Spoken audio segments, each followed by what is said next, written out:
some of you haven't been down there, but the area was very constricted by lots of structural damage and things that were in the street. So a lot of the debris that was taken away, I suspect, was the debris that blocks the entry and exit of the vehicles that have to go in and out of there.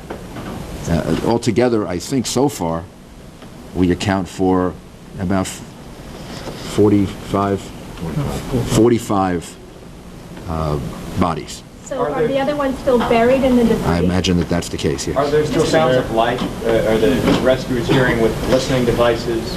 Are they still hearing signs that there are people alive? The rescue workers do have listening devices. They also have dogs with which they're searching. And we're making every effort to get the people out of there. Are there indications that there are people alive, though? In other words, are they hearing things with the listening devices, or are the dogs hitting on scent? We can't say at this time. Is there any way to approach the area through a tunnel? Is the city still on a heightened state of alert today? Absolutely, and yes. How long will it remain in effect as far as the emergency? It's going to last until further notice. Commissioner, could you explain to us why there are so many trucks around the World Trade Center, putting the towers back up as a symbol of anything right now? There's no question we're going to rebuild. I can't say that we know the exact nature yet of how we're going to do that, and we'd like to meet with lots of people. Any belief that the Skyline will be whole again? The Skyline will be whole again. Exactly, what will be there, I think we have to leave to giving some people some time to consider it and to think about it. And also, the reality is that the people in New York City are going to be whole again. We're very, very strong. Is there any sense of the cost at this point, and the state, the city, the federal government is paying for the relief efforts? Governor? In my view, that's the last thing you think about at this point. We're not concerned about who's picking up the tab. We're just doing everything we can to try to make sure the relief efforts are the strongest possible. And we'll sort out the costs and the economic consequences later. Is there any way to try to approach through the subway tunnel to perhaps people trapped in the areas below? Is that conceivable to do? Is that I have no idea. Is that something that could be tried? Excuse me? To try to approach through a subway tunnel to get perhaps... They're looking at every access area to that area, the rescue workers. Has that been tried as far as you know? Or no. Specifically, I don't know, but I'm sure they're looking. Last question. Mr. Mayor, could you tell us the police officer and where he was trapped? How he was trapped? We now join the chaplain of the Senate as he prays along with members of Congress as they get about ready to open a session.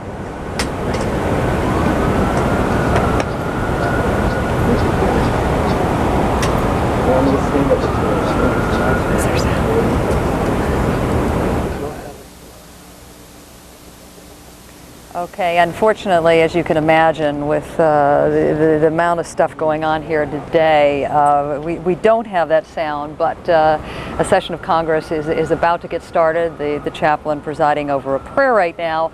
I'm Paula Zahn reporting from New York this morning. I wanted to quickly bring you up to date on what the city of New York is facing this morning. Mayor Giuliani just held a news conference along with the governor of New York, George Pataki. They say their goal right now is to rescue as many people as they can and to save lives. The good news, according to Gary Tuchman, and these numbers go back and forth, you need to understand that it is very difficult to get confirmation of this, but Gary Tuchman has gotten closer than any other reporter to the perimeter area of the World Trade Center. He has had confirmed for him by some city officials that in all 9 people have been rescued from this horrendous rubble you're looking at right now. 6 firefighters, 3 police officers, and there is hope, Leon and Darren, that 2 more people will be rescued sometime this morning. Leon, Darren? Paula, thank you very much. Good morning, Paula. I'm Darren Kagan at CNN Center in Atlanta. And I'm Leon Harris as well. Good morning, folks. You're now looking at a live picture we're getting from the House. This historic joint session of Congress about to get underway. As they attempt to fill the gaping holes left in the fabric of this nation, send forth your Holy Spirit upon all the members of Congress, the President, and all government leaders across this nation.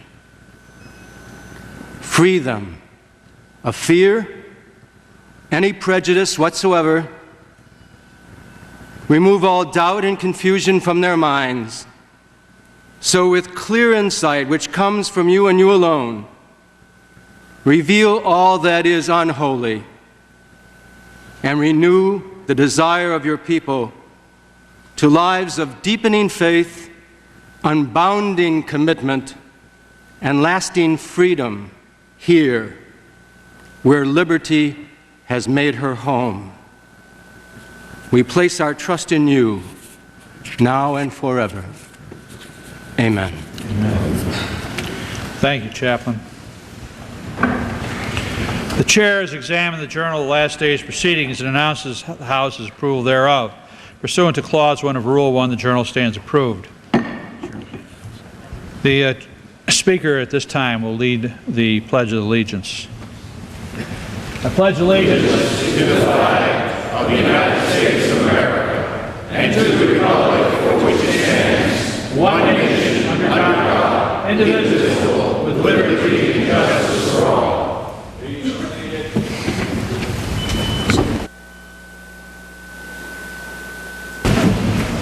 Due to the events of yesterday, the Chair wishes to announce that the joint meeting to receive the Honourable John Howard, Prime Minister of Australia, scheduled for today will not take place. The Chair wishes to acknowledge, however, the presence of the Prime Minister here today and extends on behalf of the House his appreciation for the solidarity of the Australian people and the presence of the Prime Minister today in this very difficult time. Thank you.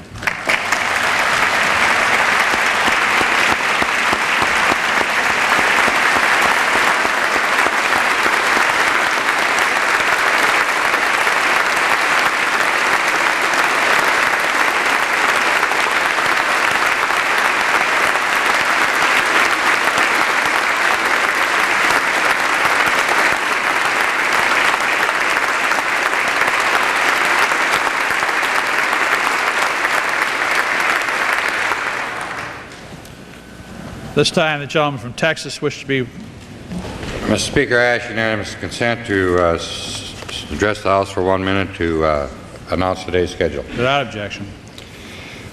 Mr. Speaker, as you have directed, the House is convening now.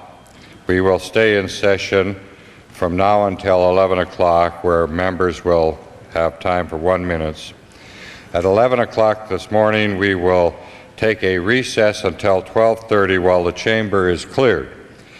Members of the body will be invited back to the chamber at 12:30, at which time we will have a member briefing on the floor that will last until 2 o'clock. At 2 o'clock, Mr. Speaker, Mr. Gephardt and I will call up by unanimous consent a joint resolution to condemn yesterday's terrorist acts. That resolution will be addressed by this body under that unanimous consent request with an understanding that we will continue to address it until each member of this chamber has had ample time to address this issue as he or she sees fit. I want to thank all the members of this body for their patience, their commitment, their understanding, and their resolve during this trying time. And let me assure you, Mr. Speaker, by the time the 435 members of this body have spoken today, the world will have no doubt about who we are, what we will stand for, and what we will not stand for. And I yield my We're listening in on the House of Representatives. Over the next hour, they will each be spending 1 minute each talking about and condemning the violence that hit the United States yesterday. They will then gather at 12:30 for a briefing that will take place behind closed doors, a briefing on the investigation into the violence and the terrorist attacks on the United States. We'll go back to this. Our coverage continues with Leon. Yeah, in addition to the words that the congressmen there are saying today, the symbolic message of business going on in Washington is the main message they are trying to give to the world right now. In New York, however, it is a little bit more than business as usual there. Let's go down and check in with our Martin Savage, who's there at Ground Zero. He's at the World Trade Center down there on the ground this morning. Marty? Leon, we just finished a tour that was put together by the New York Police Department and the Fire Department that allowed members of the media to get right up to the epicenter of what is this great tragedy, not only here in New York City, but throughout the world. It is hard to imagine that the Twin Towers soared at one time 110 stories. All we could count of one of those towers was about 7 stories. It was cut off. There is a huge mass of twisted steel and concrete that really, really drives any sort of depiction as you try to explain it. It is smoldering and smoking and burning. And one of the things that strikes you as you get so close to the heart of this is how quiet it is. In part, the reason for that is the tremendous amount of ash that covers the ground as if there had been some huge volcanic eruption. It muffles everything as if you were in the middle of some giant snowstorm. Instead, though, it was something far more treacherous and far more tragic. Many of the crews and fire teams that you see there are standing around.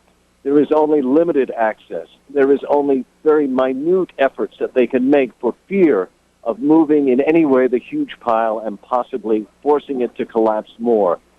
Those that have been working on that pile say the incredible thing is how deep it goes, because of the collapsing floor and floor and floor actually drove the building deep into the basement, some believe even beyond.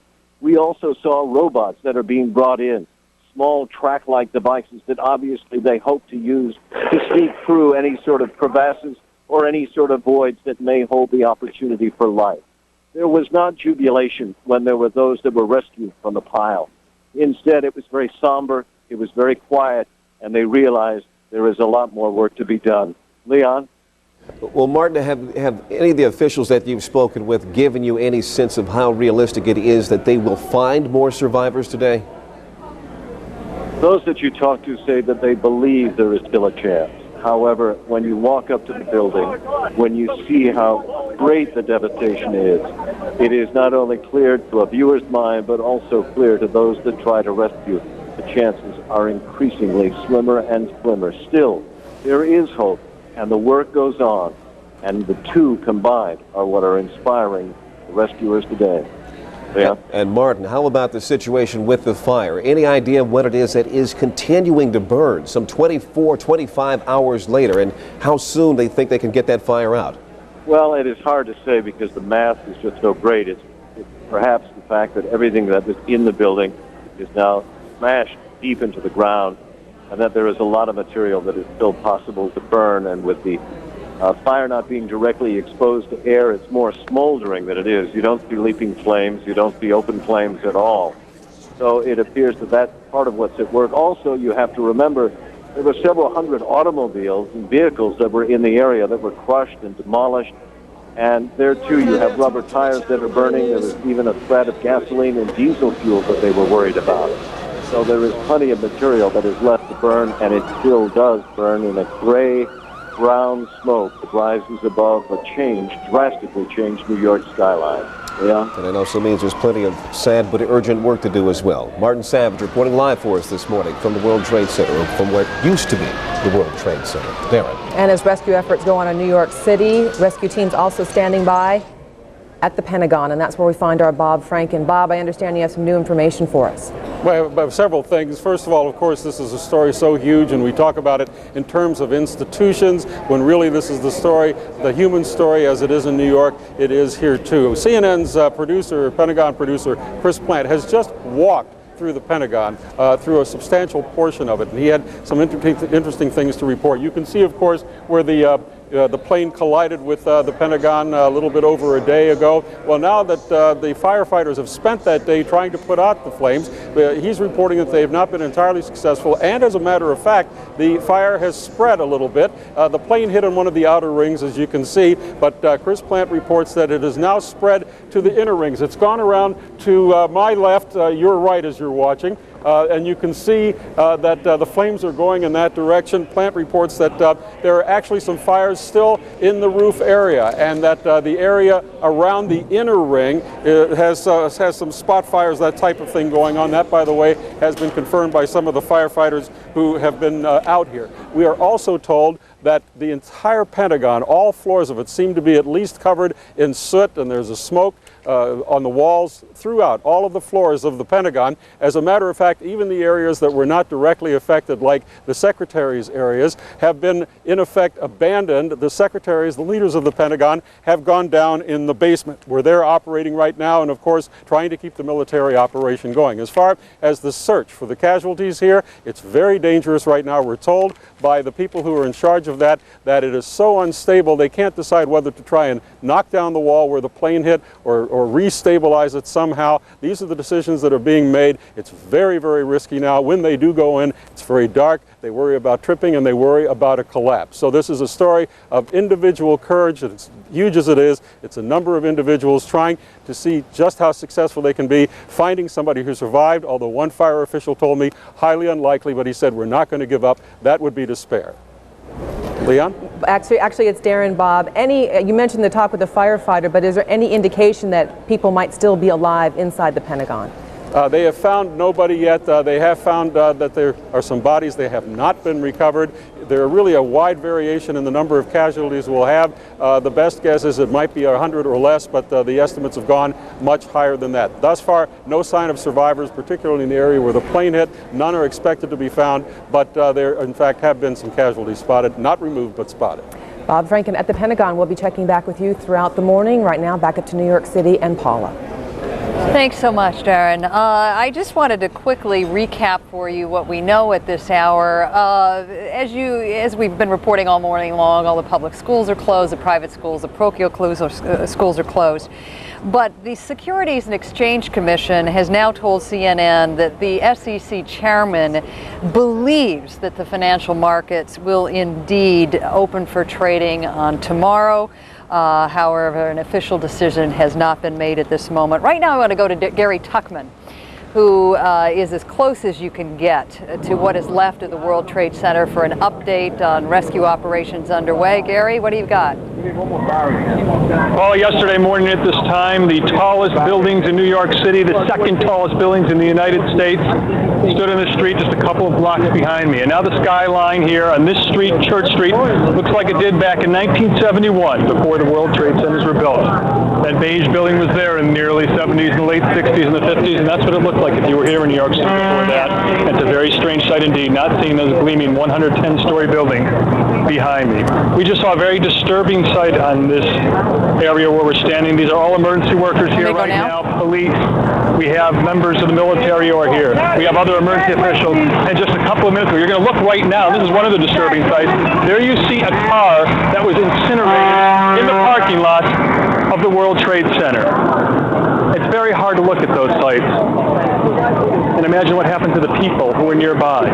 We've seen a lot of cars like that today.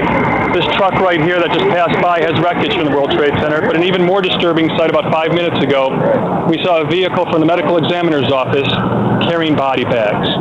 We can tell you we haven't had any good news whatsoever in the last couple of hours about survivors, but there have been 9 survivors found, and with us right now are 2 of the gentlemen who worked with one of the survivors. Gentlemen, can you come over here for a second?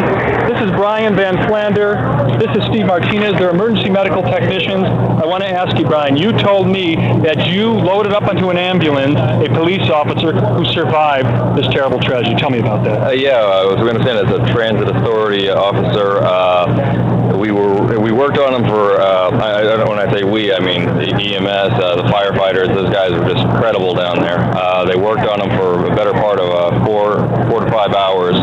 He was only extricated maybe an hour and a half ago, and the reason it took so long was because they were trying to save his foot. They were very worried that they were going to have to amputate his foot, and they were able to save it. So they were worried they were going to have to amputate his foot while he was still in the wreckage? Yes. We actually, as I understand it, and I didn't actually get the chance to see him in the wreckage. You put him in the ambulance. That's right. I loaded him in, helped many guys load him in. They crawled down into, he was in a pit, and they had to crawl down next to him or beneath him and physically cut a cable that had punctured his ankle, as I understand it. Was he talking to you as you put him in the ambulance? He was lucid. He was aware. He wasn't. He was talking, but not. Kind of thumbs up. There was a nice big round of applause as we got him on the stretcher, and then again when we got him into the ambulance. and people were, you know, it was actually a very tearful moment, a very touching moment. Kind of shows the best of New Yorkers. I mean, these guys are just working their hearts out. They're trying to save their fellow colleagues. Also touching what you have in this box. Show me what you have in it. Yeah, well, we found this at Ground Zero.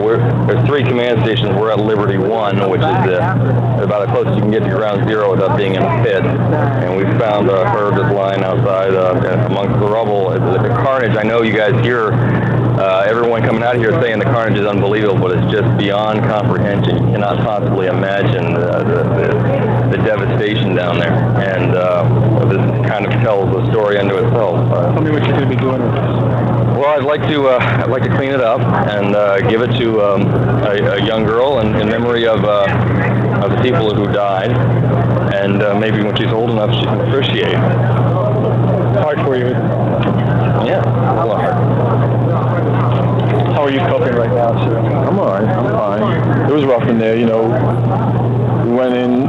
Basically, we provided EMS services for the fire department and the rescuers. The people who were digging, they were having a hard time breathing, having a hard time seeing with their eyes. You see that the rescuers have their masks that they wear. Yeah. Anyone in this area is supposed to be wearing these masks. Yeah, so there's a lot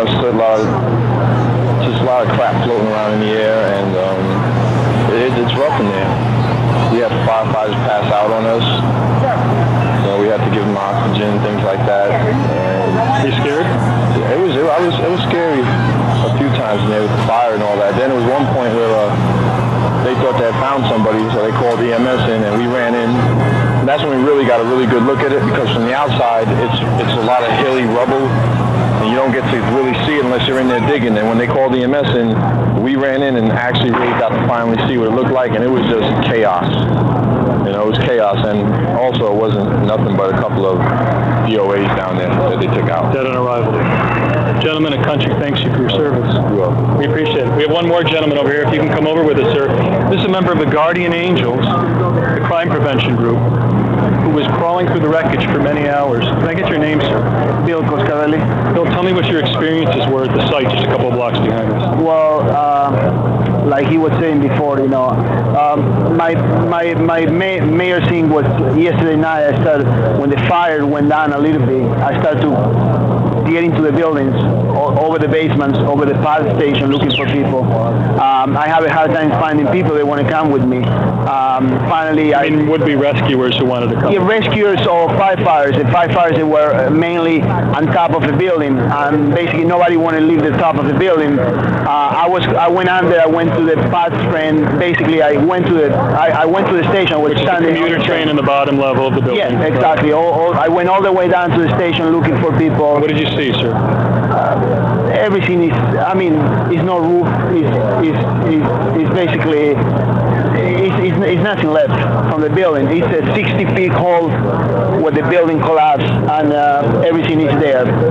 Sir, I want to thank you for joining us and talking with us. Appreciate your help. You can see it's an extremely stressful, very troubling situation. They are hoping to find more survivors, but right now, officially, we know a total of 9 survivors have been found. Paula, back to you.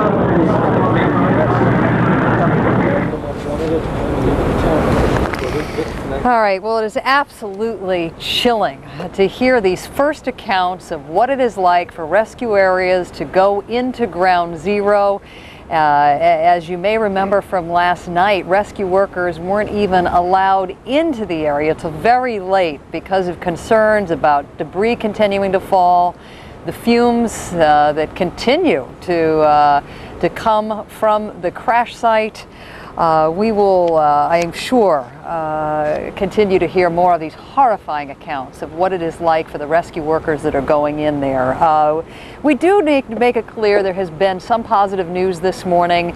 Some of those very brave rescue workers have, in fact, according to Gary Tuckman, rescued some 9 folks trapped inside the rubble, 6 city firefighters and 3 police officers, and the hope is that 2 more victims trapped inside the rubble will be rescued. One of those victims actually establishing cell phone contact with a family member. It is hard to imagine, by looking at these pictures, that anyone ever could have survived the strength and the force of this kind of attack. But the mayor of New York, Rudy Giuliani, expressing the hope that there might be more people trapped inside the rubble. We know from FEMA Director Joe Alba that 8 specially trained crews, urban rescue crews, will be on the site at some point later today to assist all the paramedics and the rescue workers on the scene right now. The mayor unable to give us any sense of what kind of fatalities we're looking at. All he will say is that the numbers will be very, very high. One city official telling me those numbers could climb into the thousands. I wanted to remind everybody that President Bush is in the process of meeting with his cabinet secretaries, and we are hoping that sometime within the next 45 minutes or so, at what is expected to be the conclusion of these meetings, that we'll have a little more information for you on that. So from New York, let's go back to Leon in Atlanta. All right, thank you very much, Paula. You know, so many of us had thought for so long that the Twin Towers were invincible. We had heard for so many times over the years that the buildings had been built to withstand an impact from a crash of a plane. Well, let's talk right now on the telephone with Aaron Swirsky. He is in Jerusalem, and he was one of the original architects of the complex. As I understand it, is that the case, Mr. Swirsky? Yes, I was working with Minoru Yamasaki, which is the architect of the building, but I was one of the workers with him, and we were a team of 14, 15 architects, and I was one of the members of the team. Yes. Well, as a member of the team and having such insight into how this building was constructed, could you believe that a plane could bring these buildings down? No, as a matter of fact, one of the rationales of the structure of the building was that it would be built as a pipe, and that proved itself to be a worthwhile thing in the explosion of 1993, when a hole was brought into the building. It survived, but somehow nobody could foresee anything like that. At that time, also in 1962. The planes were not like this type of planes that we have now. They were, I think, the biggest plane was a 100-passenger plane, something like that, and the fuel capacity of those planes were not like it's today. And the criteria was that if a plane hits it, it would go right through it. And I mean, so nobody could foresee something like that, and that the tower was protected in such a way that the damage would be limited to one story, but it wouldn't travel to the other stories. Well, then let me ask you this then. Can you draw in your mind any distinction between the two factors here? Which made the bigger difference, the size of the plane here or the amount of fuel that the planes were carrying? Excuse me, I lost the connection. Sure, I understand. You're saying that the planes that were in design or that were in use at the time that these buildings were designed were smaller planes. They only carried 100 passengers or so. The planes that crashed yesterday were much bigger than that. They were 767s or 757s. And also the fuel capacity it's much more tremendous. I mean, exactly, and that's what I want to ask you about. Which was it that made the biggest difference? Was it the impact felt from the larger plane, or was it the heat that was generated by the burning of that much fuel? Well, I imagine, you know, when I saw the pictures of the implosion of the buildings, it looks like the fuel must have leaked right through the core of the building, and from there, you know, the massive explosion is what caused the building to collapse. So it was something completely unforeseen as far as the design criteria was. Let me ask you one final question, if I may. Considering what you know about the building, you say it was constructed like a pipe, these two buildings, and the manner in which we saw them collapse, does that give you any hope at all that perhaps the way it collapsed, there will be more pockets inside at the bottom where survivors could be found? Well, I sure hope so. We pray that there will be survivors and that this won't happen again. And I mean, it's a terrible, incredible tragedy. Yeah. Aaron Swirsky, we thank you very much for your insight this morning. Thank you very much. Take care. Darren. Leon, yesterday's events hasn't just shocked people here in the U.S., people all around the world. And when something like this happens to a member of NATO, the entire organization takes action. NATO has just wrapped up a meeting in Brussels, and our Andrea Koppel's at the State Department in Washington, D.C. with more on what NATO members had to say about yesterday's events. Andrea.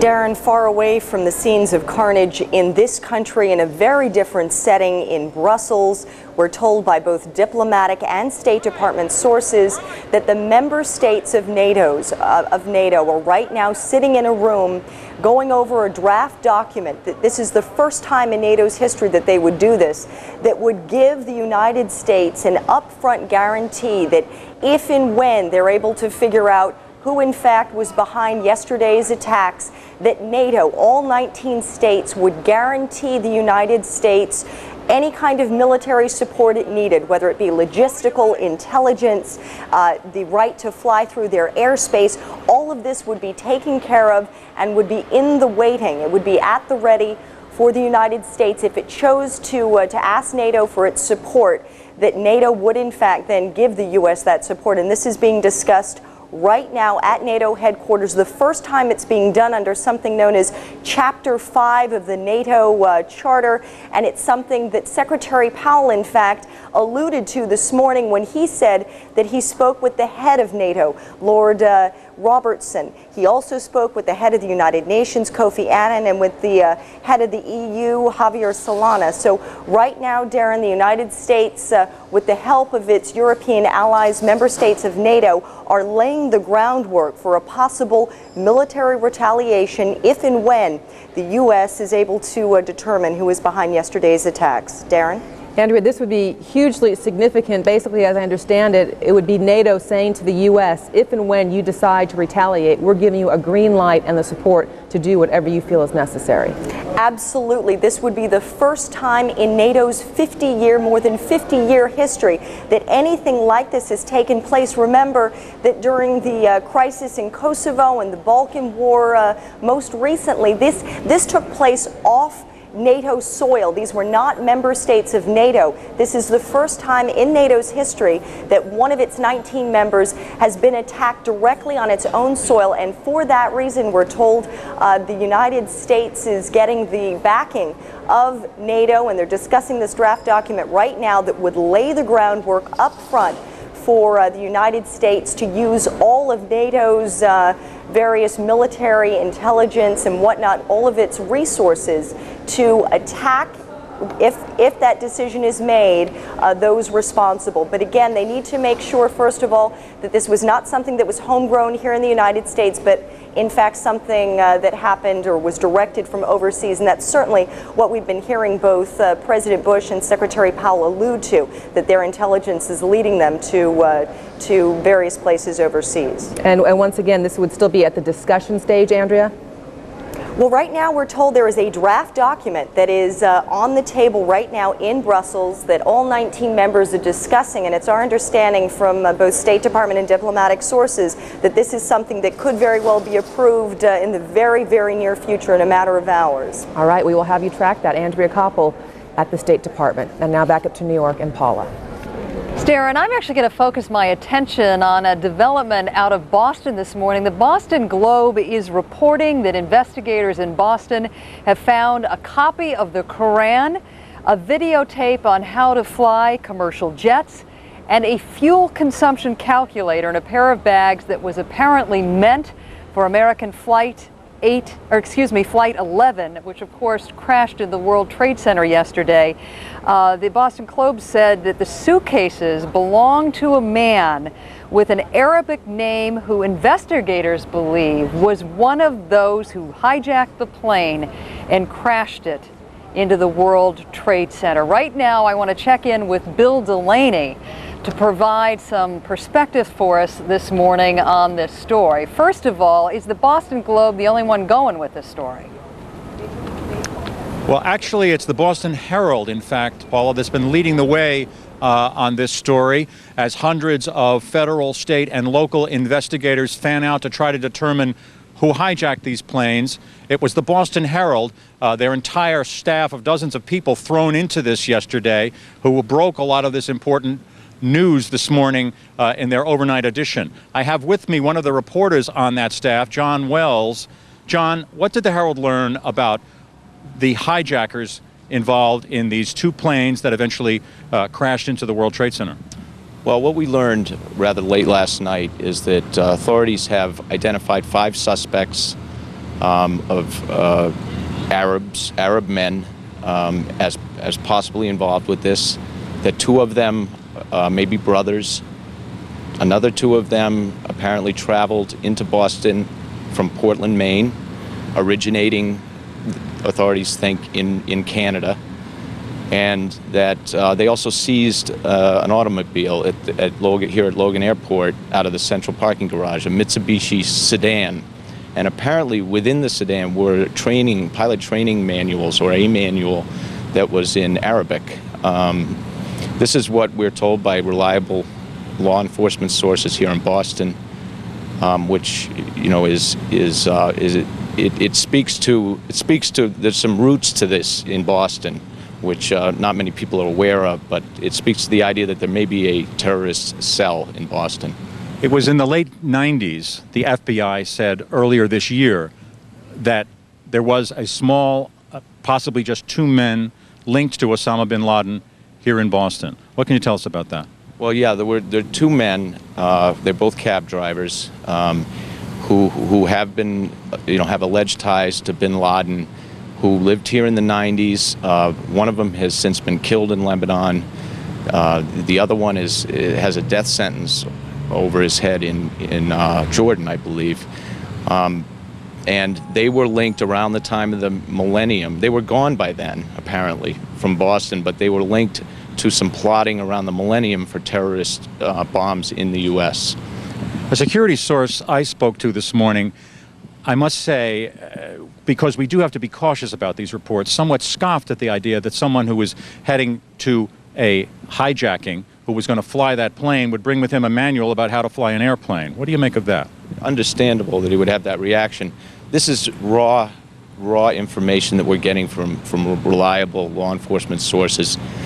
We're not in the business of selecting out things that seem unlikely. You know, he may be right. I don't know. We're going with the best information we have right now, and things are changing quickly. Why Boston? Well, there's a lot of speculation about that. Geographic location, close to New York, close to Canada. If this is true, that there is some cell that's linked to a cell in Canada, a cell here in Boston, that's logical because travel is easy from across the border.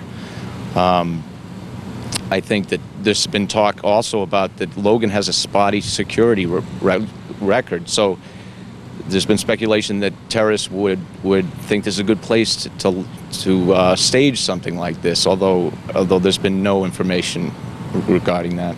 The FAA in the late 90s finding some 136 security violations. They're fining the airport $178,000, a spotty record at Logan. Yeah, and I'm hearing today also that, you know, Logan workers are coming out and on the radio talk shows and talking about how horrific they feel the security is there, and that they've known it for years. And one of them said today that he comes to work at Logan Airport at 5 a.m. He could drive a tank in here. This is how some of those workers feel. So there's clearly a problem that needs to be addressed. Obviously, a little bit late. John Wells of the Boston Herald, thank you very much. This still unfolding story. As I said, hundreds of investigators fanning out to try to determine how hijackers hijacked the planes that crashed into the World Trade Center yesterday that originated tragically in Boston. Back to you. Bill, it's interesting now that you have both the Boston Globe and the Boston Herald essentially reporting the same thing. I also found it interesting that the head of the Massachusetts, or the aviation director of the Massachusetts Port Authority is saying that when Logan reopens, that, quote, there will be very significant security changes, including no more curbside luggage check-in and a ban on anyone except registered passengers passing checkpoints. That sounds to me that the spotty record that you were talking about was, well known and well established. It's been a problem here for years, I have to tell you. They also have had their security successes here, but there have been notorious cases. For example, 2 summers ago, a teenager managed to get over the fence surrounding Logan Airport. He was dressed as an Hasidic Jew. He got over a fence with razor wire on top of it. He went to a 747, got into it, and made his way all the way to London, a notorious case here 2 summers ago. So yes, Logan has had problems over the years. On the other hand, even the FAA report from about 2 years ago, which blasted Logan, said that for a major airport, the violations here were really no more serious than they found at many other major airports. Logan Airport has problems, so does virtually every major airport in the United States. So we shouldn't brand them completely, but yes, it's conceivable that if there was a cell here that was spending time in Boston, examining the place, laying the groundwork for all this, that one of the incentives for being here in the first place was an airport that any of us who travel through it regularly will tell you has its weak points, has its checkpoints that it seems rather effortless to get through. Frankly, we've often commented on it ourselves as we fly in and out of Logan Airport. But Bill, I got to tell you, that doesn't give flyers out there a great deal of confidence if you're saying that no one wants to brand Logan as particularly much worse than the other airports. The fact remains that hijackers were also able to hijack planes out of Newark and out of Dulles yesterday. And I know from talking to folks on the street earlier this morning, there's a sense of outrage that this could happen, that 4 hijackings could take place in a couple-hour period. Are you getting, I know that John Wells was saying that he's talked to workers at the airport who say that they aren't surprised this happened, but what kind of buzz are you getting from Boston residents about this? It's the buzz that you hear all over the country, and it's the simple question: how could this have happened? But added to that question, I will have to tell you, and I have spoken to a lot of people in this town in the last 24 hours, Logan is something that comes up here. People go in and out of this very busy airport. There are some 28 million passengers a year in and out of Logan, and many of them have stories to tell of problems here. A colleague of mine, for example, once was in a ladies' room at Logan Airport, found a knapsack, reported it to security officials. Security officials said, yeah, maybe we should look at that, but why don't you call this number and see what you can do about it? They didn't go and even examine this knapsack that was left. And as anyone who's traveled through European airports or Middle Eastern airports knows, they're extremely careful about bags left unattended. So there's a history, an anecdotal history at least, of those sort of problems here. And again, I want to stress, the Federal Aviation Administration, in its examination of Logan back in the late 90s, blasted the airport, but said in the same report, this major airport is no worse than any other major airport in the United States. A paradoxical and disturbing conclusion about how safe it is to get on an airplane in the United States. Bill, before I let you go, you cautioned us not to come to any conclusions about these 5 suspects who the Boston Herald is reporting have apparently been identified. The reporter you just interviewed described them as Arab men, possibly brothers who might in some way been involved in the planning stages of this attack. Once again, let's make this very clear to our audience. No one obviously can definitively link these 5 men in any way to Osama bin Laden or definitively link them to whoever launched this attack. No, these are strands at this point, let's be very clear about it, that are being pulled together. On the other hand, law enforcement officials will tell you here that it has all the earmarks of the sort of thing we're talking about. Law enforcement officials here will say quite definitively that they believe that there was some kind of a cell obviously set up here for a period of time, because how else could this have happened in the first place? Let's not forget, 1, 2, but probably more like 8 or 9 individuals hijacked 2 airplanes here yesterday. 2 airplanes from 2 different airlines. 2 different airlines in 2 separate terminals. It happened within 15 minutes of each other. Both these planes left within 15 minutes of each other. So in the space of 45 minutes or so in boarding this plane in 2 separate terminals, they were able to do this simultaneously. So none of this is definitive yet. This is very early on. But as I say, law enforcement officials say you put 2 and 2 together, it's not completely unreasonable, along with the kind of splendid reporting by the staff at the Boston Herald and other newspaper sources here, and sources of our own security sources who all agree it has all the earmarks of the sort of thing that someone like Osama bin Laden could have been behind. Let me add, however, I did speak to a security source this morning who said she felt that people were getting a little too carried away with Osama bin Laden. She scoffed, as I mentioned in my conversation with John Wells, at the thought that there would be, all too conveniently, she felt, a training manual in Arabic in a car. Sure. Why would a pilot bring a training manual in Arabic that allegedly told him how to fly a commercial airline? It sounded fanciful to her, and she did say that she felt people were getting a little bit carried away. But I will add, on the other hand, law enforcement officials say you put 2 and 2 together, and it does seem to add up to 4, as far as a cell having been organized here in Boston, laying the groundwork for what seems to have all the earmarks of the sort of thing someone like Osama bin Laden could have put together. Well, I appreciate your clarifying that for us, Bill, because what you've just reported is extremely disturbing, and I can imagine, based on what you're reporting and what the Boston Globe and the Boston Herald is reporting, you are going to be, I think, in the crossfire of where most of the major new developments are coming from. We really appreciate your insights. Thank you. And now we're going to go back to Leon in Atlanta. Yeah, Paul, I mean, as you know, throughout the morning we've been checking reaction from around the world. We want to show you this picture that we're getting in right now from London. You're looking now at the Prime Minister's residence there in London, number 10 Downing Street, the residence of Tony Blair. And as you can see there, the British flag there is flying at half-staff, a symbol that, once again, that country is walking shoulder to shoulder with the U.S. and sharing their grief and offering their condolences at this time. We're also seeing a similar scene at the U.S. Capitol. You see there on the top of the Capitol building there, all the flags there as well, flying this morning, half-staff, while that joint session is underway right now in Congress. Let's stay in Washington while we have that picture up and check in with our Kelly Wallace, who is standing by at the White House, where, as we understand, President Bush is involved in some meetings right now with his cabinet and security officials. Kelly.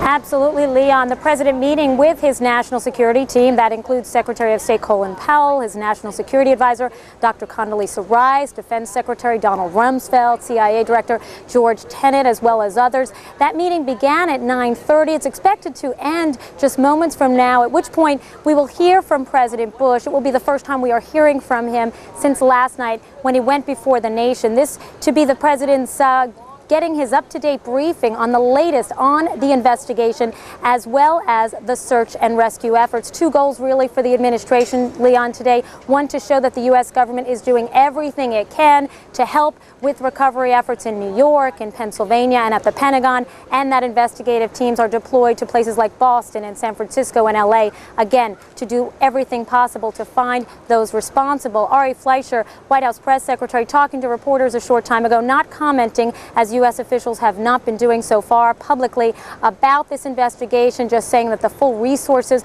of the U.S. government involved here. We did get, though, Leon, a little bit more about the president's involvement. He was in the Oval Office at 7:05 this morning, and he reached out to a couple of world leaders, calling Canadian Prime Minister Jean Chrétien and British Prime Minister Tony Blair. Ari Fleischer saying those leaders expressed the resolve to stand united against terrorism. And interestingly, I think we're just about to hear from President Bush now, Leon. So let's go to that if that is about underway. Oh, okay. Sorry, misinformation. Anyway, Leon, back to you. I know the president also calling yesterday his father, former President George W. Bush, aboard Air Force One, an interesting conversation, and also reaching out to Solicitor General Ted Olson, who, as we've reported, lost his wife in one of those crashes yesterday. Leon, back to you. Terrible situation there, and we understand that his wife was able to make a cell phone call from that plane as well. Thanks, Kelly. We'll get back to you once we do hear word from Mr. Bush. Darren, over to you now. Meanwhile, a lot of people wanting information about how this investigation would take place, how government authorities will get to the bottom of who carried out these attacks. Let's bring in James Woolsey, former CIA director from 93 to 95, also former ambassador. Mr. Ambassador, good morning, and thanks for joining us here. Good morning. Good to be with you. Any clues you're hearing as as more information becomes available that is giving you an indication as to who might be responsible for these attacks? Well, of course, there's a lot of information that points toward bin Laden's group, and that's understandable. Bin Laden has been advertising himself now for some time, issuing fatwas, religious declaratives, condemnations, making videotapes, quoting poems, having his subordinates all talk about how they're going to be carrying out major terrorist operations against the U.S. So it may well be the case that bin Laden's group was instrumental in this and, in fact, carried it out. But one wants to be careful using the word behind it, because there is at least some possibility that someone else was behind it. This was a very complex operation, and the possibility that there was a state sponsor behind or working with bin Laden, such as possibly Iraq, I think has to be investigated. There's a book out late last year by Laurie Milroy called Saddam's Study of Revenge, about the possibility that Saddam was behind the 1973 World Trade Center bombing, and that Ramzi Yousef, who was the mastermind of that, was involved with Iraqi intelligence. That information has been poo-pooed to some extent by the Clinton administration. Mr. Ambassador, I'm going to have you hold on one second. We want to go live now to the White House. President Bush speaking with members of the cabinet. Let's listen in. Intelligence updates. The deliberate and deadly attacks which were carried out yesterday against our country were more than acts of terror. They were acts of war. This will require our country to unite in steadfast determination and resolve. Freedom and democracy are under attack. The American people need to know we're facing a different enemy than we have ever faced. This enemy hides in shadows and has no regard for human life. This is an enemy who preys on innocent and unsuspecting people, then runs for cover. But it won't be able to run for cover forever. This is an enemy that tries to hide, but it won't be able to hide forever. This is an enemy that thinks its harbors are safe, but they won't be safe forever. This enemy attacked not just our people, but all freedom-loving people everywhere in the world.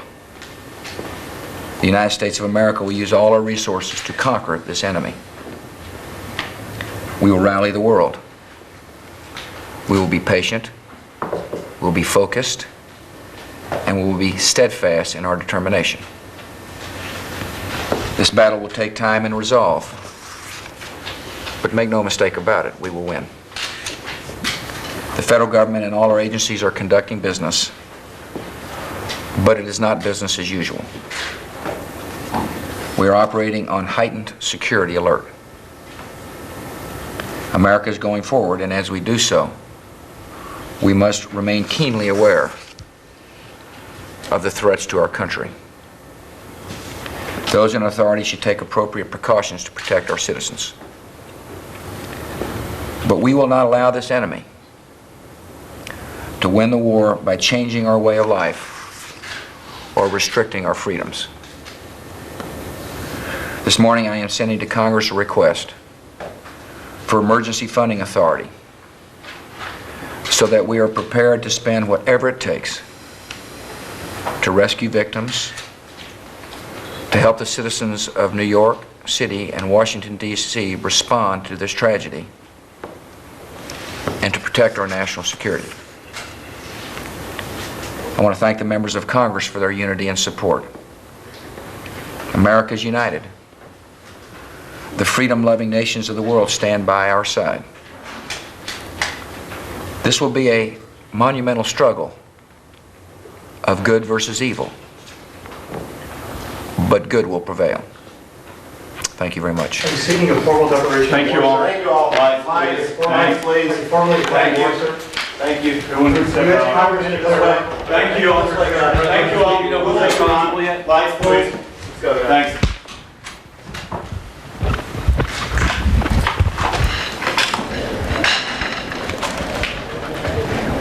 It doesn't appear as if President Bush is going to take any questions from reporters in the room. He is meeting at the White House with members of the cabinet. We just listened to him live, the first time the country's heard him speak since he addressed the nation last night. The president saying that the events of yesterday were more than terrorism. It was an act of war, an attack on freedom and democracy. Also saying that America now faces a different enemy than ever before. Let's bring back in former CIA Director James Woolsey. Mr. Ambassador, I understand you were listening right along with us to the president. Yes. When the president says this is a different enemy than ever before, what does he mean by that? Well, he's talking about terrorists, and particularly, I think, a group like bin Laden's, and I thought the president's address was eloquent and stirring even, but he used a word, harbor, which he used last night. A harbor for terrorists might be, say, the Taliban regime in Afghanistan, but there may be more involved than harbors here. There may be a government other than a harbor, such as the Iraqi government, that is orchestrating this to some extent, funding it, working closely on it behind bin Laden or some other terrorist group. And I very much hope that the Bush administration, unlike the Clinton administration, will not set aside this possibility and assume that everything is just a terrorist group, even a terrorist group as major as bin Laden's. It really needs to look carefully at the possibility that there may be state sponsorship here, and I think the most likely, certainly not the only possibility, is Iraq. So to look outside the box, in other words, the terrorists might be geographically in one place, but the funding might be coming from someplace very different. Possible funding, possible direction, possible support in the form of intelligence organization assistance to the terrorists. There are all sorts of possibilities. This was the original theory of the chief FBI investigator, Mr. Fox, of the World Trade Center bombing in 1993. But the government prosecutors turned away from it a couple of years later, and the Clinton administration turned away from it, turned toward the theory that this was all just loose associations of terrorists, and then later bin Laden. I think, I hope, the Bush administration will go back and take a fresh look and consider at least the possibility that there could be some state sponsor involvement here. James Woolsey, Mr. Ambassador, former CIA Director. Sir, thanks for your time this morning, and thanks for your insight as well. Thank you. Leon. Well, the investigations into what happened here and who's responsible are well underway, and we understand that we're just being told now that the FBI is going to be having two different press conferences, one at Boston Logan Airport and another one at Shanksville, Pennsylvania, which is the site of that one plane crash, excuse me, just south of Pittsburgh. And once those do get underway, we'll check them out. But in the meantime, let's go now to our Washington Bureau, where Kelly Arena, our justice correspondent, is standing by. Kelly? Well, Leon, there are many threads that are being pulled together here to try to get at exactly who did this. And I'll start with the fact that intelligence sources tell CNN that at least 2 phone calls were intercepted by the United States after the bombing. Now, they believe that the conversations were between members of the group, the al-Qaeda organization, which is backed by Osama bin Laden. During those conversations, there was talk of hitting 2 U.S. targets. This is one of the pieces of evidence that points to Osama bin Laden. Points to, doesn't prove anything, but that is part of the investigation. The second thing is that we did hear from the Justice Department earlier that it is a good guess that there were between 3 and 5 hijackers on each of the planes, and at least one of the hijackers must have been trained professionally to fly commercial aircraft. We do know that law enforcement sources tell us that part of the investigation involves looking into checking the flight manifest, the passenger lists, and cross-checking those with names that have attended flight school to see if there's any correlation between the two. They're also looking at facilities that offer simulation training, flight simulation training, to see if there's anything that matches there, because they say that to fly state-of-the-art equipment like we have on our commercial aircraft, you had to be trained either in the United States or in Europe, and so they are busy doing that. We do know that the investigation we heard earlier has intensified in 2 areas. In Boston, where there was a car that was impounded by law enforcement with, we are told, suspicious materials, but also in southern Florida, where law enforcement sources confirmed that there were several search warrants that were attempted to be delivered this morning. There was some information on flight manifests as well that pointed to possible links with Osama bin Laden sympathizers in South Florida, but unfortunately none of those search warrants were able to yield anything. I was told the quote is, it's pure vanilla so far, meaning there's no solid investigative leads, but investigations are intense in both Boston and South Florida, Leon. All right, great. Thanks much. Kelly Arena in Washington. Now, let's go up to New York. Paula. All right, thanks so much. I don't have a whole lot to report here right now, Leon, except to say that there is still some hope. that 2 men trapped in the rubble of the World Trade Center are expected to be rescued.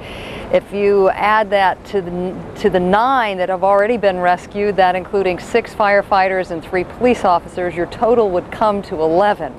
Now, the mayor of this city held a news conference a short while ago where he expressed his goal to try to get as much rubble out of the area, and of course the first priority to see if there are any more victims trapped alive in this rubble. Now, the city is still at somewhat of a standstill today. The major stock markets are closed, public schools, private schools are closed.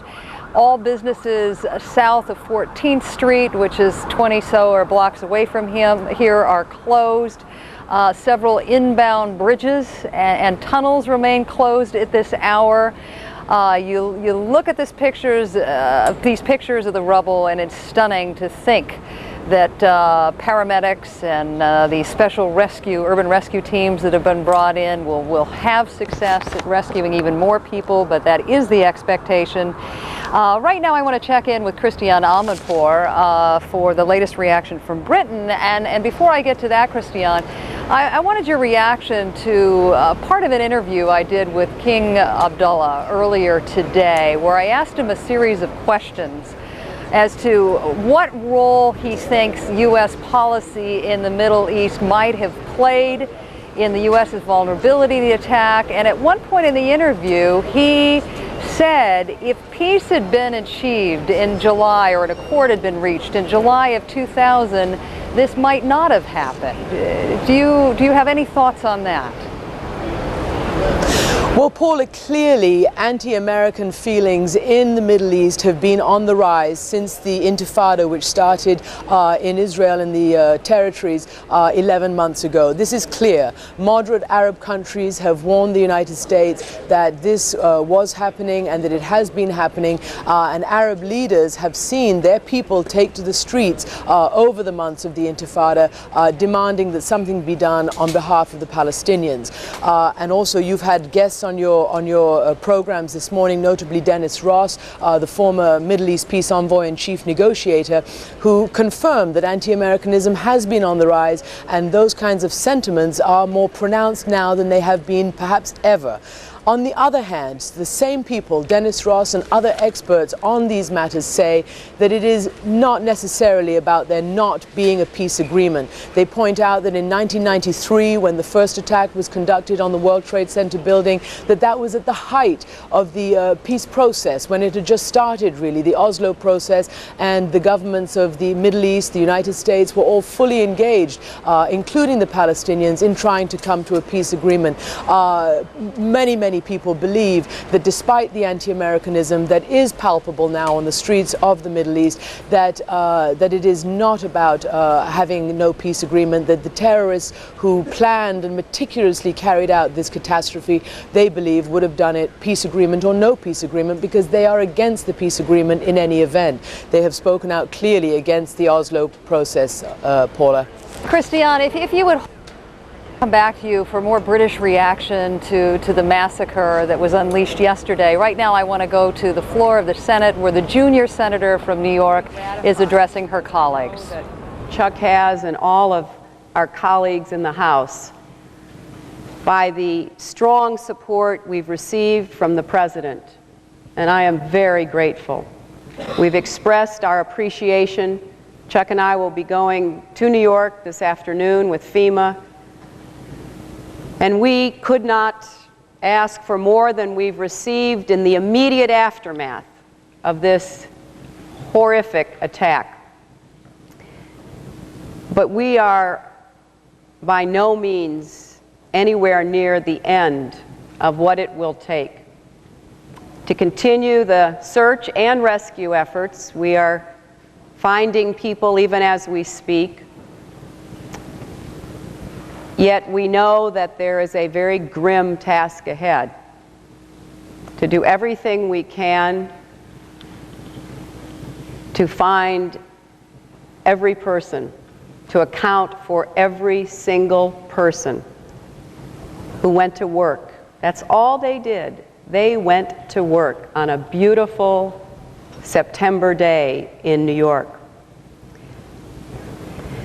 We will also stand united behind our president as he and his advisors plan the necessary actions to demonstrate America's resolve and commitment, not only to seek out and exact punishment on the perpetrators, but to make very clear that not only those who harbor terrorists, but those who in any way, any aid or comfort whatsoever, will now face the wrath of our country. And I hope that message has gotten through to everywhere it needs to be heard, that you are either with America in our time of need or you are not. We also stand united behind our resolve, as this resolution so clearly states, to recover and rebuild in the aftermath of these tragic acts. You know, New York was not an accidental choice for these madmen, these terrorists, these instruments of evil. They deliberately chose to strike at a city which is a global city. It is the city of the 21st century. It epitomizes who we are as Americans. And so this, in a very real sense, was an attack on America, on our values, on our power, on who we are as a people. And I know, because I know America, that America will stand behind New York, that America will offer whatever resources, aid, comfort, support that New Yorkers and New York require. Because the greatest rebuke we can offer to those who attack our way of life is to demonstrate clearly we are not cowed in any way whatsoever. I hope that within a short period of time, Senator Warner, we see scaffolding on the sides of the Pentagon. After we finish the search and rescue and recovery work that is being carried out heroically there, I hope we all see a clear signal that we are rebuilding, that our defenses are more resolute than ever. And I hope similarly that Lower Manhattan has the same kind of image to project, because the reality will be that we are rebuilding and reconstructing and making clear that just as our military might is unchallenged and uncowed, so is our economic, our social, our political values epitomized by New York. All right, there you see at the Junior Center from New York, Hillary Clinton pointedly talking about what needs to be done to confront these terrorists that launched these multiple attacks against the U.S. yesterday, making reference to the indomitable spirit of New Yorkers and the collective strength to rebuild.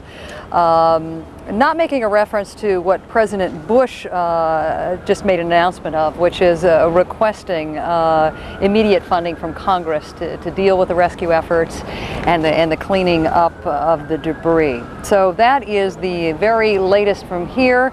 Darren, I want to go back to you and just make one more quick note about what rescue workers are telling us.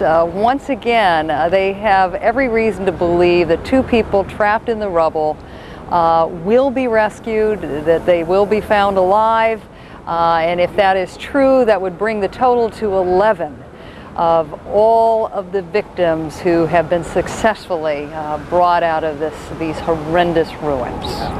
And Paula, as those efforts go on in New York City, I'm sure thoughts and prayers from across the country and around the world going to those rescue workers trying to save more lives. Another development in this story, earlier this morning, CNN received word that there were possibly planes in Canadian airspace. And of course, this would go against the shutdown of airspace across the U.S. and Canada. Let's bring our David Ensor in. He is in our Washington, D.C. bureau. David, do you have any more information on these planes? Were they flying? And perhaps did they have permission to do so? Well, we understand from Canadian sources that the planes are compassion flights, but we have not been able to get confirmation of that from U.S. officials. We should have it soon. The feeling is that these planes are probably no threat to anyone, but that has not been finally nailed down yet, Darren. What is happening in the U.S. intelligence community and over in law enforcement is, of course, a tremendous amount of work. They are being flooded with all sorts of data, intelligence gathered, but also received and unsolicited.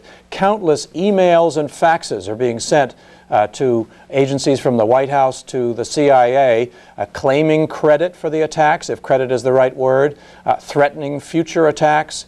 Much of this information, officials I've spoken to say, looks pretty wacky, but they are not able to eliminate any of it. Every lead is going to be checked, so there's a great deal of work to do. Now, the information that they have so far still leads U.S. officials to believe that those involved in these attacks will likely be proven eventually to have links to the group led by Osama bin Laden, the fugitive Saudi terrorist who is apparently living in Afghanistan. However, the net has been spread wide. They are not ruling out other possibilities. There are some experts who say that the sophistication and highly coordinated nature of this attack suggests strongly that some kind of state sponsorship might have been involved. Officials, U.S. officials, saying there's no evidence of that so far.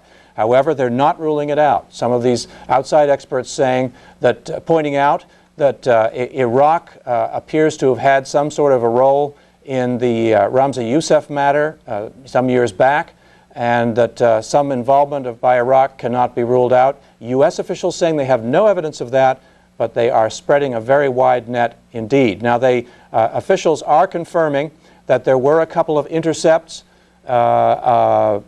presumably of voices, spoken voices, connected with the bin Laden group after the attacks that occurred yesterday, talking about how successful they were. They're not happy that that information got out, and you can expect at the briefings that the closed-door briefings of the House and Senate that will occur, or that are scheduled to occur later today with the FBI, CIA, and other leaders, briefing members of Congress, that there will be a strong appeal to them to avoid leaks of any kind of information about the investigations. A great deal of concern about that. That is a major concern as they go forward from here. Darren? David, I imagine that's going to be a tough balancing act. On one hand, to keep up the integrity of the investigation, as you mentioned, you don't want leaks to go out, and yet this country is going to be so hungry for information and will only feel comforted if it knows that an investigation is moving forward. Well, that's right. The law enforcement and intelligence authorities of the country want it clear they're doing their jobs, that they are making progress, that they are gaining intelligence. At the same time, they don't want to compromise their investigation, which is in early stages when it could easily be compromised. So it's going to be a difficult balancing act, as you say, and I nonetheless expect that we will be learning more as the day progresses as to what they've got so far. Darren? Very good reason to check back with you at a later date, later hour. Thank you very much. David Ensor in our D.C. Bureau. Leon. All right, we've got a lot on deck for you this morning. We're continuing to cover every aspect of this story this morning. We have a number of live press conferences that are going to be getting underway any minute now. We're keeping our eye right now on one in Shanksville, Pennsylvania, which is just south of Pittsburgh, which is the site of one of those plane crashes. The FBI is going to be having a briefing there.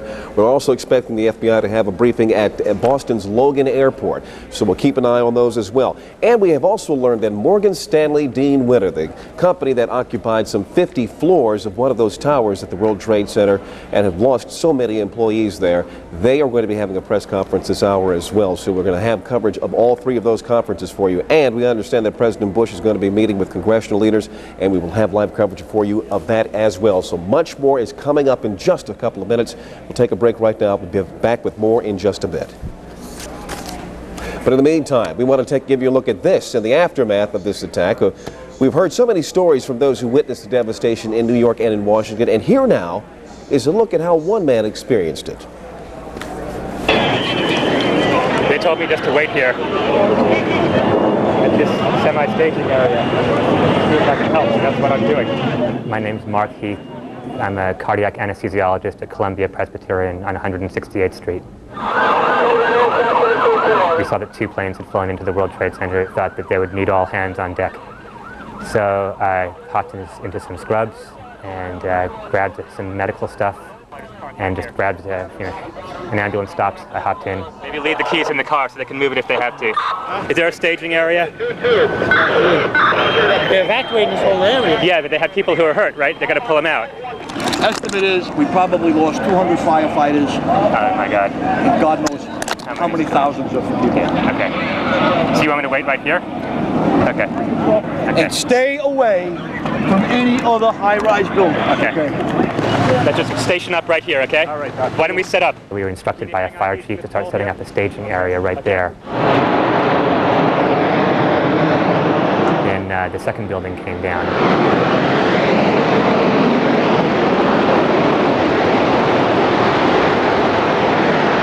I videoed what I could, got behind a car. I hope I live. I hope I live. It's coming down on me. Here it comes. I'm getting behind a car. Everything went black. My eyes are open, and unless I've been blinded, it is black as night. Just tried to breathe. I was behind a car. I tried to smash one of the car windows so that I could climb into the car and get some fresh air, but I couldn't break the window, so just sort of went down into the gutter under the car. I'm sorry I came down. I just had to help people. I think I actually said into the microphone, I sort of apologized to my family for going down and trying to help, because I really didn't think I was going to make it out. Okay, I'm going to have to go find people who need help. I don't think I'm one of them. You okay, sir? Okay. Can I just get a toot off your respirator? Yeah. Can I get a toot? I'm seeing a couple of clean breaths. It was hard to see. Everybody's eyes were full of dust and stinging, so it's actually quite hard to see anything. Okay. Back to you. It's 10:41.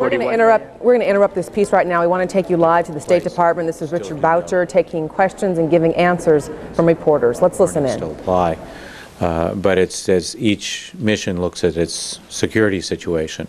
Where does it feel safest? Where does it feel its vulnerabilities are? Are there vulnerabilities that we can correct by local action and things like that? And I would say the other thing is that around the world our missions have been asking host governments for support and assistance in all kinds of things, closing down streets, adding more guards, adding more patrols, having visible police presence, things like that. And in every single case we've gotten the support that we've asked for. Betsy. Some countries have offered assistance to this country, and teams of people to help in the rubble at the World Trade Center and things like that. Has the U.S. responded to this? Have we accepted or rejected any offers of help? We've been passing on all that information to the Federal Emergency Management Agency to make sure they know what's available from overseas sources. There's indeed been an outpouring of offers. Specialized teams, bloods, just a whole lot of different things, equipment that people around the world have. I think we leave it to the federal authorities to sort of sort it out, figure out if there is stuff that we would find useful. There's also, as you know, been an outpouring of support and assistance in the United States among our own people in terms of giving blood, or teams from the country coming up to help with the search. So I'm not sure that'll be necessary, but let the appropriate federal authorities sort it out. I'm not aware that we've asked for anything at this point. Terry? This morning the Secretary said that there's an accumulating mound of evidence, and that very soon the government will make a decision on what they should do. Are you steering us away from the general assumption that this is bin Laden related? Is when he talks about the evidence, is that pointing any other direction that you can share with us? I'm not steering you in any direction whatsoever. I'm not steering you in circles either. I'm just not into this. We're not pointing fingers. We're not saying who done it. We're going to do this carefully. We're going to maintain the ability to collect information and not reveal the sources of it. And we're going to, I'm sure, make the decisions in a careful manner at the right time. And I'm not intending to steer you towards, away, or in any direction whatsoever. I'm not driving that car. Return to Washington, did the Secretary have telephone contact with the President? No, they didn't actually talk until he got back to Washington. Rich Armitage, of course, the Deputy Secretary, was here, was working with the entire National Security team. And Secretary talked to Mr. Armitage numerous times throughout the day. They can talk when they need to, and it works out for both of them. It just didn't happen to be the case yesterday.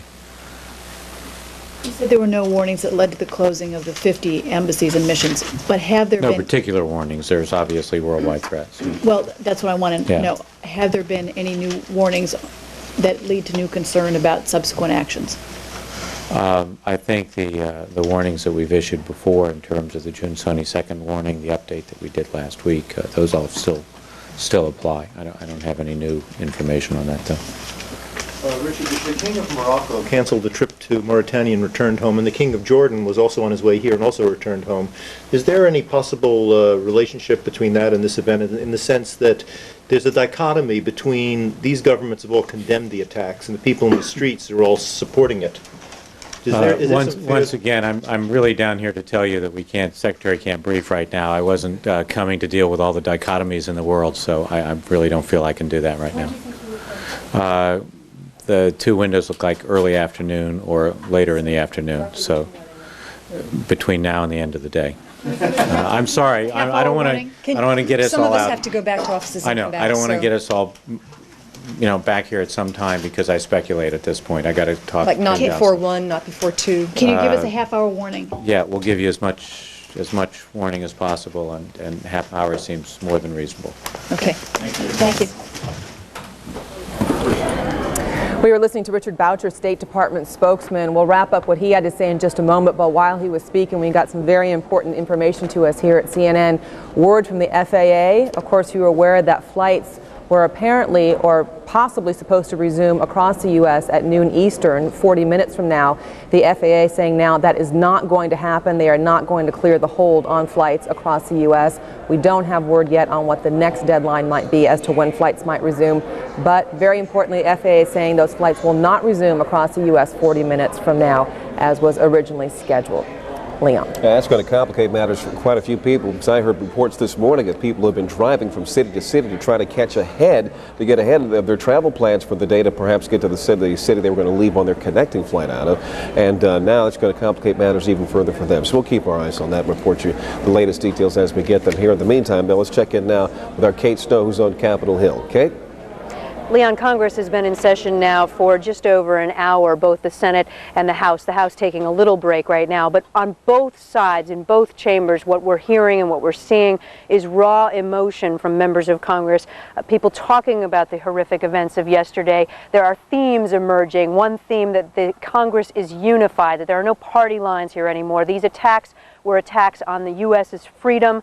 They were acts of cowardice, and Congress is prepared to fight whoever is responsible. Make no mistake, this was an act of war against the United States and all of our people. And we will not be divided. All of us, the President, the Congress, and the American people, are today and will be tomorrow, and in all the tomorrows, totally and completely united in our determination to begin the process of healing and to take swift action to see that the people who committed this horrible crime are properly punished. May God shed His grace on this great and wonderful country and all of our people. Dick Gephardt getting a standing ovation for his comments, echoed in the Senate chamber by Senator Daschle and Senator Lott. Senator Charles Schumer, the senior senator from New York, also spoke a short time ago. He talked very emotionally. He talked about his daughter, who goes to school at a building right next door to the Twin Towers, and how for 2 hours he and his wife struggled to find her. They weren't sure of her whereabouts. They did find her. Then he talked about the others who are missing in New York City. Everyone in New York right now knows somebody who's missing. I know of a call. Someone on the 104th floor worked for the good firm of Cantor and Fitzgerald. We can't find hardly anybody from that firm, who called his parents told him he loved him, and they haven't heard from him since. That emotion leading up to a vote later tonight. We expect to hear from every senator and every House member today about these terrible events, but they are voting on this. This is a resolution, a joint resolution of the House and the Senate, bipartisan. It says the Senate and House of Representatives condemn in the strongest possible terms the terrorists. It talks about extending deep condolences. We are certain the United States people will stand united. We commend the heroic actions of the rescue workers, volunteers, and state and local officials. This resolution goes on to thank foreign leaders and individuals who have expressed solidarity with the United States. It says we are committed to support increased resources in, quote, the war to eradicate terrorism, talks about supporting the president, and finally it declares that September 12th, 2001 shall be a national day of unity and mourning, and that when the Congress adjourns on this legislative day, which we expect to be much later on this evening, it stands adjourned out of respect to the victims of the terrorist attacks. Leon, back to you. All right, thank you very much, Kate Snow on Capitol Hill. You know, many are going to withhold the process of mourning until at least the process of finding out who is inside that building is complete. Let's go up to New York now. Paula's standing by on the roof. Paula? Thanks so much, Leon. We have talked so much this morning about how New Yorkers are shattered by the loss of life here. We certainly don't understand the magnitude of the tragedy just yet. But I want to check in with Gary Brees right now, who is the Executive Director of the International Association of Fire Chiefs. Welcome. Thank you very much for joining us this morning, sir. Good morning. What I want to say is, just based on the reaction I've gotten from people in the street, the news that in many ways has hit New Yorkers the hardest is that some 260 firefighters and police officers are believed dead. 260 perhaps of the initial 400 firefighters that were sent into the line of duty. The city of New York has lost its fire chief as well as its deputy fire chief. What kind of message do you have for the rest of the country today about the kinds of risks you all take on day in and day out? Well, the firefighters of this nation are doing exactly what firefighters are supposed to do, setting aside their own grief, their own passion, and beginning to search for survivors. That's the message we need to deliver to the American public today, is that the fire service is moving forward to do everything that it possibly can to identify, locate, and rescue survivors. I understand that, and I understand the enormous commitment all of you make to your jobs, and yet I was talking with one of our reporters earlier this morning, Gary Tuchman, who was talking about how, and indeed, this enormous loss, it's got to affect the morale of these firefighters who still have to go to work and deal with the gruesomeness of this tragedy here. It affects every firefighter in the nation.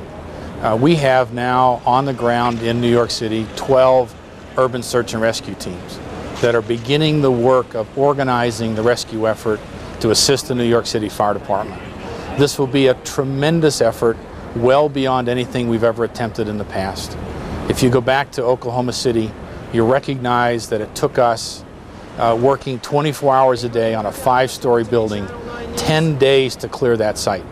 The enormity of this situation in New York City is beyond anybody's imagination, but you can rest assured that the fire service will not rest until every potential survivor has been located and a rescue attempt has been made and as many casualties have been removed from the situation as possible. This horrible loss comes on the heels of New York City losing many other firefighters here to catastrophes. Have you given any thought to setting up any kind of fund for the family members of those who've been lost? Those discussions are initially taking place right now, but quite frankly, we are focused on providing as much assistance as we can to both the New York City Fire Department as well as the Arlington County Fire Department for the Pentagon rescues. We have 2 sites that are going on with 16 urban search and rescue teams and thousands of firefighters working on this issue on both of these sites. All right. That's the first priority today. All right. Gary, you just mentioned the 16 urban search and rescue teams. Give us, as to the best of your knowledge, what they're going to confront in not only the rescue operation part of this, but the cleanup. Well, the biggest factor we're working against right now is time.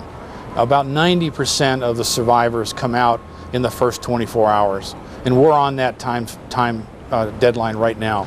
That's why it's so important that these teams are organized, get in to begin working as quickly as possible, working with the firefighters that are in New York City now and getting the rescues attempted and succeeded. The longer we go into this rescue effort, the less chance we have of recovering survivors. But we will stay there as long as there's any potential at all for rescuing survivors. I know you've looked at the same gruesome pictures I have. I have been sickened for over 24 hours now. I know you guys always have hope. You're going to find folks in debris, but when you look at these horrific images, are you surprised that so far 9 folks have been rescued, including 6 firefighters and then 3 police officers and possibly 2 civilians very shortly? We're not surprised at all that so few rescues are being made.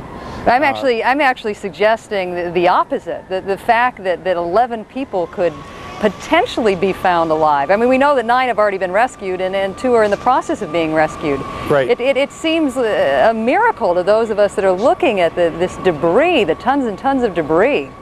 Well, understand that we don't know exactly where those rescues came from in Lower Manhattan. We don't know if they came from the World Trade Center buildings themselves or surrounding buildings. There's probably 10 or 15 buildings that surround the World Trade Center that need to be searched, that are partially collapsed. So there's plenty of opportunities to find both rescuers and civilians.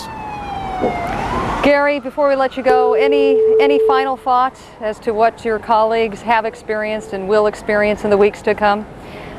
All right, unfortunately, we lost Gary Brees, but I think he's given us some very good insights as to how seriously these firefighters approach their jobs, how willing they are to take on the risks they do, and how willing they will continue to be to go into this rubble of this massive tragedy to attempt to rescue folks. I think the most important point Gary just made, that the majority of your rescues, or 90% of them, will happen within 24 hours of the initial impact of an explosion or a fire, and we continue to wish the New York City Fire Department and all these urban rescue teams that have come here to help out very good luck indeed as they go about this dreadful process of trying to find people alive, and the tons and tons of concrete and cement and what some folks have likened this morning to nuclear winter.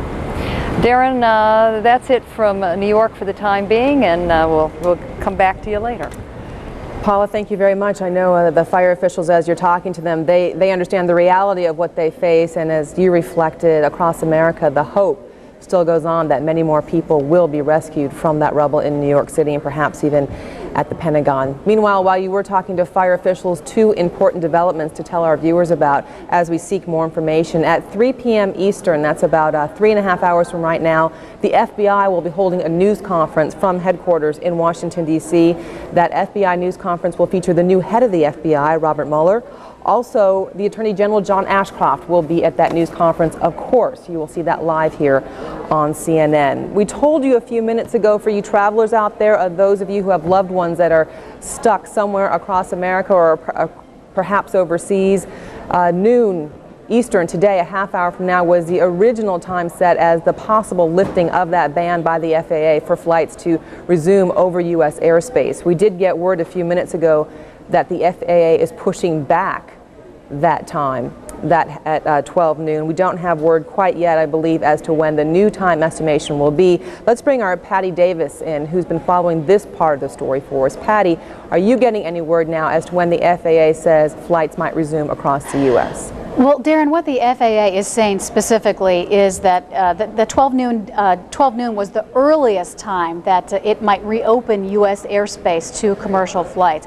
What it is saying now at this point is that decision now is up to the White House. That announcement will be made by the White House in consultation with the Department of Transportation. Now, the Department of Transportation Secretary Norman Mineta was scheduled to hold a press conference about an hour ago. That was canceled. He was to have details on exactly the security measures, how that would happen in terms of the airspace, etc. but that was canceled. We're now told that the White House will be making the announcement on when the airspace will be reopened. So FAA saying that noon now possibly not the target time for reopening U.S. airspace. Now, Washington Airport Authority, the Metropolitan Airport Authority spokeswoman tells me, as far as Washington, Reagan, and Dulles airports are concerned, she is not expecting either of those airports to have any flights today. No airlines have filed any flight plans at those two airports. Now, I have some details on a few airlines here. American Airlines does say that it may resume some flights when airspace is reopened. United Airlines is saying that it does not plan any scheduled flights before 3 p.m. Central Time. And of course, this is all up to whether or not the airspace is opened, if and when. Patty, if you're still with us there, so you're saying it's not the Transportation Department or the FAA that's going to make that announcement, the White House. But is the White House saying when they'll make that announcement? I have to imagine there are a lot of frustrated travelers stuck across the U.S. Yeah, we're actually just told now that no decision has been made exactly when U.S. airspace will open. That hopefully we'll hear more about that later today. Delta Airlines also saying that it has canceled flights through 6 p.m. Eastern today. So it's obviously up to what the federal government decides to do. No decision made at this point in terms of when that airspace will be reopened. Darren. All right. Patty Davis in Washington. Patty, that is going to be frustrating news, as I mentioned, for a lot of people who are stuck. Paula, you're going to have this combination, this balancing act of people who, of course, want the airways to be safe and yet probably very anxious to get home to their families and loved ones. Understand that. Thanks so much. We wanted to bring you quickly up to date on what is going on here. Earlier this morning, we talked with Joe Albaugh, who is the head of the Federal Emergency Management Agency. He talked to us about the 4 urban, specially trained search and rescue teams that will be joining the teams already here. It's hard to get a fix on the total numbers involved, but the head of the fire chiefs was just saying he believed in addition to that, 16 other urban search and rescue teams would be joining the efforts of Joe Albaugh's team. Right now I want to go to Gary Tuckman, who joins us from Ground Zero for an update on what kind of rescue operations are taking place right now. Gary? Well, Paula, the World Trade Center was the type of landmark that even though we know full well what happened, I still expect to turn around and see it standing there. Instead, we just see the skeleton of what was the South Tower. We come to you from Church Street and Chambers Street. This intersection is next to a subway station called Chambers World Trade Center, but there no longer is a World Trade Center. This neighborhood now is completely closed to the public, only open to emergency officials right now, police, fire, FBI, members of the National Guard are behind me right now doing everything they can to protect the area, and we've seen a lot of sights today coming down this street right next to me. We've seen vehicles carrying body bags. It was very solemn, very sad for us to see. We've also seen many large flatbed trucks carrying wreckage. We are told by New York City officials that some of the wreckage is up to 100 feet high right next to where the World Trade Centers used to be. And we've also seen many incinerated cars and trucks that have come on flatbed trucks and that are being disposed. But there also has been some good news. Officials here tell us that 9 survivors have been found. 6 of them are fire officials, 3 of them are policemen. The story of the rescue of one of the policemen is an unbelievable story. We are told this policeman was trapped under wreckage. His legs were trapped under wreckage, but because he had worked at the World Trade Center building, he knew exactly where he was. He couldn't see daylight at all. He was under the wreckage, but he had his cell phone with him. He called up on the cell phone and said, I know where I am. Come over here in this area and look. He was in a courtyard between where the 2 towers used to be. They came over, they dug, they found him, but they thought they were going to have to amputate one of his legs to get him out. As you may recall, after the Oklahoma City disaster, one of the women who was found, who has survived, who is still alive today, she had to have her leg amputated to be cut out of the wreckage. They thought they were going to have to do it in this case. As it turned out, they did not have to amputate his leg. He was taken away in an ambulance, and it said that he will be fine. With us right now is a gentleman by the name of Robert Galinsky. Robert is a common, everyday citizen who got to the scene very early yesterday and was allowed to participate in the search in the World Trade Center site. Now, first of all, tell me what you saw when you were there. Well, first, I want to say I came here because we're Americans are not going to, New Yorkers are not going to sit back and grieve forever. And as that, I needed to take some action and show that, you know, New York, we're standing up and we're doing what we need to do. I got down here at 6:30 this morning. I heard last night that they were going to have volunteers come in. I came in. On the way in, I saw, you know, ankle-high dust, twisted buses and fire trucks blown out, cars blown out, buildings that aren't really making make it on the air. Other buildings around the Trade Center with windows that were smashed in. Starbucks had its windows smashed in, which isn't a bad thing. What was this experience like? It was tough because it was very dangerous. We were right ground zero in World Trade Center Tower 1, digging, trying to find people. We found two, unfortunately, people that were not alive. Robert Galinsky, thank you very much for joining us. We appreciate it. Believed by the Massachusetts Port Authority, which has already announced that big security changes will be made at Logan Airport, where two of the planes were hijacked, including no more curbside luggage checkups. Including full compliance with the new security requirements being imposed on all U.S. airports. We received specific guidance on these measures from the FAA a short time ago. And I'm proud to say that many of these measures have been in place at Logan for many years. In addition, I spoke with Governor Swift this morning, and she has instructed us to go beyond these FAA requirements by placing state police at all security checkpoints at Logan Airport. With the new FAA requirements and the additional security at Logan, we are confident that when the airport is reopened, the safety of the traveling public will be ensured. I'm going to turn this over to our other speakers. Let me just say that due to the ongoing investigation and for the sake of public safety, the law enforcement officials who are here with us today are limited in the questions that they can answer and the facts that they can confirm. Let me first ask Tom Kinton, the Director of Aviation for Logan Airport, to speak. Good morning.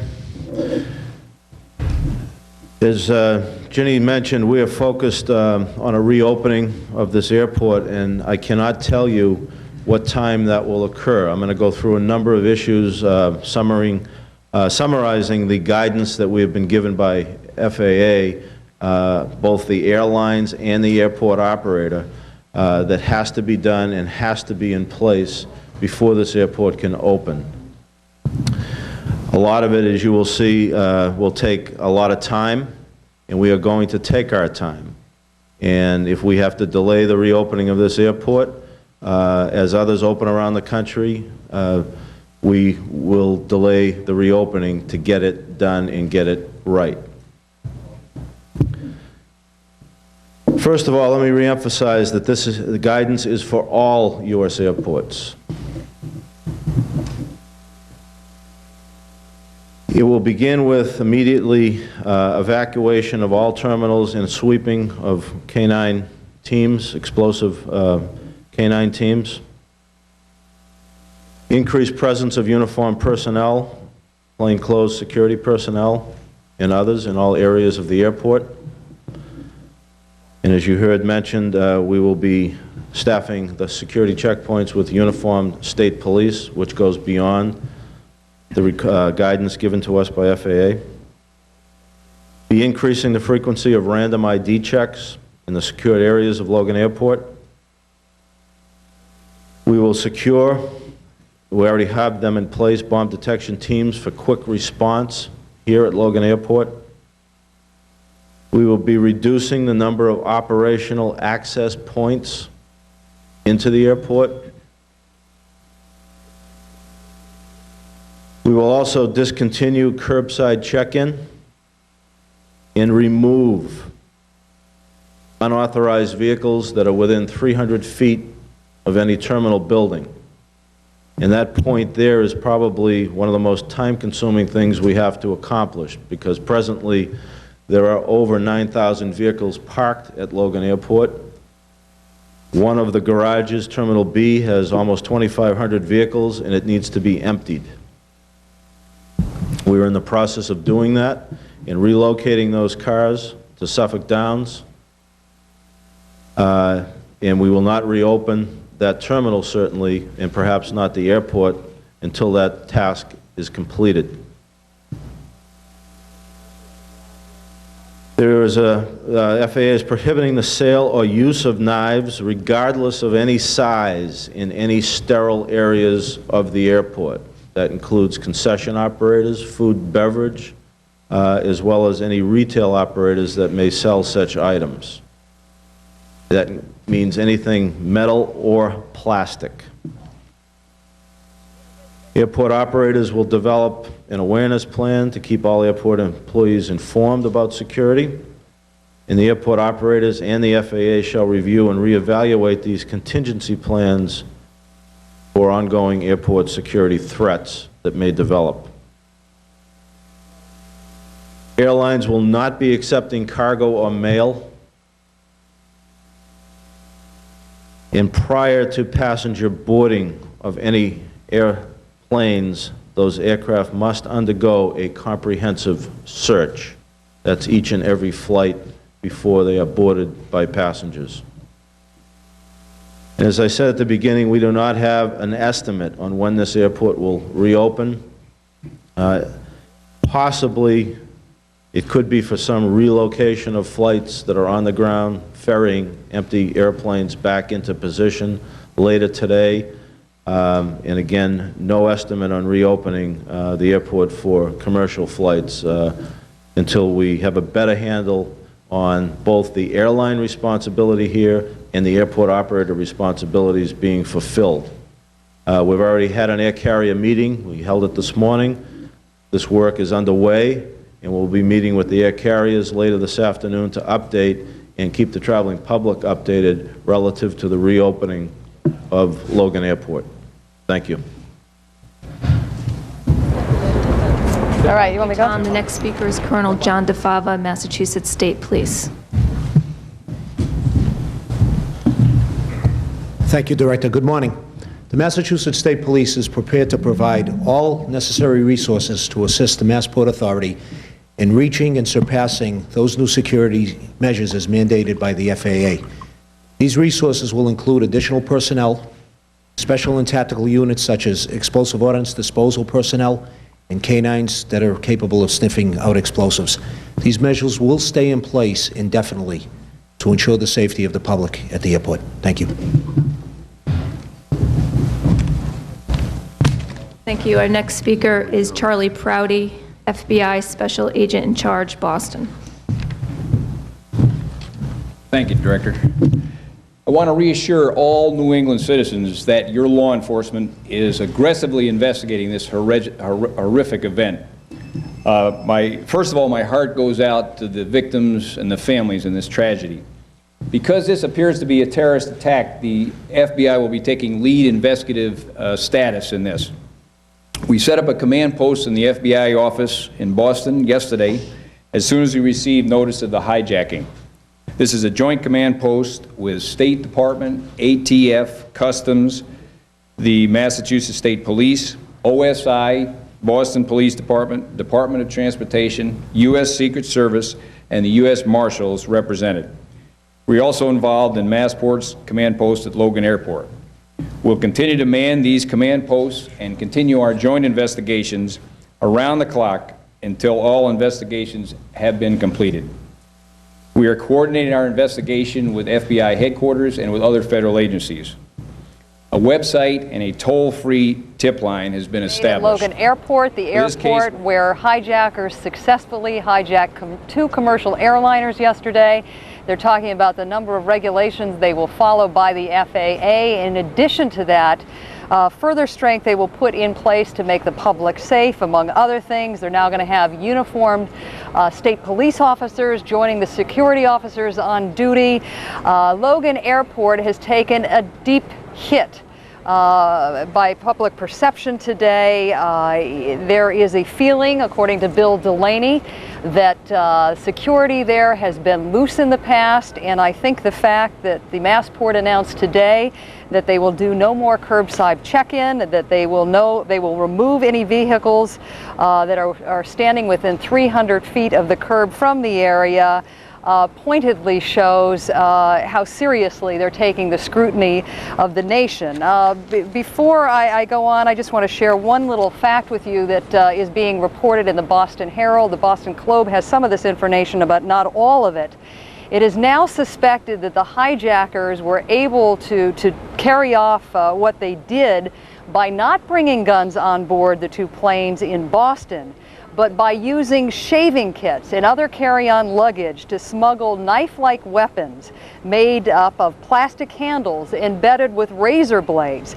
Now, these are sources familiar with the investigation talking to the Boston Herald, and that is consistent with apparently a flight attendant. Cell phone calls indicated as well. Now, I want to show you one of the latest pictures of what is going on here in New York City. You have the USS George Washington now moving into New York Harbor. It will patrol the waters off of New York City. In addition to that, a number of other naval vessels are on the move right now. Some headed towards New York City, some coming to the Washington, D.C. area to even help with some of the medical challenges that both cities are confronting at the moment. It is interesting to note that President Bush announced earlier today that he had asked for a spending resolution that would enable the United States to spend, quote, whatever it takes to deal with the magnitude of this horrendous tragedy that is confronting our nation. And I will have some more details for you in a moment or two. Back to Darren, who joins us from Atlanta. Paula, thank you very much. Of course, people across the country are looking toward the rescue efforts that are taking place. We're showing a live picture now from New York City. As we mentioned, and Paula has told us earlier, about 11 people have been rescued so far. As time goes on, fire officials have explained to us it becomes more difficult to do their job of rescuing. However, hope and prayers from across the country going towards that rescue site, both in New York City and also a hope toward the Pentagon. Leon. Well, Darren, you know, the only site New York is not the only site that we have been keeping our eyes on. Washington as well. Let's go there now. Bob Franken checking in from the Pentagon. Bob?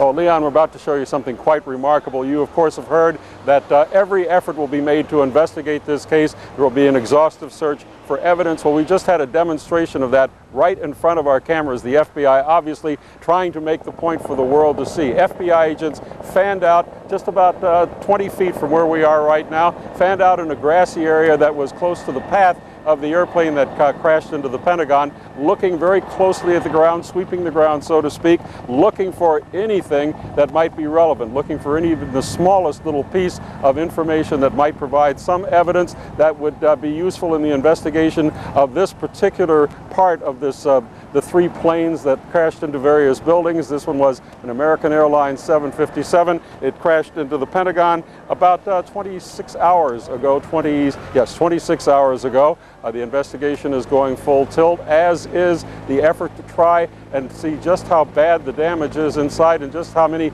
casualties there are. We're hearing now that they've located maybe scores of bodies. By scores, I mean under 100 located, but perhaps not removed from the building. Pentagon is not giving out actual figures. Of course, there have been estimates that there could be several hundred people whose lives were lost here, although various Pentagon officials do not in fact agree that it's going to be that high. But while that search is going on, and it's very fitful because of the precarious nature of the building, many of the families and loved ones of some of the friends and loved ones of the people who are missing inside can only stand here and watch. I told her that her father was missing and that when I knew, I would tell her. If he does come out in any type of capacity, that I will be one of the first ones there. They sent in some dogs, but that there was no sign of life. But that, what else? That it might be several days before they can even start pulling out bodies. And Leon, while the search is being conducted in a very painstaking way, firemen are still trying to put out the blaze, which on a spot basis has spread throughout much of the building. Leon? All right, thanks to Bob Franken, standing by there at that focal point for us there in Washington, the Pentagon. Now, up to New York and Paula. All right, we're going to head back to what is the second news conference of the day held by New York Mayor Rudy Giuliani. Let's listen in.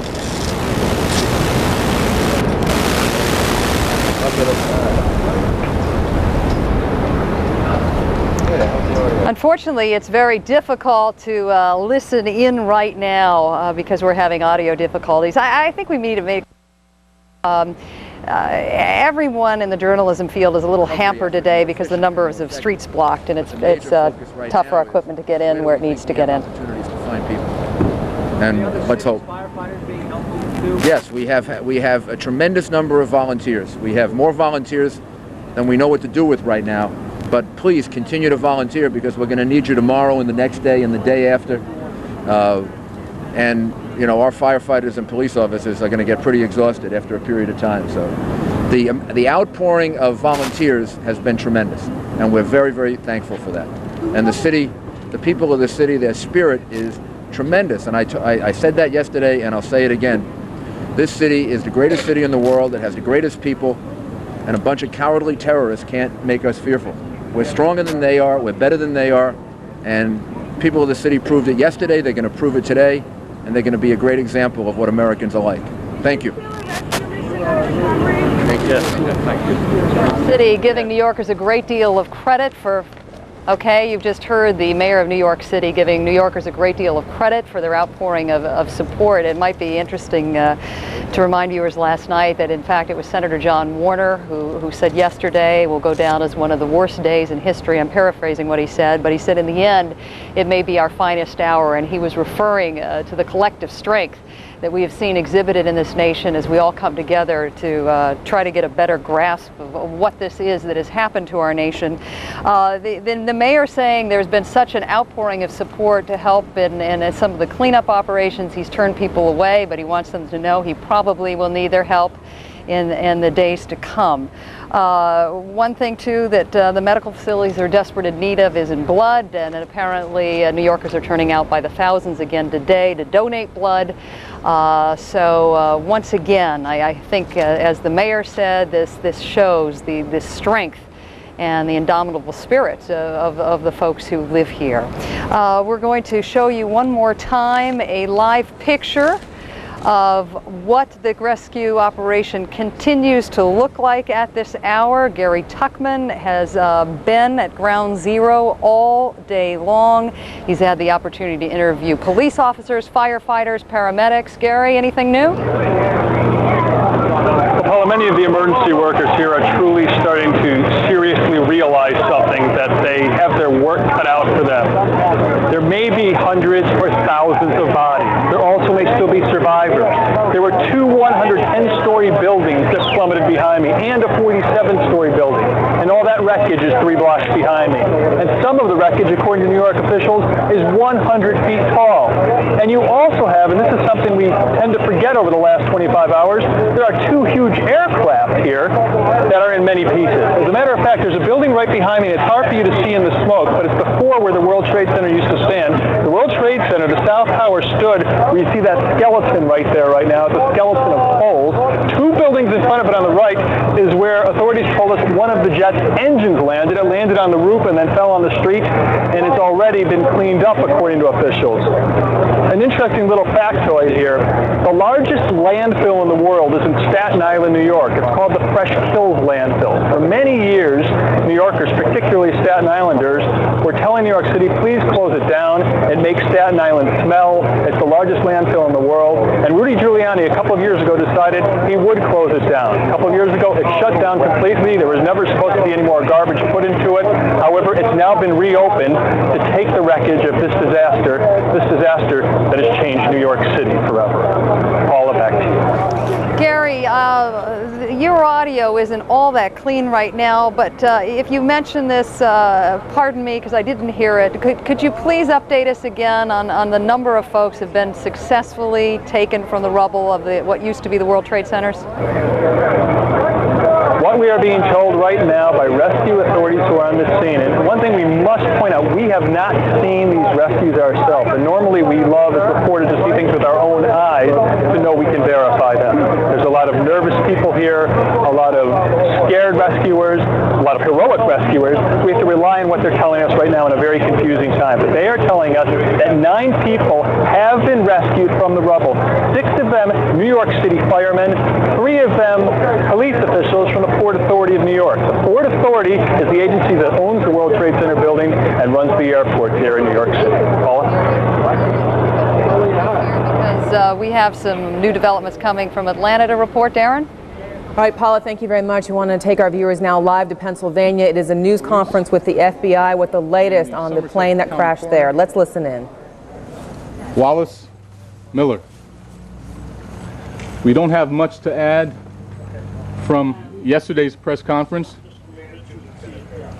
However, we will go over some of the things that we are doing. Presently, we have over 200 personnel on site from the FBI, Pennsylvania State Police, ATF, NTSB, FAA, Postal, IRS, Civil Air Patrol, the Somerset County Coroners I mentioned, as well as representatives of United Airlines, their aircraft scene team. This morning, members of our Hazardous Materials Response Unit conducted an assessment of the crime scene, particularly the area around the crater. Their assessment was to determine levels of toxicity and flammability. Based upon that assessment, they found that our evidence collection personnel could go on site to conduct their work. They found low levels of aircraft fuel. After they finished their assessment, we began mapping and gridding the crime scene. The gridding process is important to help facilitate an orderly and methodical approach to evidence collection. Basically, as we get further away from the crater, the grids will probably increase in size. The crater area, the grids will be very, very small. We are looking to recover human remains, the black box or the voice data recorder, personal effects, and aircraft parts. Before the evidence collection team, which numbers approximately 80 personnel from various agencies, before they enter the scene, again, they'll be given a safety briefing in as much as there's still materials out there that could prove potentially hazardous.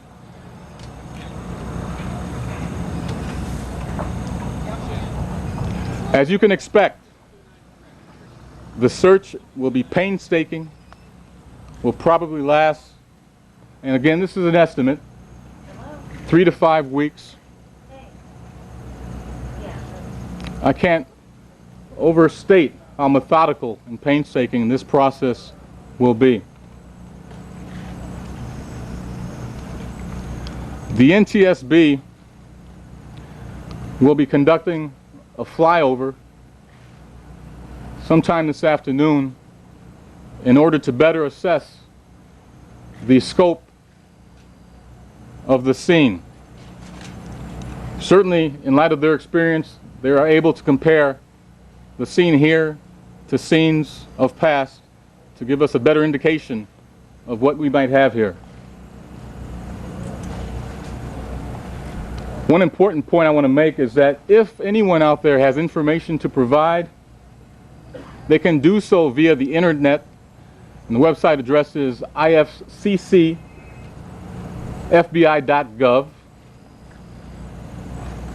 Should there be any interest in finding out about the attacks, individuals should feel free to contact 866-483-5133. 37. If there is any information to provide to the FBI with respect to what had occurred, feel free to contact the FBI Pittsburgh office, 412-471-2000. I'd like to defer now to the Lieutenant Colonel and the Major. They'll discuss the efforts of the Pennsylvania State Police. Robert Hickes, Hickes.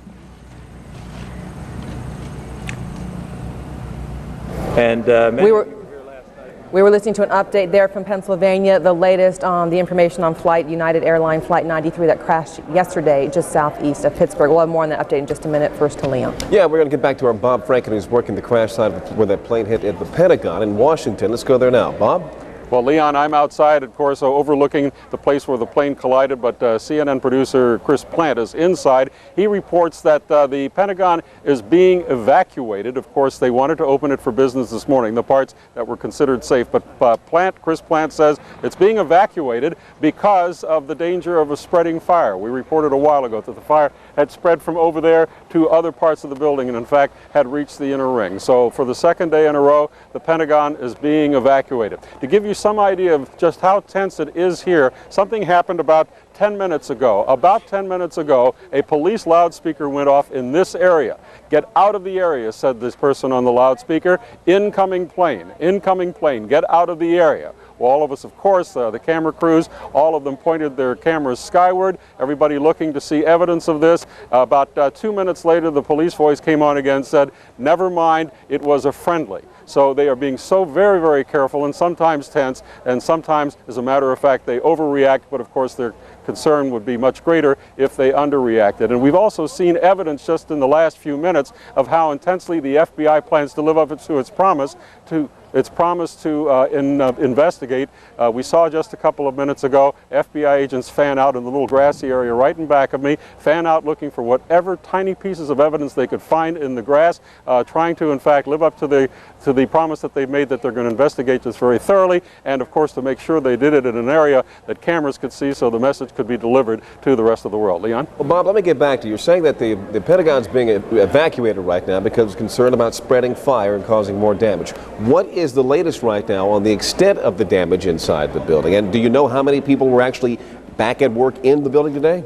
Well, no, but we had been told that it would at most only be about half of the workforce. What we have been hearing is that the fire has been spreading through the roofs.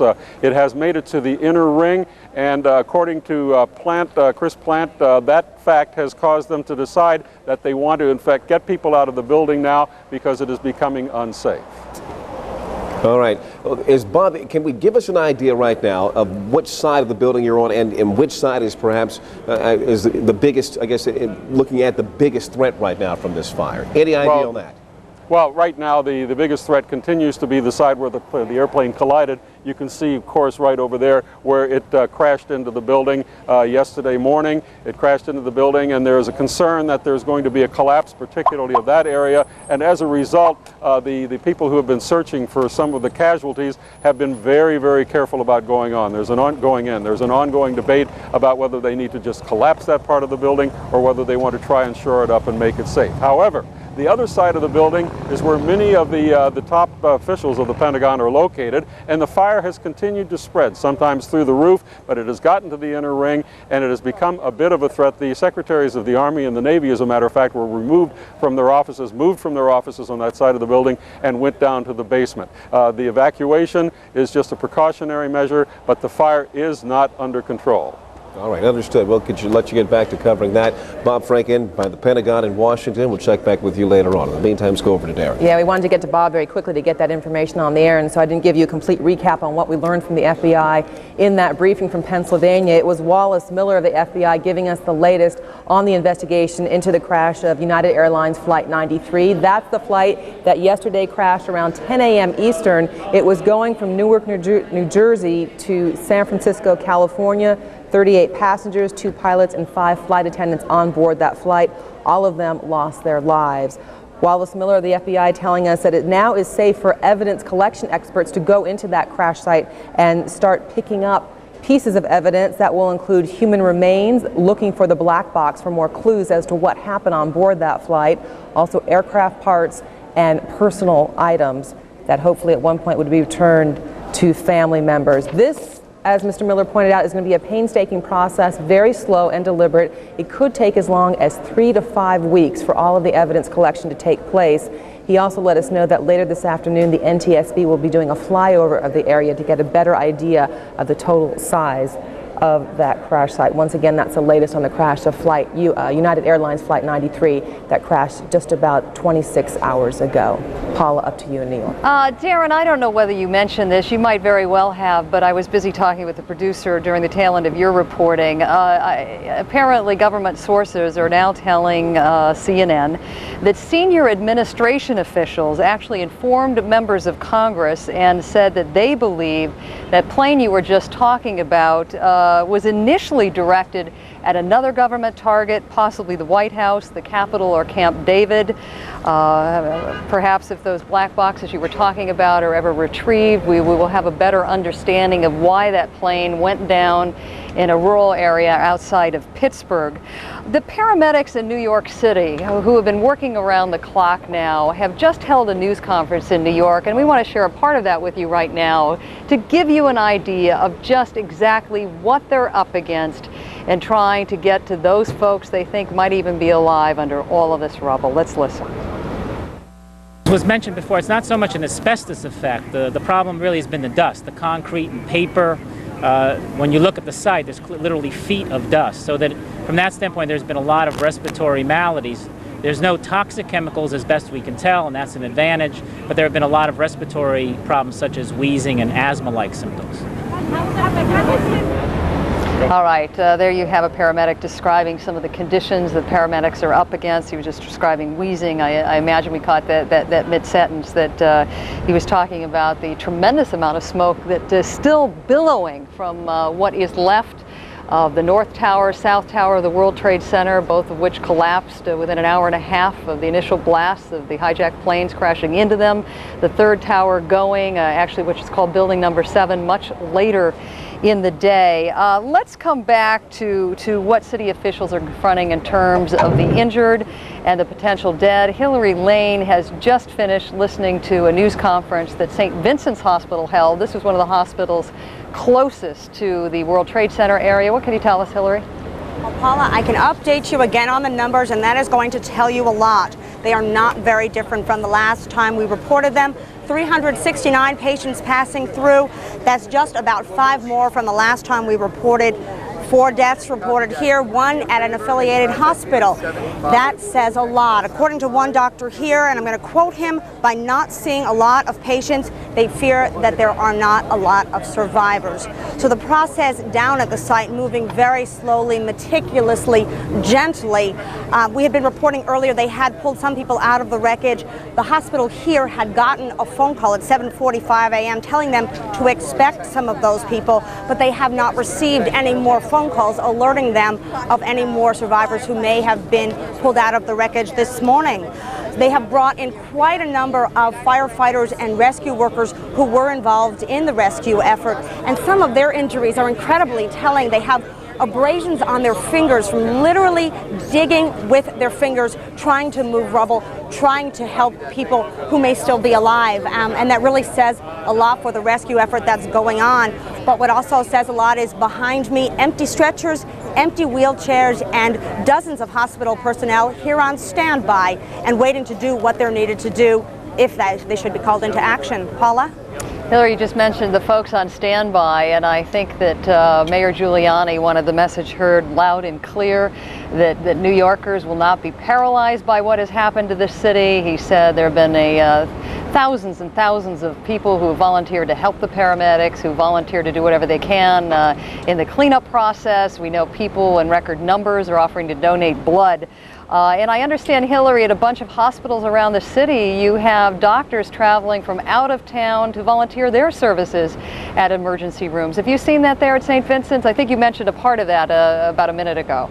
Absolutely. I spent the day at Bellevue Hospital yesterday, and from early in the morning, there were people coming in off the street. There were 2 nurses from Texas here in New York City on vacation, heard about this, rushed in as quickly as they could to offer their services.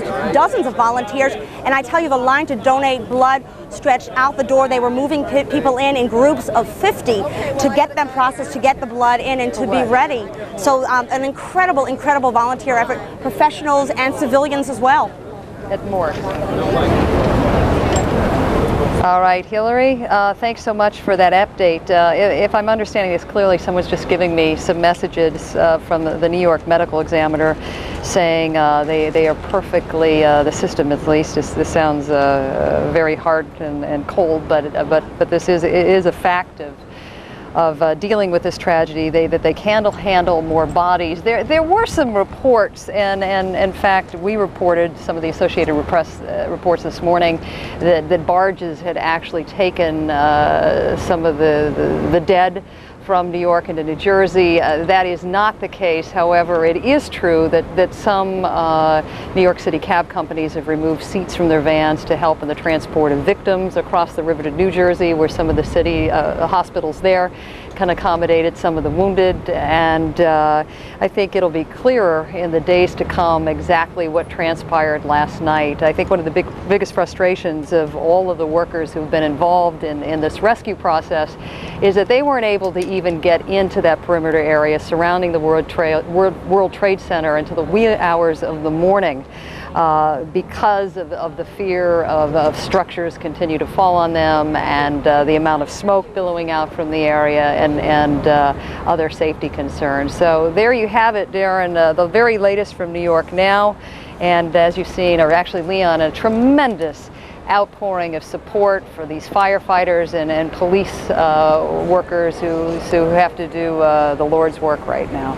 Yeah, definitely, Paula. We've seen much of the same sort of reaction in the other focal point for this story as well in Washington, D.C. Many people there coming together, rallying to the cause, if you will. Now, the latest that we've gotten there on the scene at the Pentagon is that the Pentagon is telling people and reporting to the press that they don't expect any more survivors to be pulled from the rubble there. You're seeing in our live picture the work that goes on there at that scene.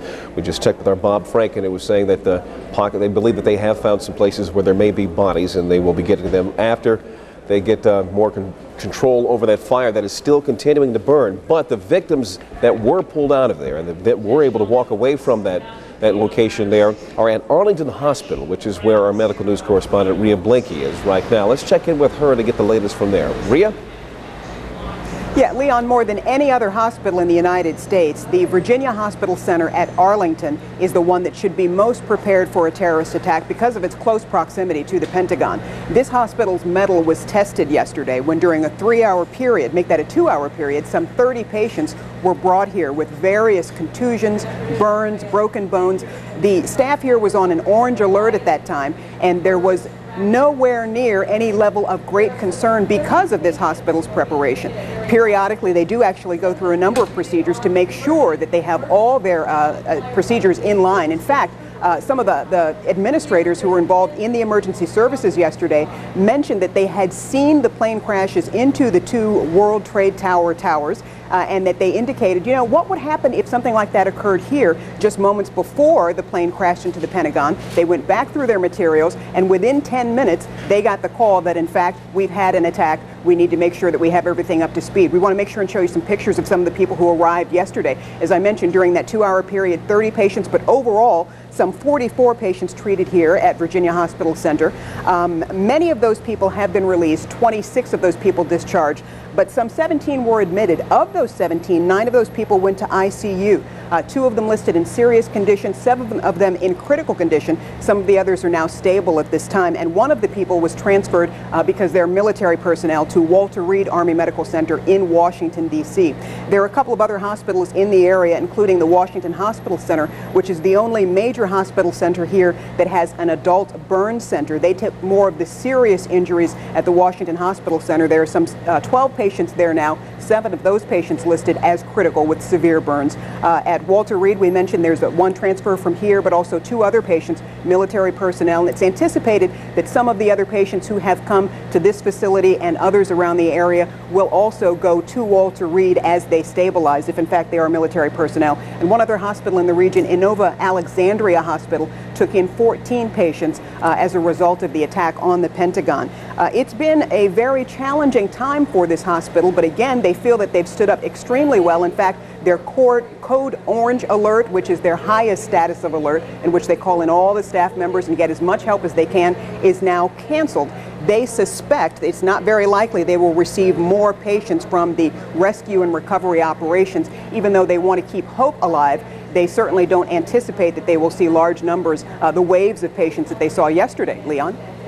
Ria, quickly, if you can tell me, are you hearing any word about there being blood shortages there, as we were hearing in other places like up in New York? We did hear yesterday that Inova Alexandria Hospital was having some problems with blood shortages. We are not hearing that today. In fact, we checked with Washington Hospital Center, and they too seem to be having good blood supplies. However, we don't want to discourage people from donating, but we don't understand that it's necessarily a problem at this point. All right, well, that's good news. Ria Blake reporting live for us this morning from Arlington Hospital. Darren? The story, of course, affecting not just here in the U.S., but all around the world. And in fact, as we understand it, a quarter of U.S. embassies around the world are still closed today. For more on that, let's go to the State Department and our Andrea Koppel. Andrea.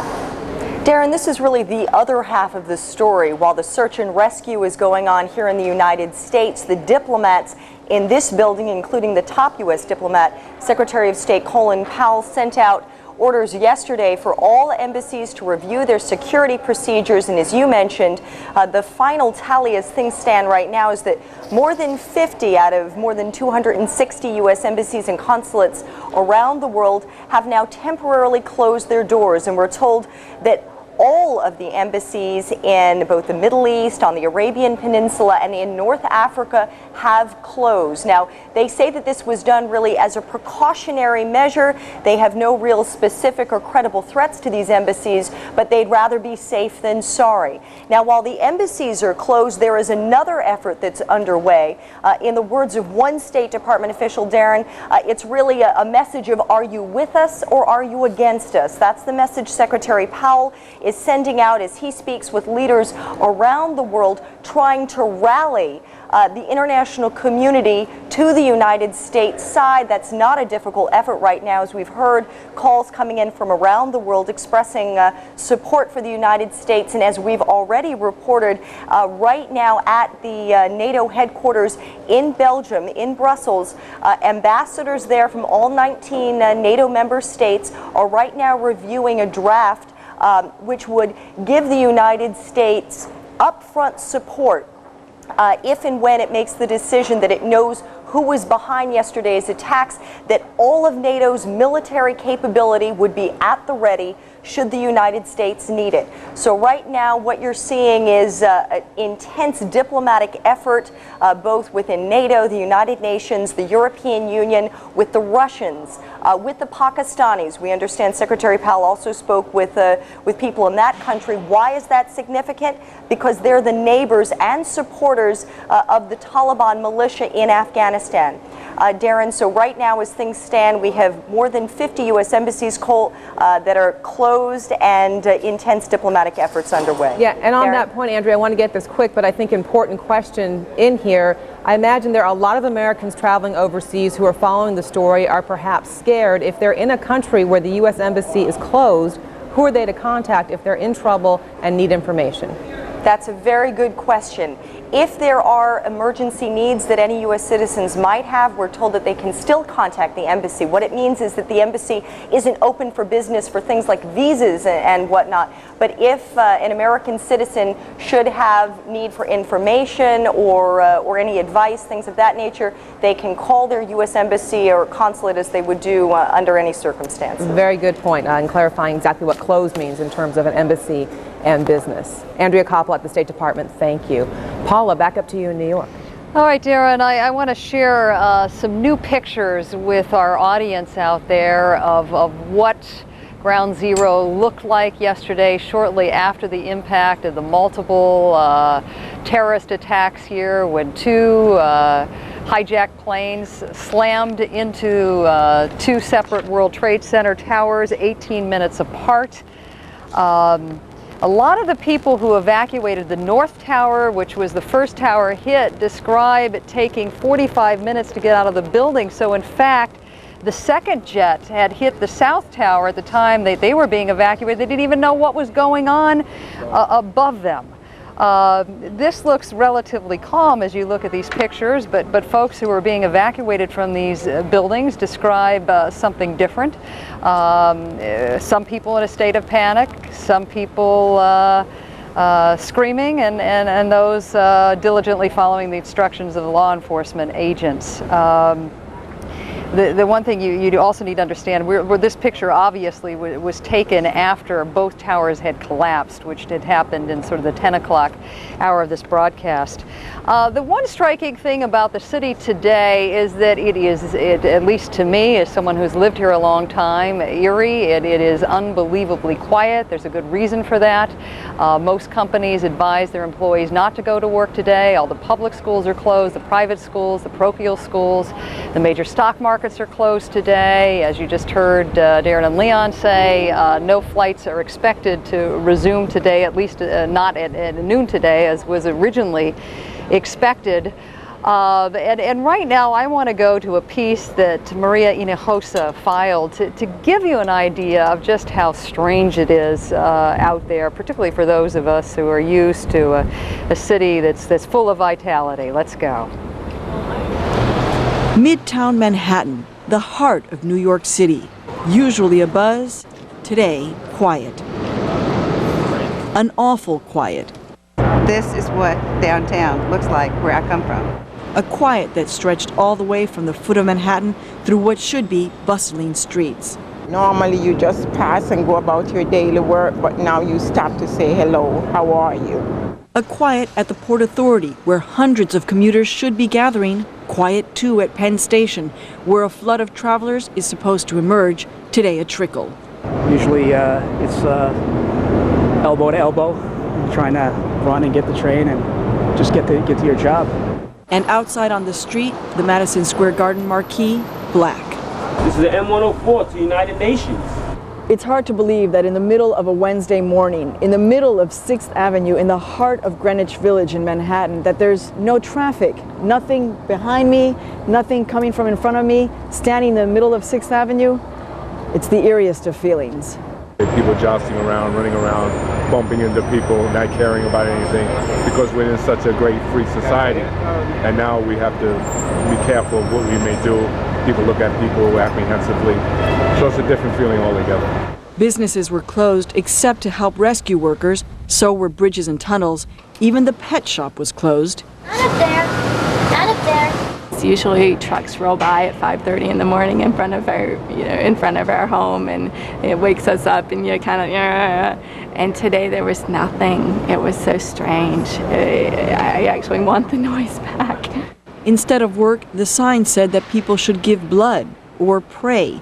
And missing from the sky, that signature view of downtown Manhattan, the Twin Towers used to poke into the sky. Now there's just space. A lot of things missing in New York today. That New York attitude, gone for now. Maria Hinojosa, CNN, New York. And I must say to Paul, up there in New York, even from our perspective here in Atlanta, for many of those of us who have visited New York so many times, that is eerie to see a city that quiet and that somber. Well, let's talk now about the investigation into finding out exactly who is responsible for this. Officials are saying that early investigation into these deadly attacks point to Islamic extremist and alleged terrorist mastermind Osama bin Laden. Our national correspondent Mike Betcher is joining us here on the set. He's got the latest for us on the investigation, and you've been checking out things. And I want to ask you, first of all, in looking at what you've heard and seen so far and talking to those you have, has anyone said to you that they think that the 4 attacks that happened yesterday were the only 4 that were planned? Because that to me would seem it's sort of strange to think that any group that could be so efficient that they would have 100% effectiveness or efficiency here. Well, I was told by one source that they wanted to ensure, they're speculating now, but that these groups obviously wanted to ensure that they were successful. In other attempts that have occurred, usually a quarter or a half or sometimes none of the efforts work. but there was a concern, is this over? And no one can answer that question yet. All right, well, how close now are they getting to actually identifying who they think they're going to be going after here? Well, in the United States, the search is centering on three fronts. First, that car that was seized at Logan International Airport in Boston. Inside the car were flight training manuals. They're looking at that car. We've confirmed independently that indeed there are interesting items inside of that car that FBI agents want to look at. Also, another car was seized at Daytona Airport. In that car, again, there were items in Arabic apparently relating to Osama bin Laden, and that is the reason they are looking at that car. It has been towed away and is being looked at. And at a second location in Florida, in Venice, a couple there has been questioned by the FBI. They run a flight school, and they say that the FBI indicated to them that maybe two of their former students a year ago may have had something to do with the attacks yesterday, Leon. Let me ask you about the material you said that was found in Boston, because our Bill Delaney was on about maybe an hour and a half or so ago, and he was saying that there was some concern that that information may actually be false information floating out there, because they would find it, because the experts he talked to found it so hard to believe that you would find something left behind that would be an Arabic flight training manual. Is something as specific as that being left behind in the wake of this? Well, let me give you an example. The Daytona car may provide some answers to that. Maybe these people wanted those cars to be found, because we have indications in the Daytona car that information was left very obvious relating to Osama bin Laden, that it was left out there for people to see. So, you know, you can speculate all you want about this, and it's difficult to know. The agents, the intelligence analysts themselves are really wrestling with this issue, and to second guess a terrorist is a difficult thing to do. All right, what about the overseas cooperation that we've been hearing about so much lately? That the U.S. is going to be seeking it from other states, other entities overseas. And we've heard also that many folks in the intelligence community are concerned that there is no human intelligence, at least not like there used to be. The U.S. doesn't have as many people on the ground in different places. Any concern that that fact alone will prevent them from finding out exactly who is responsible? No, they do not think it will prevent them from finding out who is responsible for this. And what they're looking at is information that they developed over the last 2 years, that al-Qaeda is not a group, it's a network. And I think Secretary Powell said the same thing this morning. It is a network, and this network has been mutating over the past 2 years, and they've been trying to study this mutation. For example, al-Qaeda has been reaching out to other terrorist groups, especially in North Africa and especially Algerians. And in 1994, for example, the only other case kind of similar to this was a hijacking that went bad for the Algerian terrorist group GIA, which has contacts to bin Laden. And in that case, they wanted to ram that jet into the Eiffel Tower, but that did not work. And so they're looking at that. They're also looking at possible significance of dates. Why did this happen in September? They know that bin Laden recently, and if you look at his most recent videotape that came out a few months ago, in that tape, he really embraces the Palestinian Intifada, which is a real shift for bin Laden. In the past, it has been American presence overseas. So they are looking at possible symbolism of September, going back to Black September, which was the radical Palestinian group that hijacked 4 planes back in 1970. 3 of those were successful hijackings, and also they were responsible for the Munich massacre during the Olympics. So they're looking at all of these things, going through their files, but nothing hard yet. Yeah, it's a great indicator of just how much work there is to be done here. Mike Betcher, thank you very much. We'll be talking with you throughout the day on this one. Darren, over to you.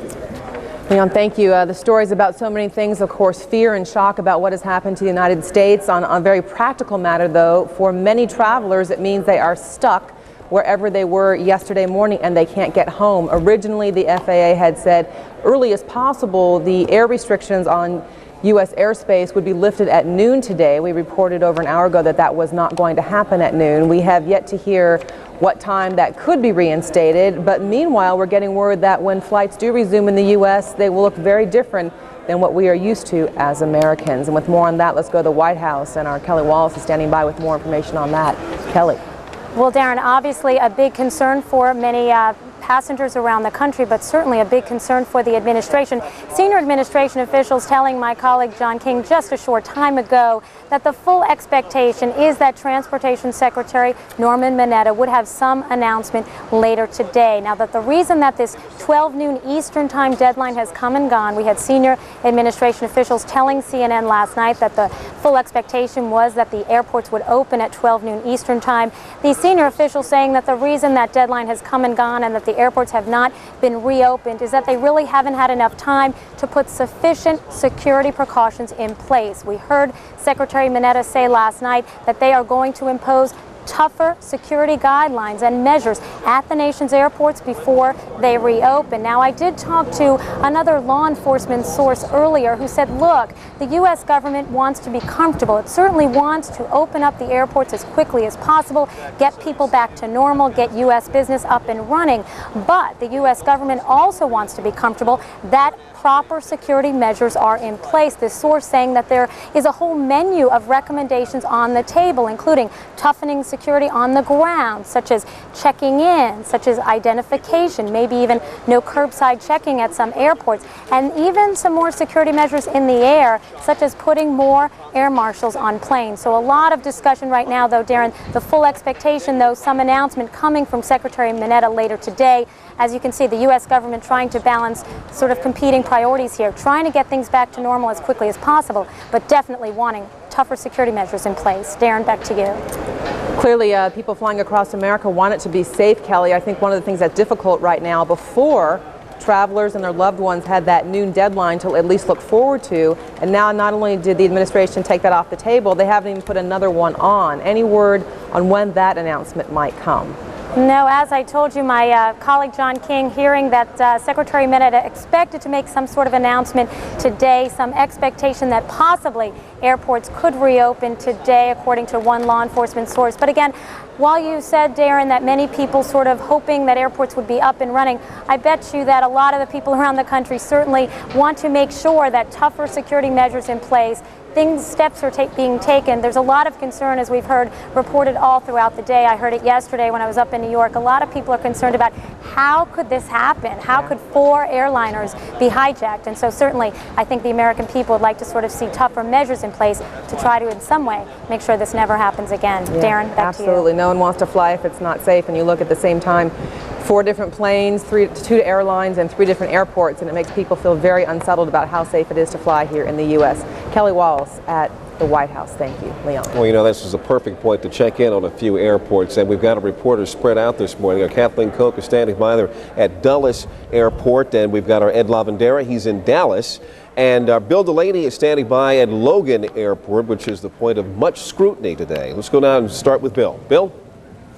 Well, much scrutiny. This airport is still closed, Leon, and closed indefinitely. But I want to say right at the beginning of our little report here, a rapidly developing situation. A local television station now reporting that the FBI has ID'd all suspects and is about to make arrests. We can't confirm that. It is being broadcast, however, on a usually reliable local station here in Boston. Now, what we also know, of course, has been reported throughout the morning. A car was taken from Logan Airport Central Parking Garage overnight, brought to an FBI processing facility. As Mike Bencher mentioned earlier, that car being gone over. Interesting material, Mike Bencher called it. It's being called more specifically by law enforcement sources here an Arab language training manual for flying a big airplane. That car, as well as seats from Logan Airport, being gone over at an FBI processing facility. The seats being gone over, seats from the airport, for possible DNA evidence of who may have been involved with this, as I say, rapidly developing situation out here at the still closed Logan Airport. Back to you, Leon. Well, Bill, before we let you go, let me ask you some more about this information you're hearing about the FBI being about to make some arrests right now. Does this mean the FBI is pretty much wrapped up what they're doing there at the airport? Is that what you're hearing? This is a difficult situation. We want to be very careful. There was a press conference here, just ended about a half an hour ago, when Special Agent in Charge Charles Prouty of Boston absolutely refused to be drawn on any questions about the ongoing investigation. There are many strands to this story, including newspaper reports that several Arabs have been ID'd who may have been involved in the hijacking itself, including 2 carrying Middle Eastern passports, 1 known to be a trained pilot. That report out there from reliable law enforcement sources as well. But the FBI and state and local police officials absolutely refusing, really quite stone-faced, to be drawn on any of these questions at the press conference. This ended 20 minutes ago or so. So yes, there is a report out there just in the last few minutes from a usually reliable local television station here, but all of that denied earlier, the FBI saying they had nothing to tell us, that this was an ongoing investigation, and as I say, half an hour ago, they gave us no indication that anything was about to break here. Leon. That actually is about what you would expect the FBI to say and to do. All right, thank you very much, Bill Delaney. That could turn out to be some very significant news that may be breaking very soon for us. We'll get back to you later. Let's go now to Dallas, where Ed Lavandera is standing by there. Ed, over to you. Leon, the Dallas-Fort Worth International Airport is the second largest airport in the country. 2,300 flights a day originate from here. So usually this is a place buzzing with passengers and buzzing with crews moving in and around and the humming of airplanes flying overhead. But this place has been left completely deserted today outside of the intense security scene that we have seen here today. This is an American Airlines terminal. It has been completely shut down as crews here are doing security sweeps of the buildings. 152 airplanes are sitting on the tarmac here at DFW International Airport, waiting for the queue to be able to take off again. We have spoken with several airport officials and airline officials throughout the morning, saying that a lot of their crews have completely rested, so that when they do get the go-ahead to move ahead, the crews will be able to move ahead, but that there are a lot of airplanes out of place, so that when the government does give the official go-ahead to move forward with taking off again, that it could take a little bit of time to get a lot of these planes back into position. But they said that this is in a lot of ways is just like a severe storm, and that the airplanes and all the airlines will be able to get moving ahead quickly. Leon, back to you. Ed Lavandera in Dallas, thank you very much. Now, let's go over to Kathleen Koch, who is standing by at Dulles National Airport. Kathleen. Leon, as you can see behind me, this huge, normally bustling international airport is a barricaded ghost town. You see no one except media, except police officers moving around at this airport. When you look out on the tarmac where normally at this time of day there would be dozens of flights landing, planes lined up waiting to take off, there is nothing. There is not a ground crew. There is no human movement. The parking lot to my right is filled with cars, but no people, no one dragging their suitcases out, no one rushing to catch a flight. It is truly a very eerie sight. Now, of course, this is the airport where the doomed flight number 77, American Airlines Flight 77, departed from and then cut that huge gash into the Pentagon. Very near here is the Dulles Marriott, where we have had some families meeting there. They began arriving, some yesterday morning, a few more this morning, and they have been meeting with grief counselors, with chaplains. American Airlines has also established a set of people who have come in, some 75 of them, airline employees who have come in, and they're actually dispersing out to go to the homes of some of the families of these passengers who were killed in this deadly collision at the Pentagon, to help them cope, to support, to do whatever they can. Now, as the preceding reporters have all mentioned, that when these airports do open up, that security will be very tight. I know that Kelly at the White House referred to the possibility of actually having marshals on the aircraft. That will be a very difficult undertaking when you consider that in the United States, generally on an average day, we have 35 to 40,000 flights landing and taking off, 4,000 to 5,000 in the air at any time. So that will be hugely difficult. Another thing that will make the opening of the airports perhaps experience some delay is not the issue of the aircraft being out of position, but the fact that these airports are now going to have to meet these new, more stringent security measures before they can safely open up. Leon? All right. Thank you very much, Kathleen Cook, reporting to us live from Dulles National Airport. Now, let's go up to Paula in New York. Paula? All right, and Leon, I'm going to take you directly back to Daytona Beach. We're looking at some interesting pictures from the Daytona International Airport, where we are told a bomb squad is thoroughly searching the cargo hold of a Continental jet. We don't know a whole lot about it, but it is our understanding that the luggage in this plane, for whatever reason, did not make its connection. We do not understand at this moment how this might be connected to the other stories coming out of South Florida. We know, according to Mike Boettcher, at least 10 FBI agents were searching 2 houses in Vero Beach, Florida, and what appeared to be a part of the investigation of the deadly terrorist attacks against the United States. We know that the FBI in Miami issued a national bulletin for law enforcement agencies to be on the lookout for 2 cars.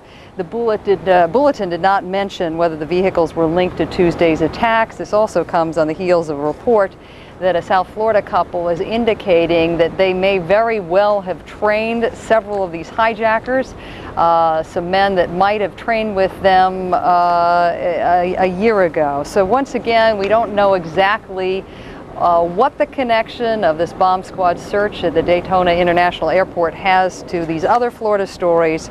But to me, Darren, one of the most interesting things is what Mike Boettcher was reporting about that car that the FBI agents have actually seized from a Boston parking garage outside of the Logan Airport there. He is reporting that some interesting materials have been seized from there. Bill Delaney going even further, his sources telling him that some Arab training manuals on flying a big plane were found in that car. So all of this will become clearer in the hours to come, as Bill Delaney reported earlier on. Lots of small bits of information that are very difficult to thread together and dangerous to thread together at this point. Yeah, Paula, and another thing from our David Ensors, he pointed out earlier this morning when we were talking to him, this very difficult balance for government officials. They don't want information from their investigations to leak out, and yet they realize the American people are very hungry for information. Perhaps we can get some insight now on how these investigations work with Stanley Bedlington. He is a former CIA senior analyst, and he is joining us. It looks, sir, like you are in our Washington bureau, or is it New York? No, I'm in Washington. In Washington. Thanks for joining us, sir. Give us an idea and some clues as to how investigators are trying to put together some information. I was thinking particularly looking at the plane manifest. Who got on board these 4 airplanes? Well, first of all, I think you approach that sort of investigation at 2 levels. First, from the level of law enforcement, and secondly, from the level of intelligence, both of which working closely in tandem. You look at the passenger manifest, you do checks with your records, your data banks, either in the CIA or in the FBI, and then you go out and investigate the people. You find their houses, their addresses, and just follow up on that. That, I think, is very, very important. So you look at everybody who was on board each of those 4 airplanes? Oh, absolutely. All must be very closely scrutinized. Who they were, how they bought their ticket, how did they get to the airport? These are all things that could point toward the direction as to who was involved in this operation. Of course, and you would investigate the taxi drivers who took them to the airport and every single detail about their getting on the plane. That is very important. This, of course, today has so many people scratching their heads, and yesterday as well. America living in fear of a lot of things in recent years, but things like nuclear war, things like biological warfare. How many people actually stop to think that an airplane could be a deadly weapon? Very few, including myself. I note that Louis Freeh, the director of the FBI, just before he retired, made a point saying that the most likely forms of terrorism in the United States in the near future would be first cyber warfare and secondly biological, chemical and radiological warfare. This is conventional terrorism, admittedly in a very, very deadly form. And as people try to put their lives together, the question becomes, how do we avoid future attacks? The point is that's going to be extraordinarily difficult. I think we need a complete reordering of the Homeland Defense system on both a law enforcement and an intelligence level. Most of all, and most important, we need something that's being recommended over the years and has never been implemented. That is the setting up of some sort of body that coordinates throughout the country the activities of various departments of government and of state and local authorities. So you're suggesting you're suggesting that one of the basic problems is just communication between the agencies and the people that are already trying to work on this problem. Well, it's not the major problem, but it is a problem, and I think we would be able to attack the problem far more effectively if we had such a committee with a very important person at the head of it who reports directly to the President. Stanley Bedlington, former CIA senior analyst, thanks for your insights today, sir. Appreciate your time. Thank you. Leon. But we ought to take another personal and I guess up-close look, if you will, of this tragedy from which so many are trying to recover. Our producer, Rose Arce, made her way down yesterday to Ground Zero at the World Trade Center, and she took a camera with her, and she kept this notebook and wants to show you now exactly what she saw. We took a walk toward Ground Zero. There's hundreds of fire trucks coming this way. The sky was filled with fine pieces of glass and acrid smoke.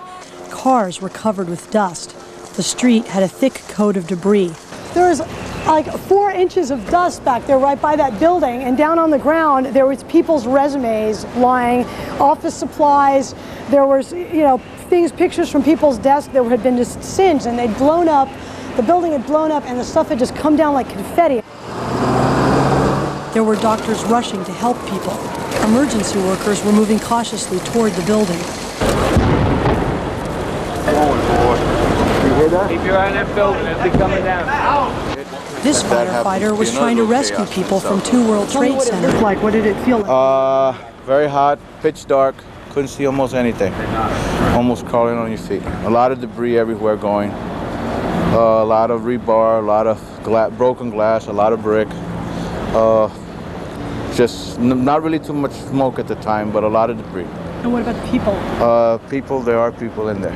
Another firefighter watched debris crush everyone on his truck but him. Well, what was it like when it collapsed? Was it? Nightmare, total blindness, choking feeling. You're covered in dust, rubble, smoke, everything. I dove under a truck. Closer to the building, it was almost like nighttime. What was left of the building was a fiery hulk. The firefighters thought it might collapse. Pieces of the building kept falling. The building is about to blow up. Moving back. Rescue workers pushed people away from the scene. We are walking back. There's a building about to blow up. On flame. Debris coming down. So everyone moved back, leaving debris and silence. All right, and I'm back on the CNN platform where you have a commanding view of what the New York skyline looks today, absent what once were the 2 tallest buildings in the city, the World Trade Center buildings, Tower 1, Tower 2, the North and South Tower, of course, collapsing within an hour and a half of the time that the hijacked jets crashed into them. Now it seems quite remarkable to many of us who've lived here that it is indeed the Empire State Building that stands the tallest in our proud but decimated city today. I'm going to check in with Aaron Brown, who had this identical vantage point that I've had today for many, many hours. Yesterday, he finds himself closer to Ground Zero than most of us have been able to get to. Aaron, can you describe to me what you've seen? I know you had some difficulty getting down there. All of the streets we've described earlier today from 14th Street South have been closed. What have you seen? Well, Paula, just getting here was an experience that there's very little traffic, as you know. The West Side Highway, which is normally teeming with cars, is essentially a staging area. You see everything on the highway from utility vehicles, Con Edison vehicles, electric generators, night lights so that when it is safe to move in, they have some light to work 24 hours a day. Truck after truck of portable toilets. They need to get facilities in for people. There are sanitation trucks with snowplows on them. They'll be brought in at some point to clear the wreckage. As you get closer to the area, of course, and you look behind you, what I guess about 5 blocks from where Building 7 once stood, they continue to pour water on the smoldering building. Building 7 was the last of the buildings to collapse. Tower number 1 essentially collapsed on it. This is, granted, an oversimplification, but the weight of that crushed the building. The members of Congress, let me break quickly here, have just met with the president and they are speaking now. People who are out there trying to save lives, and the workers, the rescue workers, and all those folks that are around the clock doing their very, very best. And of course our sympathies with the families and all those who have been the victims of this terrible, terrible act. But now is the time for government to move forward. We're in complete agreement that we will work together, that we want to share information, that we will be ready to move on whatever the President suggests, and we will go through the debate and the actions of Congress in a bipartisan way to make that happen. But as we said last night, when somebody takes this country for granted, when it violates the people of this nation and the sovereignty and the freedom of this nation, this Congress stands united shoulder to shoulder to do the right thing, to stand up for America and do the legislative work and process that we need to do. And we confirm that with the President today.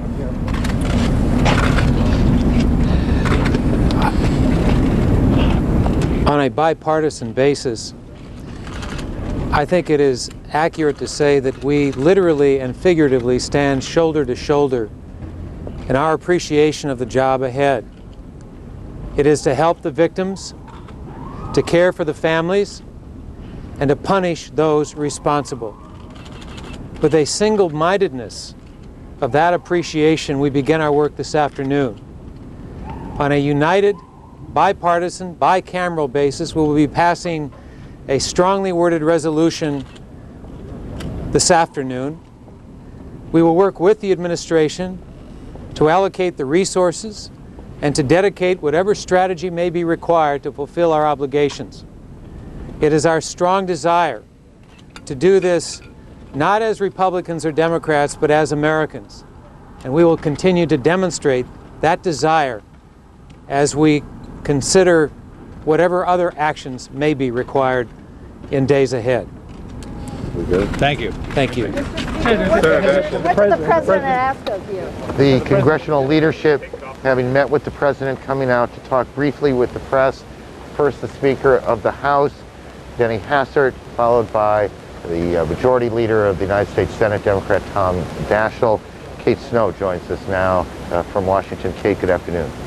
Good afternoon, Aaron. We heard echoed there much of what we've been hearing ever since yesterday when congressional leaders started to come out and talk with us and say, look, we are united. We stand behind our president. We're going to give him the support that he needs. House members have been filing in, while they've been talking, they've been filing in behind me here into the chamber. They are about to get a briefing as we speak from the FBI director, Mr. Mueller, and also from Attorney General John Ashcroft. The FEMA director, Joe Albaugh, had also talked about coming to brief Congress. We imagine he may be here as well. They're having these briefings behind closed doors, all of the members of the House inside the House chamber being briefed. That FEMA briefing will be especially important, Aaron, because one of the big questions looming here on Capitol Hill, although people would rather not have to even discuss this, but a big question will be how to pay for everything that you see going on in New York, at the Pentagon, in Pennsylvania. Who's going to pay for all of this? I talked to the Budget Committee chairman of the House, Jim Nussle, just a few moments ago, and he tells me that it's not likely they're going to give the president a blank check, if you will, but on the other hand, there is unanimous support, I should say, bipartisan support to help the president with what he needs and to give the money that's needed to help with immediate needs, with recovery, with rescue, with even rebuilding perhaps parts of the Pentagon. The Democrats, some of them are cautioning that they're going to be a little bit cautious about giving over too much and destroying the budget of the government. You know, there was a lot of discussion about the U.S. government's budget before all of this happened. Kate, let me interrupt you here. I'm sorry. As Congress works on that, investigators continue to work on who's responsible. We want to join our coverage, or the coverage of our affiliate in Boston, WHDH, for more on the investigation. Westin Copley at this point. Relatively calm inside the hotel, except, of course, on the 16th floor where all of this flurry of activity is suddenly taking place. I was there briefly and saw that there were EMS standing by on that floor with stretchers, also police officers making sure that none of the guests or anybody else in the hotel was going to be getting off on the 16th floor, and also federal agents standing by there. They were obviously very intent in their efforts that were taking place there, whatever the operation was. However, they had not shut down the elevator to the floor as of 15 or 20 minutes ago. So it seemed to be that there was still some confusion among the guests, to some extent some confusion among the emergency personnel who were responding here. Much of what is happening in the hotel, though, seems to be business as usual. certainly outside of the extraordinary events, now focused on the 16th floor. And are you in the lobby right now? Well, I don't want to tell you exactly where I am, Jonathan, but I'm upstairs in the hotel. Okay. Are you able to get to any authority or anybody in charge you might be able to interview on the telephone? We're going to try to do that right now, actually. We've been trying to reach those people, and I have talked to a few of the people. They're slowly beginning to understand what's happening, watching television sets where they can sneak into a room and see something that's going on. Very concerned for their safety, although nobody has officially told them that there's any threat to any of us who are inside the hotel at all. However, as the maids and some of the other staff here get word of this, they're just taking it upon themselves, I think, to leave and make sure that they're watching all of this from a better vantage point. We'll continue with Julie outside. Christina, why don't you take a walk around and see if you can get anybody to speak with you?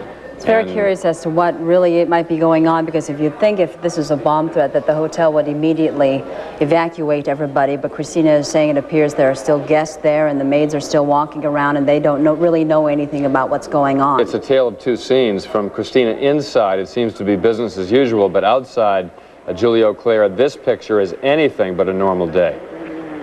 Anything but normal, Jonathan, and as you may be able to see, there are more and more people gathering. They are across the street all throughout Copley Square, everyone wanting to know what's going on in the Westin Hotel. At this point, as we mentioned, still dozens of police officers.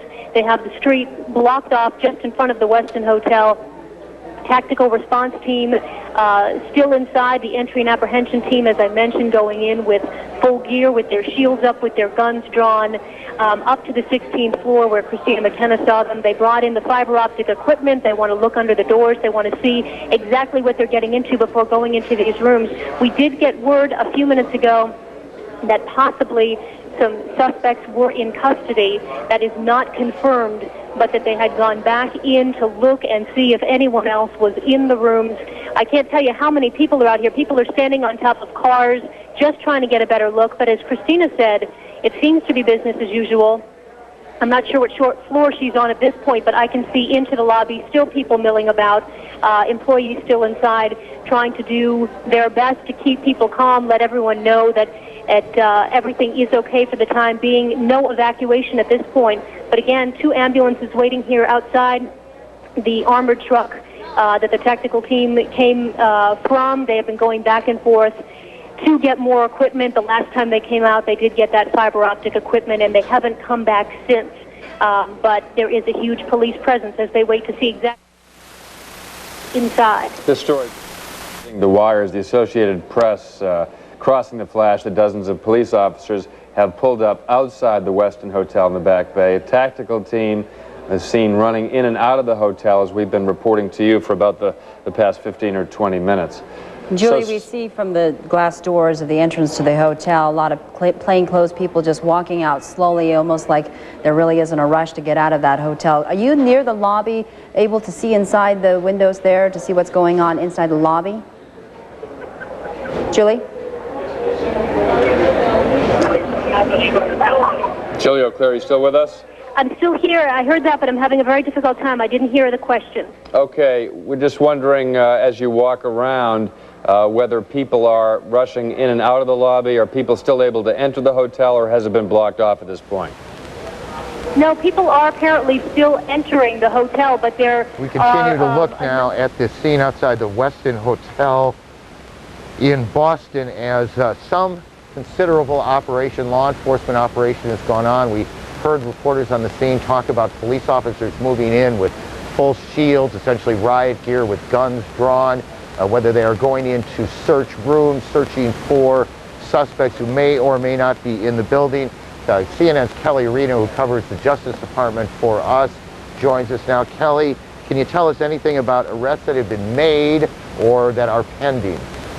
Well, law enforcement sources are telling CNN that at this moment they do have several people in custody. They will not describe those people as suspects. At best, they said these are people who may be able to provide important material information regarding the case. When asked what does in custody mean, arrested or just in for questioning, they couldn't elaborate at that point. But they also add that there are also people in custody, same mode, in Florida, southern Florida, who are also not described as suspects, but people who may provide material information regarding yesterday's terrorist attacks.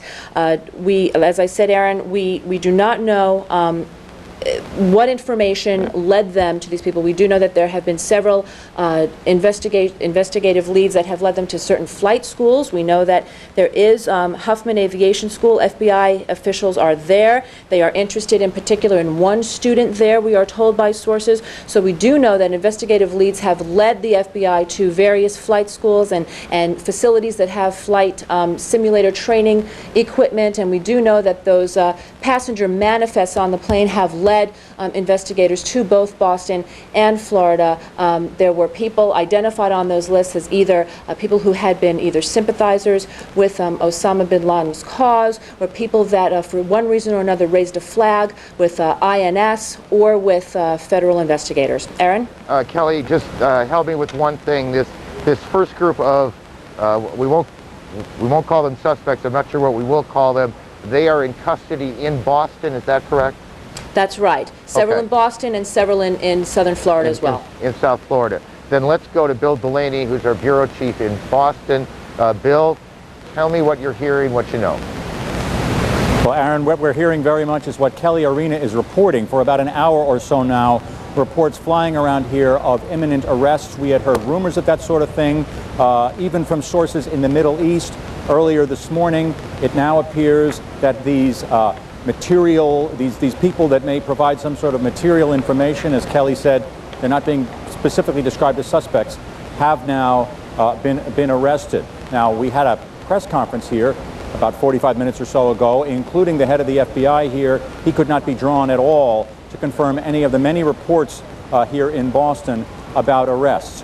About the most concrete thing we have here, Aaron, is that there's a car out at an FBI processing facility in the Boston area that was taken from the central parking garage here last night. A car, a Mitsubishi Mirage, a rented car, in which were documents. Many of them, it has been widely reported in Arabic, including it has been reported a plan for the attack in Arabic, as well as some kind of Arab language flight training manual. That car being gone over at that FBI processing facility. Also, apparently at that processing facility, the FBI going over chairs they took from the terminal building, or one of the terminal buildings, because these two flights left from two different terminal buildings. Chairs they're examining for DNA evidence that may point to suspects in this. Now, journalist John Wells was part, Aaron, of a team here that came up with some information overnight about who the suspects may be, who these hijackers may have been. Journalist John Wells of the Boston Herald.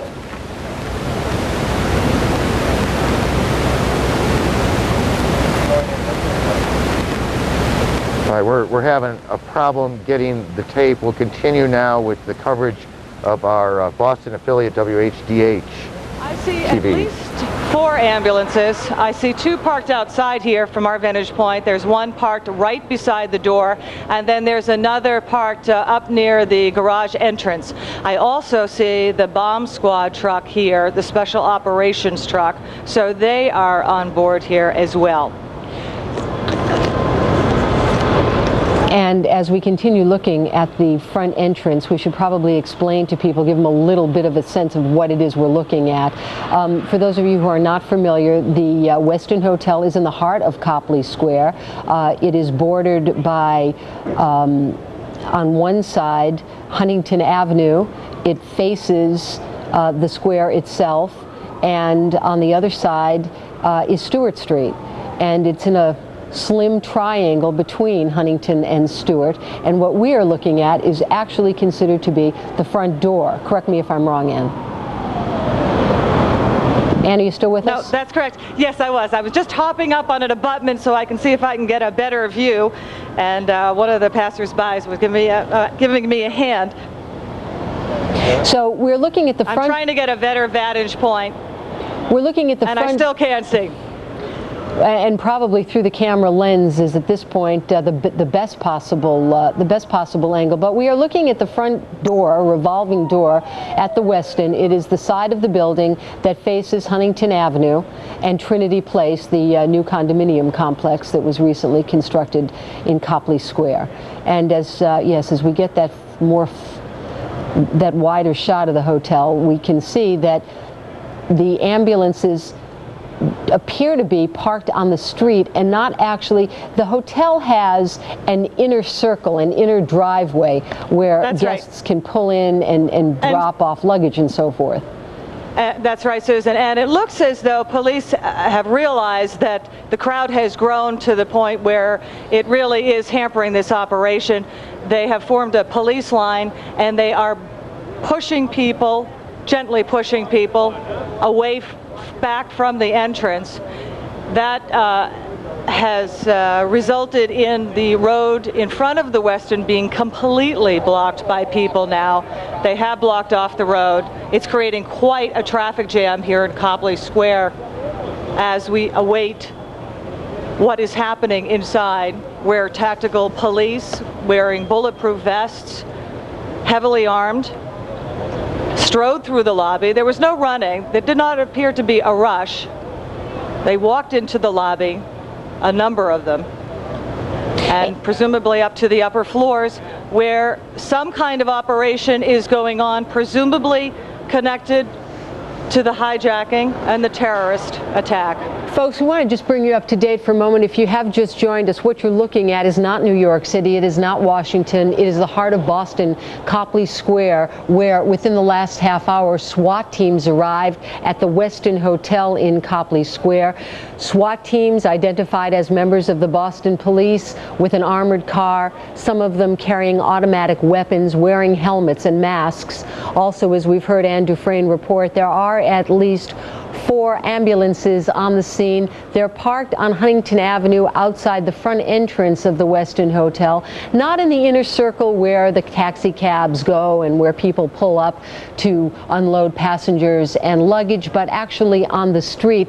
There does not seem to be any real rush or any true emergency out front of the hotel because, as you can see, there are dozens of people milling around, watching, waiting, just like everybody else, to see what's going on. Nor has there been any indication, any visualization that they are putting up any sort of a police line. Usually at a crime scene we see yellow tape, but at this location, at this point, we do not. Obviously we're having a little bit of a problem with our audio feed. I'm sorry, our video. No, but Susan, we're just trying to get some of the passers-by to sit down, and everybody wants to figure out what is going on. This crowd has grown very, very.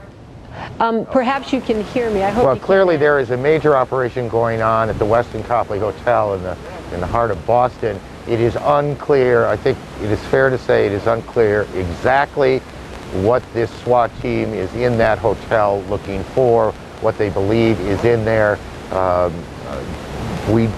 Let me just focus on what we do know for a second.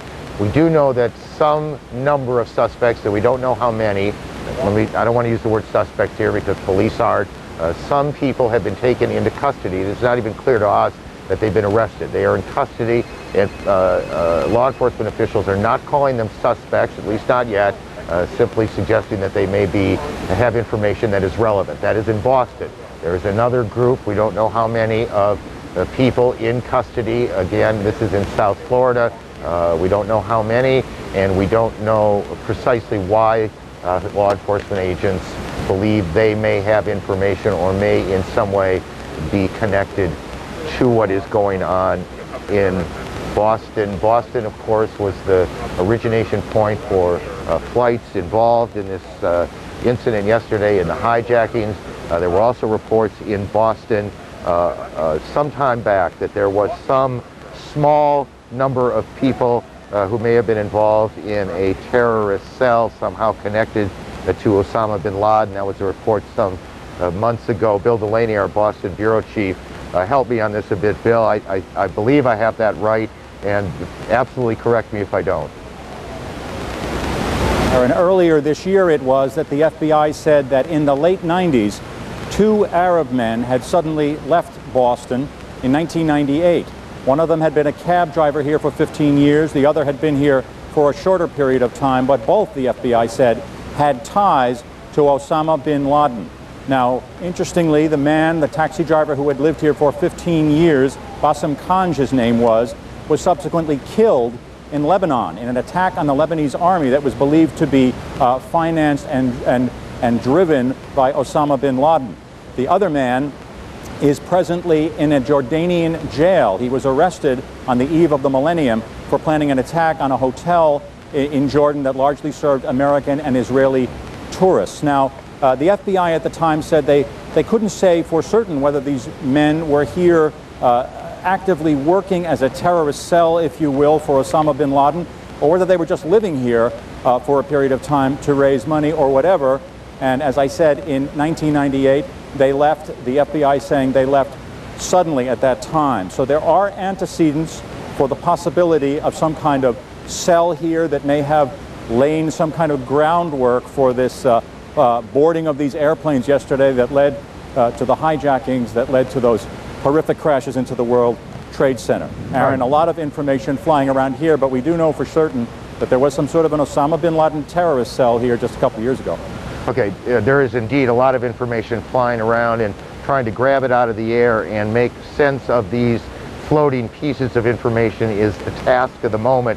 Back to Kelly Arita in Washington. Kelly's been working the Justice Department and her sources there. Kelly? Right, our sources, law enforcement sources, are telling us, as I reported just earlier, that there are people in custody in both Boston and in southern Florida. Now, what in custody means is not clear at this point. These were not described as suspects. They were described as people who may provide material information in this case. As you know, the FBI is working off of the flight manifest, the passenger lists, trying to cross-reference those lists with people who may have been red flags for the INS, also checking that against registration lists over at flight schools, because Justice has said that on each of these flights that were hijacked, there were between 3 and 5 hijackers, and at least one of them had to be trained to fly commercial aircraft, very sophisticated aircraft, and that the only place you can get that kind of training is either here in the United States or in Europe. And so they are checking with flight schools. We do know that they're over at Huffman Aviation School in Venice, Florida. FBI investigators are there talking to school administrators, focusing, it seems, on one student in particular. I have not been able to obtain that person's name at this time. And we also know that there were investigators at another flight school in Florida doing just the same thing. So there's a lot of cross-referencing. There's a lot of loose hairs that they're trying to bring together. But I must caution you that so far, this investigation is at its very early stages. Obviously, this just happened yesterday. While there are some good leads and while there have been some good information that they've gathered, there really is nothing very solid at this point to go on, to really pin this on any one group or one person. For example, there was a car that was impounded by the FBI yesterday in Boston. It did have what law enforcement sources describe as very useful information. That car has been linked to people who boarded one of the flights out of Boston that was indeed hijacked. But again, nothing solid to go on, just useful, positive information was the quote given to me. We are progressing here, but this is something that could take months, if not years, to solve. That last point is a good one. I mean, at one level, we see this flurry of activity, and we wonder what it all means. It's police now coming out, this SWAT team in Boston coming out of the Westin Copley Hotel. As I look at our monitor, we see a fair number of officers coming out. We do not see, or we can't see, and it's possible that you can see this more clearly than I, whether they are bringing anyone out with them, but it doesn't look like it to me. They're coming out quite slowly. They went into the building quite slowly. They did not evacuate the area, and as you saw, there were dozens, if not hundreds of people who had gathered around the hotel and had not been moved back by this SWAT team. No police line had been set up, fair amount of milling around in front of the hotel, but if they found something or someone, it is not apparent to us as we look at the pictures with you. George Terwilliger is familiar with these sort of security operations. I believe he's in our Washington bureau. Mr. Twilliger, can you hear me okay? I can hear you fine. Tell me what you see, what you know, and what you think right now. Well, I think what these police activities and law enforcement activities show is that the investigation to determine who is responsible for these cowardly acts is progressing and progressing nicely. The fact of the matter is, though, that the object of all of this is not to arrest people and bring them to trial and charge them with crimes, even though that may happen. If there are people here who supported this operation and were involved in it, co-conspirators, there may be prosecutions. But the real objective here, I believe, has to be to fix responsibility in the big picture sense with persons overseas who sponsored, directed, and basically commissioned because those are the people. These crimes. Those are the people who ultimately the government wants to get, wants to punish, wants to put out of business. Well, that's exactly right, but it's more than punishment. The put out of business part is critical. What we have here, what's been demonstrated to us, is that there is a fundamental threat to the security of the United States that is represented by the activity that took place yesterday. The job of government, the core function of government, is to provide for the security of the country, and that threat has to be neutralized. Mr. Twilliger, let me, this is slightly off point, I apologize. But I wonder, sir, if other groups, and there probably aren't very many in the world, but there are a few, will be emboldened by what this one group was able to pull off. That's very possible, but I think that we have to be very careful not to overreact to this and forget about the other types of threats that we know are also out there. There's been a lot of frankly, some bloviating, if you will. Well, we should have concentrated on this kind of terrorism rather than the threat of bioweapons or chemical weapons. Well, the fact is we have to worry about all of this. What we really need to concentrate on is gathering good intelligence. The best defense against terrorism is good information, knowing that something's going to happen before it occurs. And in order to have that good intelligence, we need to loosen some of the restraints on our law enforcement and intelligence agencies, not to the deprivation of civil liberties, but if it means some marginal surrender of privacy interests. I think some of the people that in the past have taken a very doctrinaire approach to that need to take a more reasonable approach. We can have a free society, a free country, and our civil liberties, and we can have effective law enforcement and intelligence agencies. And Mr. Twilliger, do you want to weigh in briefly on this discussion that has been going on, this debate that's been going on for the last 36 hours or almost, on whether we have spent too much of our energy and money on high-tech intelligence and not nearly enough on spies, on human intelligence? Well, again, I think it's not an either-or proposition. There is no substitute for human intelligence. The technological intelligence methods that we have available to us are extremely valuable, and they're well worth the money that we spend on them. But human intelligence down at the street level, particularly in the United States, to infiltrate groups, to penetrate them with undercover operatives and other sources, to allow the intelligence community to do the same thing overseas is critical. And I feel quite confident that both domestically and in the intelligence community, we will look at new opportunities to do that and undertake that kind of activity. I wonder, sir, if you might just stay with us for a little bit as we sort of sort through some of this law enforcement activity, which, as I look at the pictures coming from WCVB, our affiliate in Boston, seems to be winding down. They have certainly moved a lot of people away from the front of the hotel. It was quite, honestly, quite an odd scene that you had a major SWAT team operation, police officers going in with bulletproof vests, the description from reporters on the scene, guns drawn, heavy weapons drawn, and yet the area immediately in front of the hotel had not been cleared away at all. We saw a big EMS vehicle there, and then dozens of Bostonians standing around watching it all. A few moments ago, we saw some members of the SWAT team, perhaps all of them, we're not sure, exit the hotel. Whether they found what they were looking for, we don't know. Well, I'm sure we'll learn more, but one thing to keep in mind is there's a great deal of unknowns here.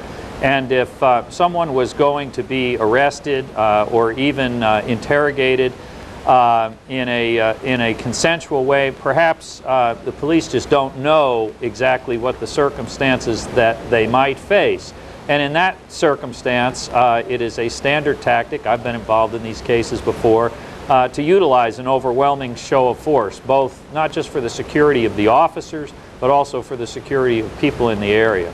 That scene, just to help orient our viewers that they saw just a moment ago, that was about 30 minutes ago, I believe, guys correct me if I'm wrong here, of the officers, the SWAT team, rather calmly walking in to the hotel. They did whatever business they intended to do, and then they got out. A number of helicopters overhead right now. That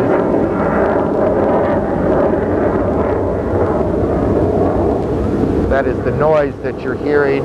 We're about 5 or 6 blocks away from the World Trade Center location, and it continues to be a very, very busy scene. Mr. Twilliger, thank you. Let me go to Lou Waters, who is at CNN Center in Atlanta. Lou.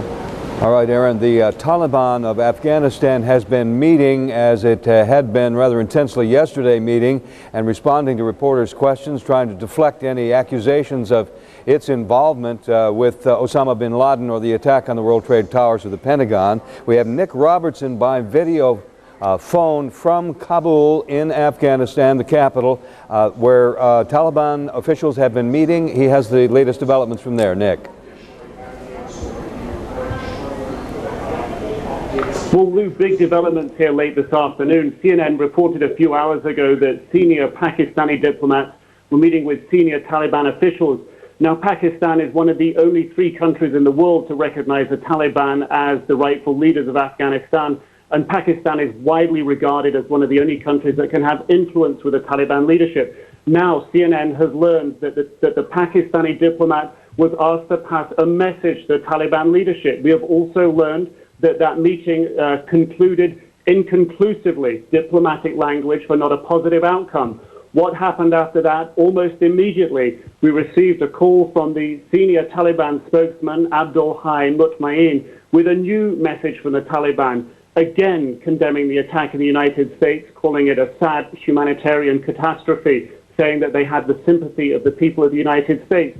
But going beyond any Taliban statement so far, he said they appealed to the United States not to attack Afghanistan. They said the people of Afghanistan are already in a great deal of misery. They said that killing the leaders of the Taliban in Afghanistan, they said, would not help the people of Afghanistan. He went on to say that any attack on Afghanistan would cause resentment within the region that would be a negative thing. He also talked about Osama bin Laden. He said Osama bin Laden had a following of the people. He said that the press record of Osama bin Laden often attributed things to him that perhaps weren't relevant. All this message, all this statement wrapped up by the final line appealing to the United States, saying they hope that sanity prevails in the United States. Now, putting together the diplomatic jigsaw that's happened here, Lou, a failed diplomatic meeting with senior Taliban officials where an international message was passed to the Taliban. The Taliban shortly afterwards then releasing a statement appealing to the United States not to attack Afghanistan, not to kill its leaders, to think seriously about the consequences of any action in this region, and the Taliban saying they hope sanity in the United States prevails. Lou? Nick, as you know, the United States has appealed to Afghanistan a number of times to extradite Osama bin Laden to the United States for prosecution in connection with the first World Trade Center bombing and the bombings of the U.S. embassies in Kenya and Tanzania. Do you know if there's been any further attempts by the United States to ask for that extradition and what the answer to that might have been? Lou, one of the questions we had for our diplomatic sources today was what was in that message that was passed by the Pakistani official to the Taliban official. We could not get any comment on what that message was. We only know that it was delivered and that the message was, the meeting was, in quote, inconclusive. It is highly likely that in any scenario regarding international talks with the Taliban, the issue of Osama bin Laden would come up. The United Nations has placed sanctions on the Taliban for failing to hand over Osama bin Laden as requested. United Nations today pulled out all its international staff from Afghanistan. It's done this at times of high tension before, but a key difference today when the United Nations staff pulled out, last of them to leave early tomorrow morning, when they pulled out today, they paid off all their local staff. They took their computer software disks, and unusually they took a lot of their hard copy key documents as well with them, Lou.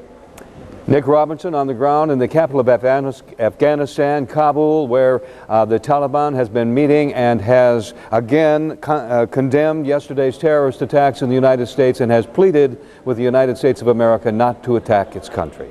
Natalie? And there were, of course, 4 ill-fated flights yesterday that ended in disaster. One of those flights landed in Pennsylvania, crashed in Pennsylvania, Somerset County. It was a United Airlines Flight 93 out of Newark, New Jersey. Its intended destination was San Francisco. Of course, it never made it. Sometime when it was turning back toward the east to a destination unknown, it did crash. We have from the location CNN's Brian Cabell. He's there along with so many investigators trying to put the pieces together to what happened with this one. Brian, what can you tell us? Well, Natalie, the recovery operation is well underway right now. We're told there are 80 investigators out in the field about a half mile behind me, combing those fields, mapping and gridding the fields, and starting to pick up some of the debris. But we have been warned that what they are finding is very small, tiny in some cases. We're talking about both debris and human remains. There were 45 people on board this plane. The largest piece, we were told by one official, was a part of a jet engine. Of course, the top priority right now is to find the black box. The FBI official who talked to us about an hour ago said they had not yet found it. They had not heard a beacon from it yet. That was not especially promising. And Congressman John Murtha, who is from this area, spoke to us a couple of hours ago. He said he spoke to some searchers earlier today, and he said they were pessimistic about finding the black box. I personally think that this black box in this incident could be a key, because I think personally there was a struggle in that airplane before it hit the ground, and somebody made a heroic effort to keep that from hitting a populated area. Congressman Murtha also mentioned that he noticed in the last month or so increased security around the Pentagon and also at 2 U.S. military installations outside of D.C. He's not sure what to attribute that to.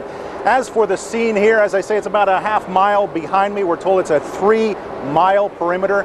There's a crater in the middle of it, 8 to 10 feet deep, we've been told. And the search, we're told, may take between 3 and 5 weeks. The big question remaining here, of course, Natalie, is where was this plane going? It left Newark around 8 a.m., went to the Cleveland airspace, turned around, came back east. They thought it might go into Pittsburgh, thought it might go into Johnstown, a little bit north of here, but then ended up in a field, as I say, in rural Somerset County. The question is, was there a fight on the plane? Did someone deliberately turn this plane down into this field? I'm Brian Cabell, CNN Live in Shanksville, Pennsylvania. Brian Cabell, thank you. Will we ever know as investigators look for the black box there? We'll stay in touch with Brian for any further developments. We want to turn now to Patty Davis. She's in Washington. She's got more about when airports might be open in this country. Of course, Patty, they were scheduled to get planes off the air more than an hour ago. Where do we stand? Well, that was originally their target in terms of the earliest possible time, 12 noon Eastern time, when they might reopen the U.S. airspace. But that has slipped. The FAA saying that it doesn't have a hard time now at this point, but one FAA official saying that we expect to hear from the Department of Transportation Secretary Norman Mineta about that sometime today, as well as security measures. Now, the FAA is requiring all airports to beef up security measures effective today. That is before they can resume operations and scheduled flights. Some of those include, in terms of knives, prior to today, passengers were allowed to carry even pocket knives up to 4 inches on board airliners, U.S. airliners. That will no longer be allowed. The FAA saying that no knives of any kind, metal or non-metal, will be allowed on any flight. You cannot carry that, at least on board. You can put it in your luggage that gets checked, but you can't carry it into the sterile environment of the cabin.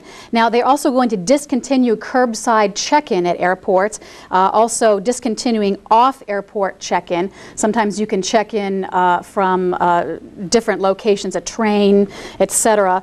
Somewhere you don't actually have to go to the check-in counter. You will have to now. Also, use of federal air marshals. Now, those have been used for quite some years. They are armed. They're trained to use lethal force and thwart hijackers, thwart incidents. They are used currently on some flights that are considered heightened alert. But the FAA is saying that it will continue to use federal air marshals traveling on airlines. Also, there will be more officers on duty at airports, and also you're going to see more checks on passengers as well. Also, higher standards for screeners. Now, the FAA is trying to expedite, push through a rule that gives them the authority over screeners. Now, right now, they don't directly regulate when you go through passenger screening, the people who are screening your bags. The airlines do that, and what they're trying to change is that they would have direct control over those screeners. All those companies, those contractors that operate those companies would report to the FAA and have to meet heightened FAA standards. Also, we've been told that a source close to the airline industry is telling the FAA, calling on the FAA to nationalize or federalize those security checkpoints at airports, put federal officials, federal law enforcement officials in place there, and the FAA would not comment on that. Natalie? So these sound like widespread security changes, Patty. Is it your understanding that airports are waiting to reopen until all of these measures can take place, and do you know if airports, is there a desire to try to still get them reopened today? Well, that is an FAA requirement. These restrictions must be in place before they can open. Now, the FAA is also saying you can go above and beyond that if you want to at certain airports, but you cannot, absolutely not reopen until you have all those restrictions in place. Now, National Airport was telling me earlier today, National and Dulles were saying earlier today that they don't plan to have any flights today at all, but they're reviewing that. Natalie? Patty Davis, and of course thousands of people are in Canadian airports and in hotels in Canada waiting to get word that they can arrive back in the United States. People are stranded across the world trying to get back to the United States. Is it your understanding that the U.S., the FAA, is waiting to see once all airports meet these standards, or once any individual airports start to meet these standards, they can reopen? Do you have any information on that? Can you repeat that question once again, Natalie? Do you know if all airports are waiting to get word from the FAA to reopen it at once, or once an airport meets these requirements, it will be able to reopen, so it will be done on an individual basis? That's a good question, and absolutely the ground stop will be lifted at a certain time, one certain time when the FAA designates that to be, and that would mean airports at that point could open if they had met the FAA standards. Now, just once again repeating what it is that the FAA is going to be requiring are no knives will be allowed on board any airliner at all in the cabin. They're discontinuing curbside check-ins. They're also discontinuing off-airport check-ins. They're going to require they're going to have more officers on duty at airports, and you're going to see more physical checks of people at airports as well. Higher standards for screeners, those passenger screeners when you go through with your carry-on luggage, and also federal air marshals, which are already being used. They are armed. They do fly on some flights already that are at heightened alert, but we are going to see the presence of those more now. Natalie? Patty Davis, we thank you. It's a scene many Americans have been accustomed to, some of those restrictions that you talk about, but certainly it sounds like there will be even more than many have witnessed before, and many travelers no doubt will be thankful for that. Patty Davis, we thank you. We'll be in touch because we still don't know when U.S. airports are going to reopen and flights will resume. We'll continue to keep watch on that element. Right now, we're going to send you back for more coverage from Aaron, who's in New York. Aaron? Natalie, thank you. Those of us old enough to remember, this all takes us back more than a generation, and that spate of hijackings to Cuba that occurred when the security system at the airports was ratcheted up for the first time, metal detectors, air marshals on planes. And it is certainly not surprising that the FAA is ratcheting up security yet again. Natalie mentioned we've got an untold number, we're not sure, of Americans who were on international flights that were diverted to Canada. That is one of the Canadian connections in all of this. There is also been reporting today that some of the suspects in the incidents yesterday and the attack yesterday came across the Canadian-U.S. border. We go to Ottawa now. The Canadian Prime Minister, Jean Chrétien, joins us. Mr. Prime Minister, thank you for taking a few moments.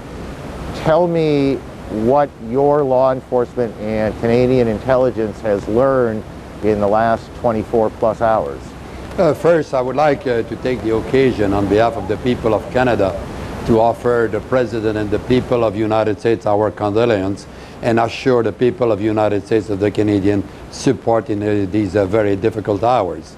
Of course, Canada is there to help, and this morning the President called me, and because 250 planes were diverted to Canada and more than 30,000 passengers are in different airports in eastern Canada waiting to be able to return home.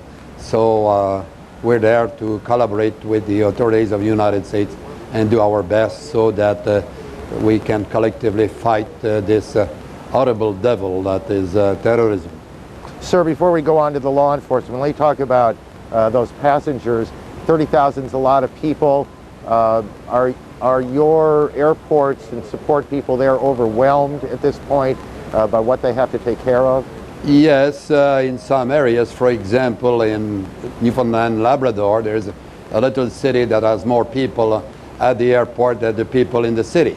So, but the passengers have been very patient, and the Canadians have done their best to accommodate them. As soon as they will be permitted to have access to the destination, we will let them fly. Are you able to get food to these people, sir? Oh yes, we have all the services, and many of them have been accommodated in hotels and schools and gymnasiums and so on. And the Canadian authorities and provincial authorities are working to make their séjour in those places as comfortable as possible. And I'm sure you and your government, as people here, are anxious and eager to get those people back home, and hopefully that will happen soon. Let's move now to the law enforcement issues. Has Canadian intelligence learned anything about this attack that may be helpful? And tell us, if you can, what you have learned. For us, we don't know more than what is known at this moment publicly. There's at this moment the security people are looking to find out who are these people and where they were coming from. We have no indication that they were from where they were. I heard, like it was mentioned earlier, that some of them started in Portland, Maine, but we have no indication that from our security that they use Canada to go there. It is a possibility, but we don't know. Mr. Prime Minister, we appreciate both your time and your efforts on behalf of those 30,000 Americans in your airports at this moment. Thank you for joining us today. Thank you very much. The Canadian Prime Minister, Jean Chrétien, joining us from Ottawa. Lou? All right, Aaron, if yesterday was surreal, those searing pictures of the attack on the World Trade Towers and the Pentagon, venture to say that many of those images kept you awake last night. Today emerges the grim realities with a solemn search for bodies in New York City. But as the immediate pain, the sharp pain, is felt by those in New York and in Washington, this is, as the banner across your screen suggests, an attack on America. And it's affecting all Americans, their patriotism, and their urge to be with family at this time. CNN's Kira Phillips has taken and put a human face on one of America's greatest tragedies.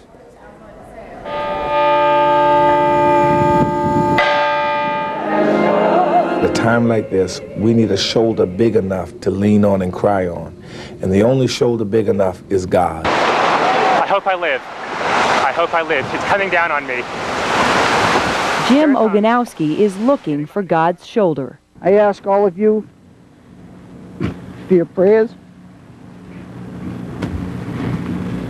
or as I refer to him as Brother John. Jim's brother John was the pilot of American Airlines Flight 11.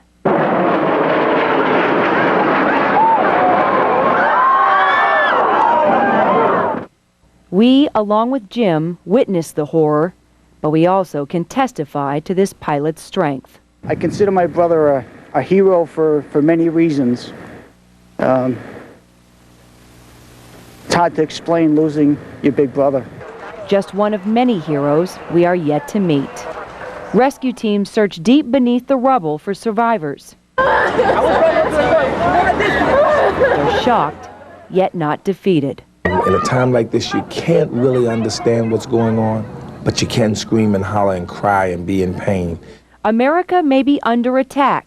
However, Americans are going above the attack on humanity. I just wanted to do everything I could. The turnout has been overwhelming. And so is the death toll. We'll meet more relatives like Jim Oganowski. We'll air more pictures of victims like his brother John.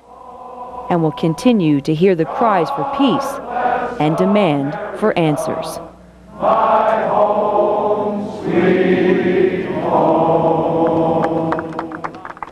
Is it hard for you to do that story? It was very hard. I mean, you know me very well, and Yeah, I think that was maybe the strength behind the piece, is that we were learning more about these people and that they're just like you, me, our moms, our dads, and while we're reporting on the details and the destruction, we got to remember the power of the human spirit and just the humanity that exists where we are. And even if we didn't know somebody that was lost in those crashes, it affects us all.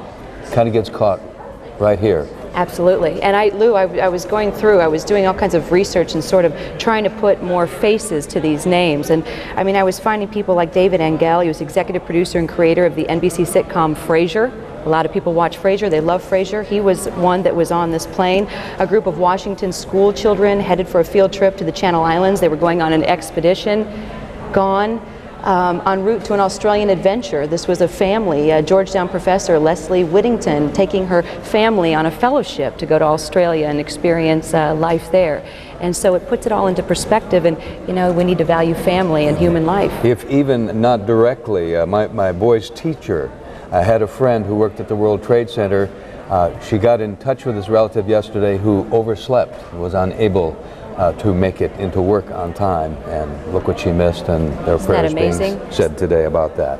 All right, Kira Phillips, there'll be many more of these stories to tell. Thanks, Lou. Natalie? Yes, there are. And you can imagine the people that are stranded in New York City. Many of them are tourists, and there are stories of doctors and nurses visiting the city who've gone to the area to see if there's anything that they can do. Yesterday morning, when the unthinkable happened and people were caught in the devastation, tried to get out, many of those doctors, nurses were trying to get in to help. And one of those was Mark Heath, who not only grabbed his bag to try and help people, he also grabbed his camera as he risked his life to try to do something. He just tried to get to the area. And here now is his own account, his personal account of that horrible day yesterday. They told me just to wait here at this semi-staging area. See if I can help, so that's what I'm doing. My name's Mark Heath. I'm a cardiac anesthesiologist at Columbia Presbyterian on 168th Street. We saw that 2 planes had flown into the World Trade Center. Thought that they would need all hands on deck. So I hopped into some scrubs and grabbed some medical stuff and just grabbed, an ambulance stopped. I hopped in. Maybe leave the keys in the car so they can move it if they have to. Is there a staging area? They're evacuating this whole area. Yeah, but they had people who are hurt, right? They got to pull them out. Estimate is we probably lost 200 firefighters. Oh my God. And God knows how many thousands of people. Yeah, okay. So you want me to wait right here? Okay. And stay away from any other high-rise building. Okay. Let's just station up right here, okay? All right. Why don't we set up? We were instructed by a fire chief to start setting up the staging area right there. Then the second building came down.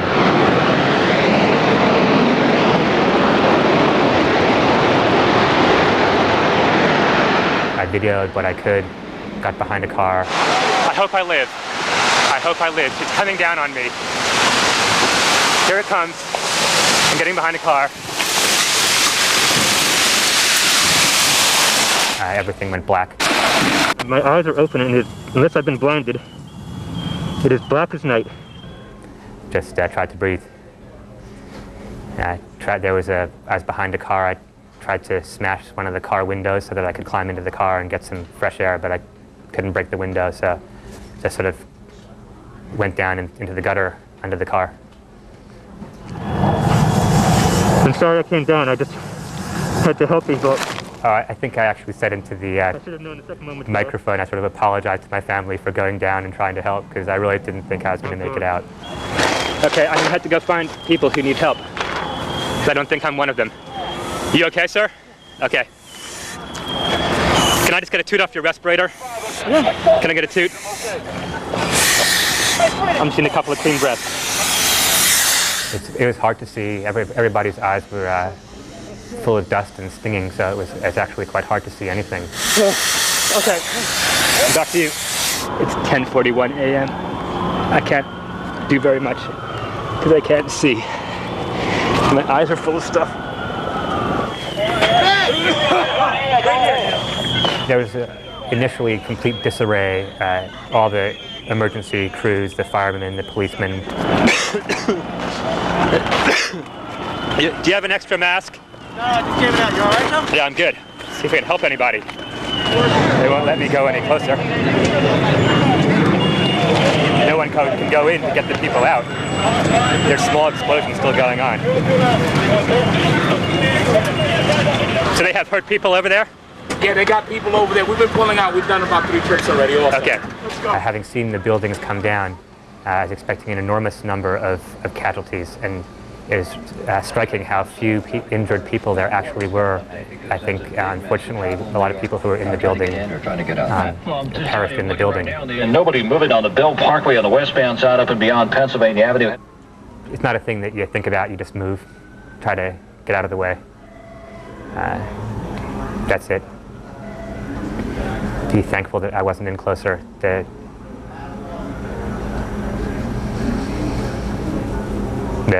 The bravery of the people who went in there is something else. Yeah.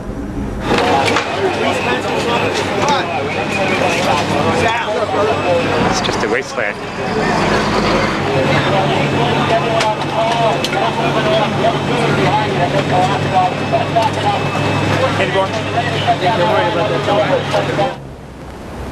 Dr. Mark Keith, the bravery of the people who went in there, he said, was something else. As we look behind us, the bravery of those people trying to knock down the fire still in building number 7 is something else as well. It's a very unstable situation. When we got here, I guess that almost an hour ago, we could see from where we are, go ahead and zoom past me if you haven't, we could see the front of building number 7.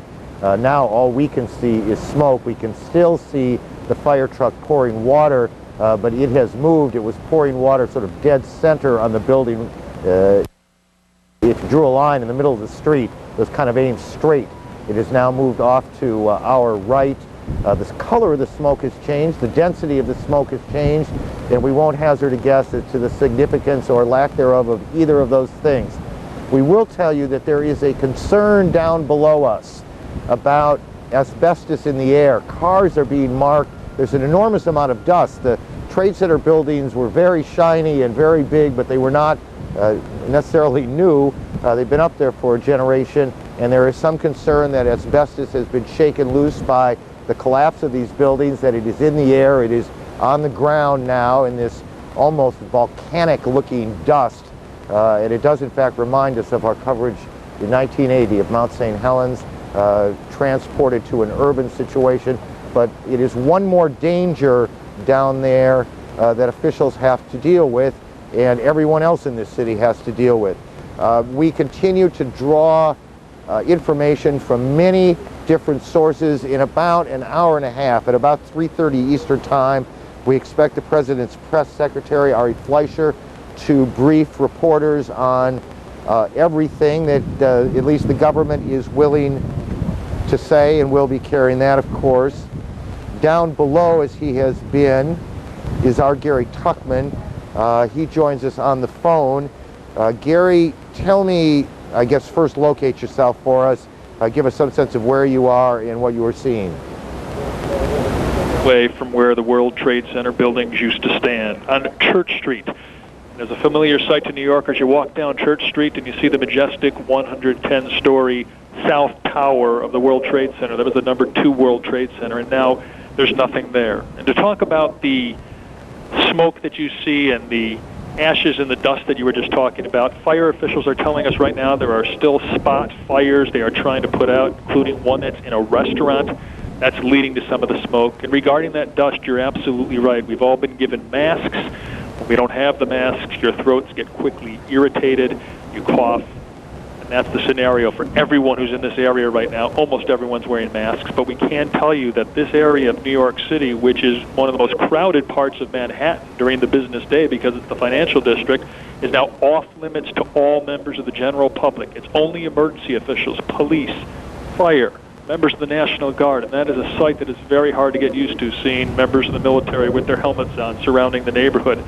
The people who live in the area have been told to evacuate.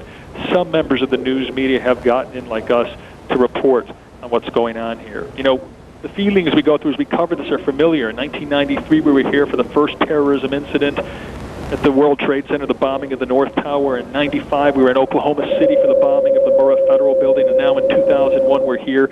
But the magnitude of this is so hard to grasp, because if Mayor Rudy Giuliani is right, and there's no reason to doubt it, thousands of people have died outside these World Trade Center buildings, and most of their bodies are still buried under tons of rubble. We all hope for lots of survivors. When this first happened, there have been some survivors, but certainly it's not a large number. Right now, the count is 9. 6 firefighters, 3 police officials have been located. They are all expected to survive. We hope they find more survivors, but as of now, we've had no one tell us that any more than 9 have been found. Aaron? Let's walk through a couple of things on that. What officials and rescue teams are hoping for is that there is, in these collapsed buildings, essentially air pockets or voids that people have either managed to get into, or essentially it collapsed around them and they were able to stay alive, to keep breathing. The problem is they can't get to the voids because it is so unstable. Fair? Very fair, Aaron, and that's one thing that fire officials are telling us. They believe there's potential for many of these so-called voids, but they can't get to them yet. So that's why they are hopeful they'll find more survivors. One of the survivors who was in a void, one of the police officials with the Port Authority of New York and New Jersey, knew the World Trade Center building very well, was under rubble in a void. His leg was pinned down by some of the rubble, but he knew exactly where he was, even though he couldn't see any daylight. He got on his cell phone, he called emergency officials and told them where he was. Here's where you should dig. They dug, they found him, they were afraid they were going to have to amputate his leg to get him out, but they were able to slip him out without taking off his leg. One of the most frustrating scenes that we have seen in this, in fact, is we were making our way to where we're reporting from, coming down the West Side Highway. There's this string of vehicles, of rescue trucks, utility trucks, electric generators, garbage trucks with snowplows on. They'll be used to clear debris. All of them waiting until it is safe to go in and they can do what they need to do, which is to try and find anyone who may have survived this awful tragedy. And you could see in their eyes the frustration that they are held away, that they can't do what they have been trained to do, and I dare say what they desperately want to do. Lou? All right, Aaron. Have a couple of notes for you to keep in mind. We're about 1:55 Eastern Time. In about 35 minutes, the Secretary of State, Colin Powell, will hold a news conference, and we plan to bring that to you live when it happens. Also, the investigation, we saw at the beginning of this hour some police activity, SWAT team activity around the hotel in Boston where members of the police and SWAT team were attempting some undisclosed police activity surrounding tips that perhaps some material leads might be available at that hotel, as they were in Florida, with several people taken into custody there. We have Eileen O'Connor in Washington keeping track of the investigation in the wake of yesterday's tragedy. What do we know? How far along are we, Eileen? Well, we do have some new developments to report, Lou. First of all, in Coral Springs, Florida, the police there, Sergeant Rich McCorvo, the police spokesman, is confirming that 4 of the Coral Springs Police Department's officers did accompany FBI agents to a home in that city, the home of Mohammed Atta. And they say that they do believe that he may have been one of the hijackers. They do not say whether they took anyone into custody when they went to that home. They also have issued, at the request of the FBI, the police in Coral Springs have issued a BOLO. It's a be on the lookout for 2 different cars. One of them is a 1989 2-door red Pontiac with license number D79DDV or DVD, David Victor David, and a 4-door Oldsmobile with license number V for Victor, EP Edward Patrick, 54N as in Nancy. Now that is a BOLO. Be on the lookout for those 2 vehicles. They say they do not have any details as to why the FBI wants to get a hold of those 2 cars.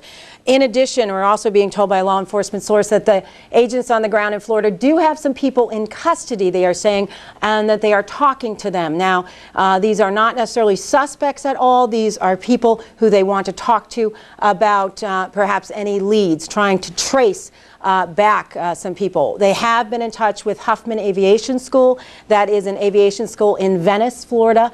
They say, the owner of that school says that they are talking to him about one of the students from that school.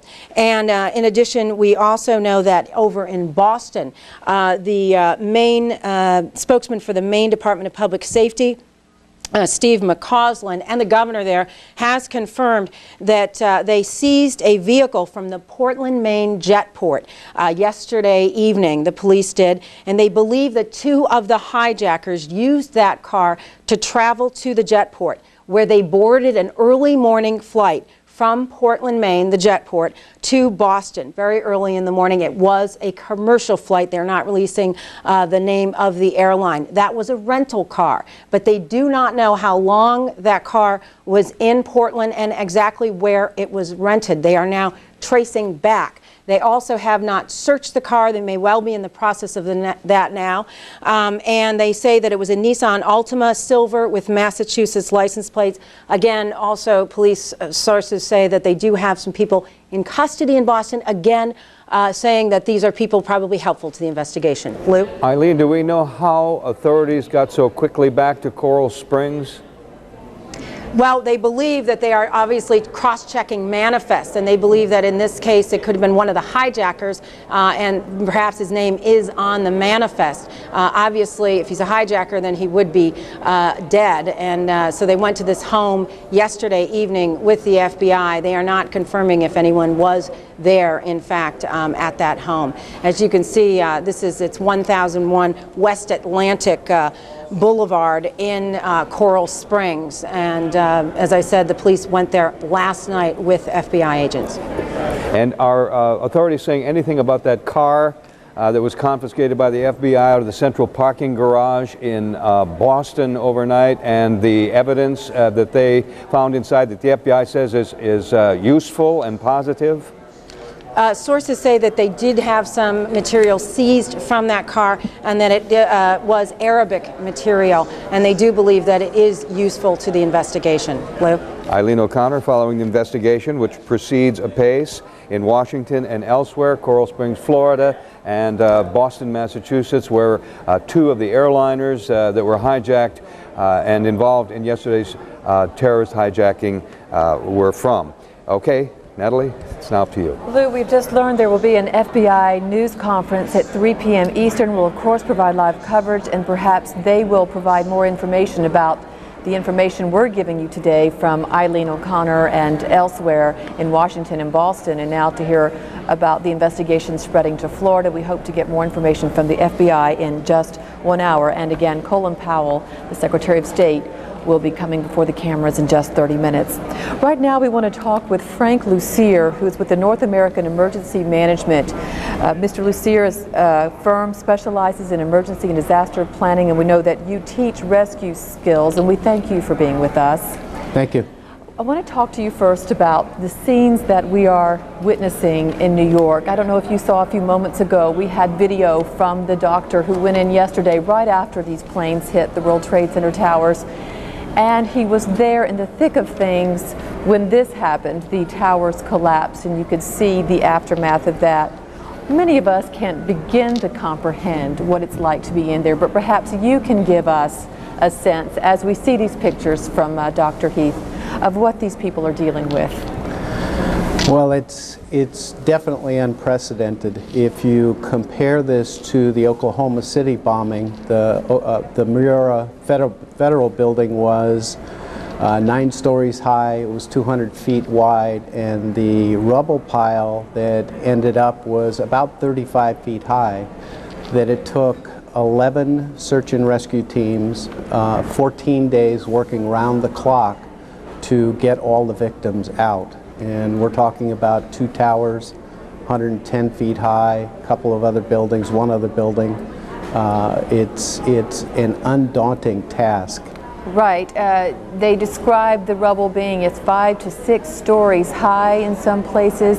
How do you go about it at this point when you don't know what is stable and what isn't? We've heard the descriptions of the soot in the air. There may be a problem with asbestos in New York City now. People can hardly breathe in that area. We just saw pictures of dogs. Where do they go from here, Mr. Lussier?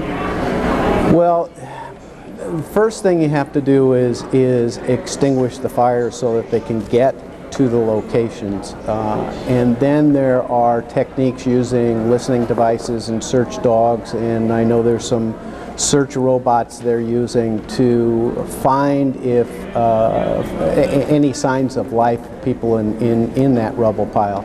Once they find that, it can be the area that they're directing the search can be stabilized using shoring and other techniques, so they can tunnel down to the victims, hopefully, and extricate them. How difficult is it to be able to detect where these pockets might be? We know that several firefighters were pulled out early this morning that were in a pocket, so debris did not fall directly on them.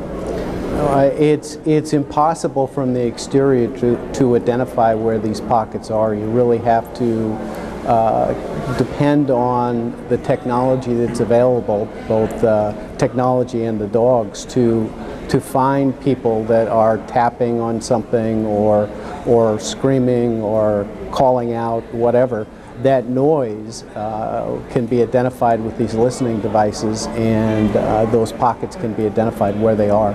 And certainly cell phones have come into play in this horrible tragedy, from people calling from the telephones, and there have been a couple calls from the rubble.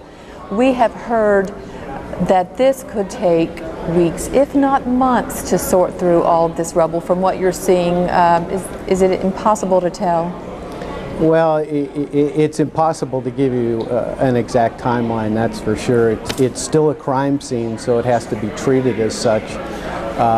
But like I said at the beginning, it took 14 days. It took 11 USAR teams 14 days working around the clock just to search the Murrah building in Oklahoma City. So we're looking at least that amount of time, if not a lot more, for this. And finally, it's one thing to train to search and do a technical search. It's another to deal with just the emotional element of being at such a scene of a devastation.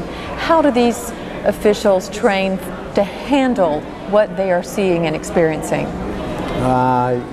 You can't simulate what just happened.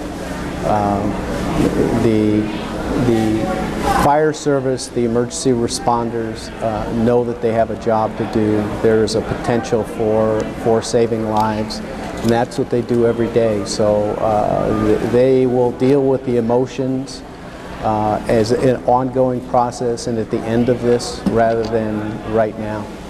Frank Lussier, we thank you for being with us. We know you were about to begin more training on terrorism when this occurred, a conference that has been postponed. We thank you for joining us. Okay, thank you. Now here's Lou. And Natalie, as we listen to Mr. Lussier's rather clear clinical description of the search and rescue operation which continues in New York. There's another kind of search, a purely emotional search by family members who still don't know what's happened to their loved ones up there in New York. One of those people is on the line with us now, Naomi Konovich from New York, who is searching for her brother-in-law. Ms. Konovich, what is it you have been doing? We started early this morning. Yesterday, my brother-in-law, Andrew Zucker, went to work at Tower 2 in the World Trade Center. The last we heard was that he was coming down the stairs in the staircase, and no one's seen him since. I've been going with a family friend to check all of the hospitals. We went to NYU to register there, to check lists. We went to Bellevue to check lists. We even went to the medical examiner's office, and they gave us advice of what to do. There's nothing to do except for make phone calls and just keep going to different hospitals and asking, and we keep passing his picture around and hoping that anyone who saw anything or saw him might be able to give us some information about where he is or if he's okay. And his name's Andrew Zucker? Andrew Zucker, Z-U-C-K-E-R. And he was on what floor? He was on the 86th floor at Beach and Harris. It's a law firm there. North or south? South in Tower 2.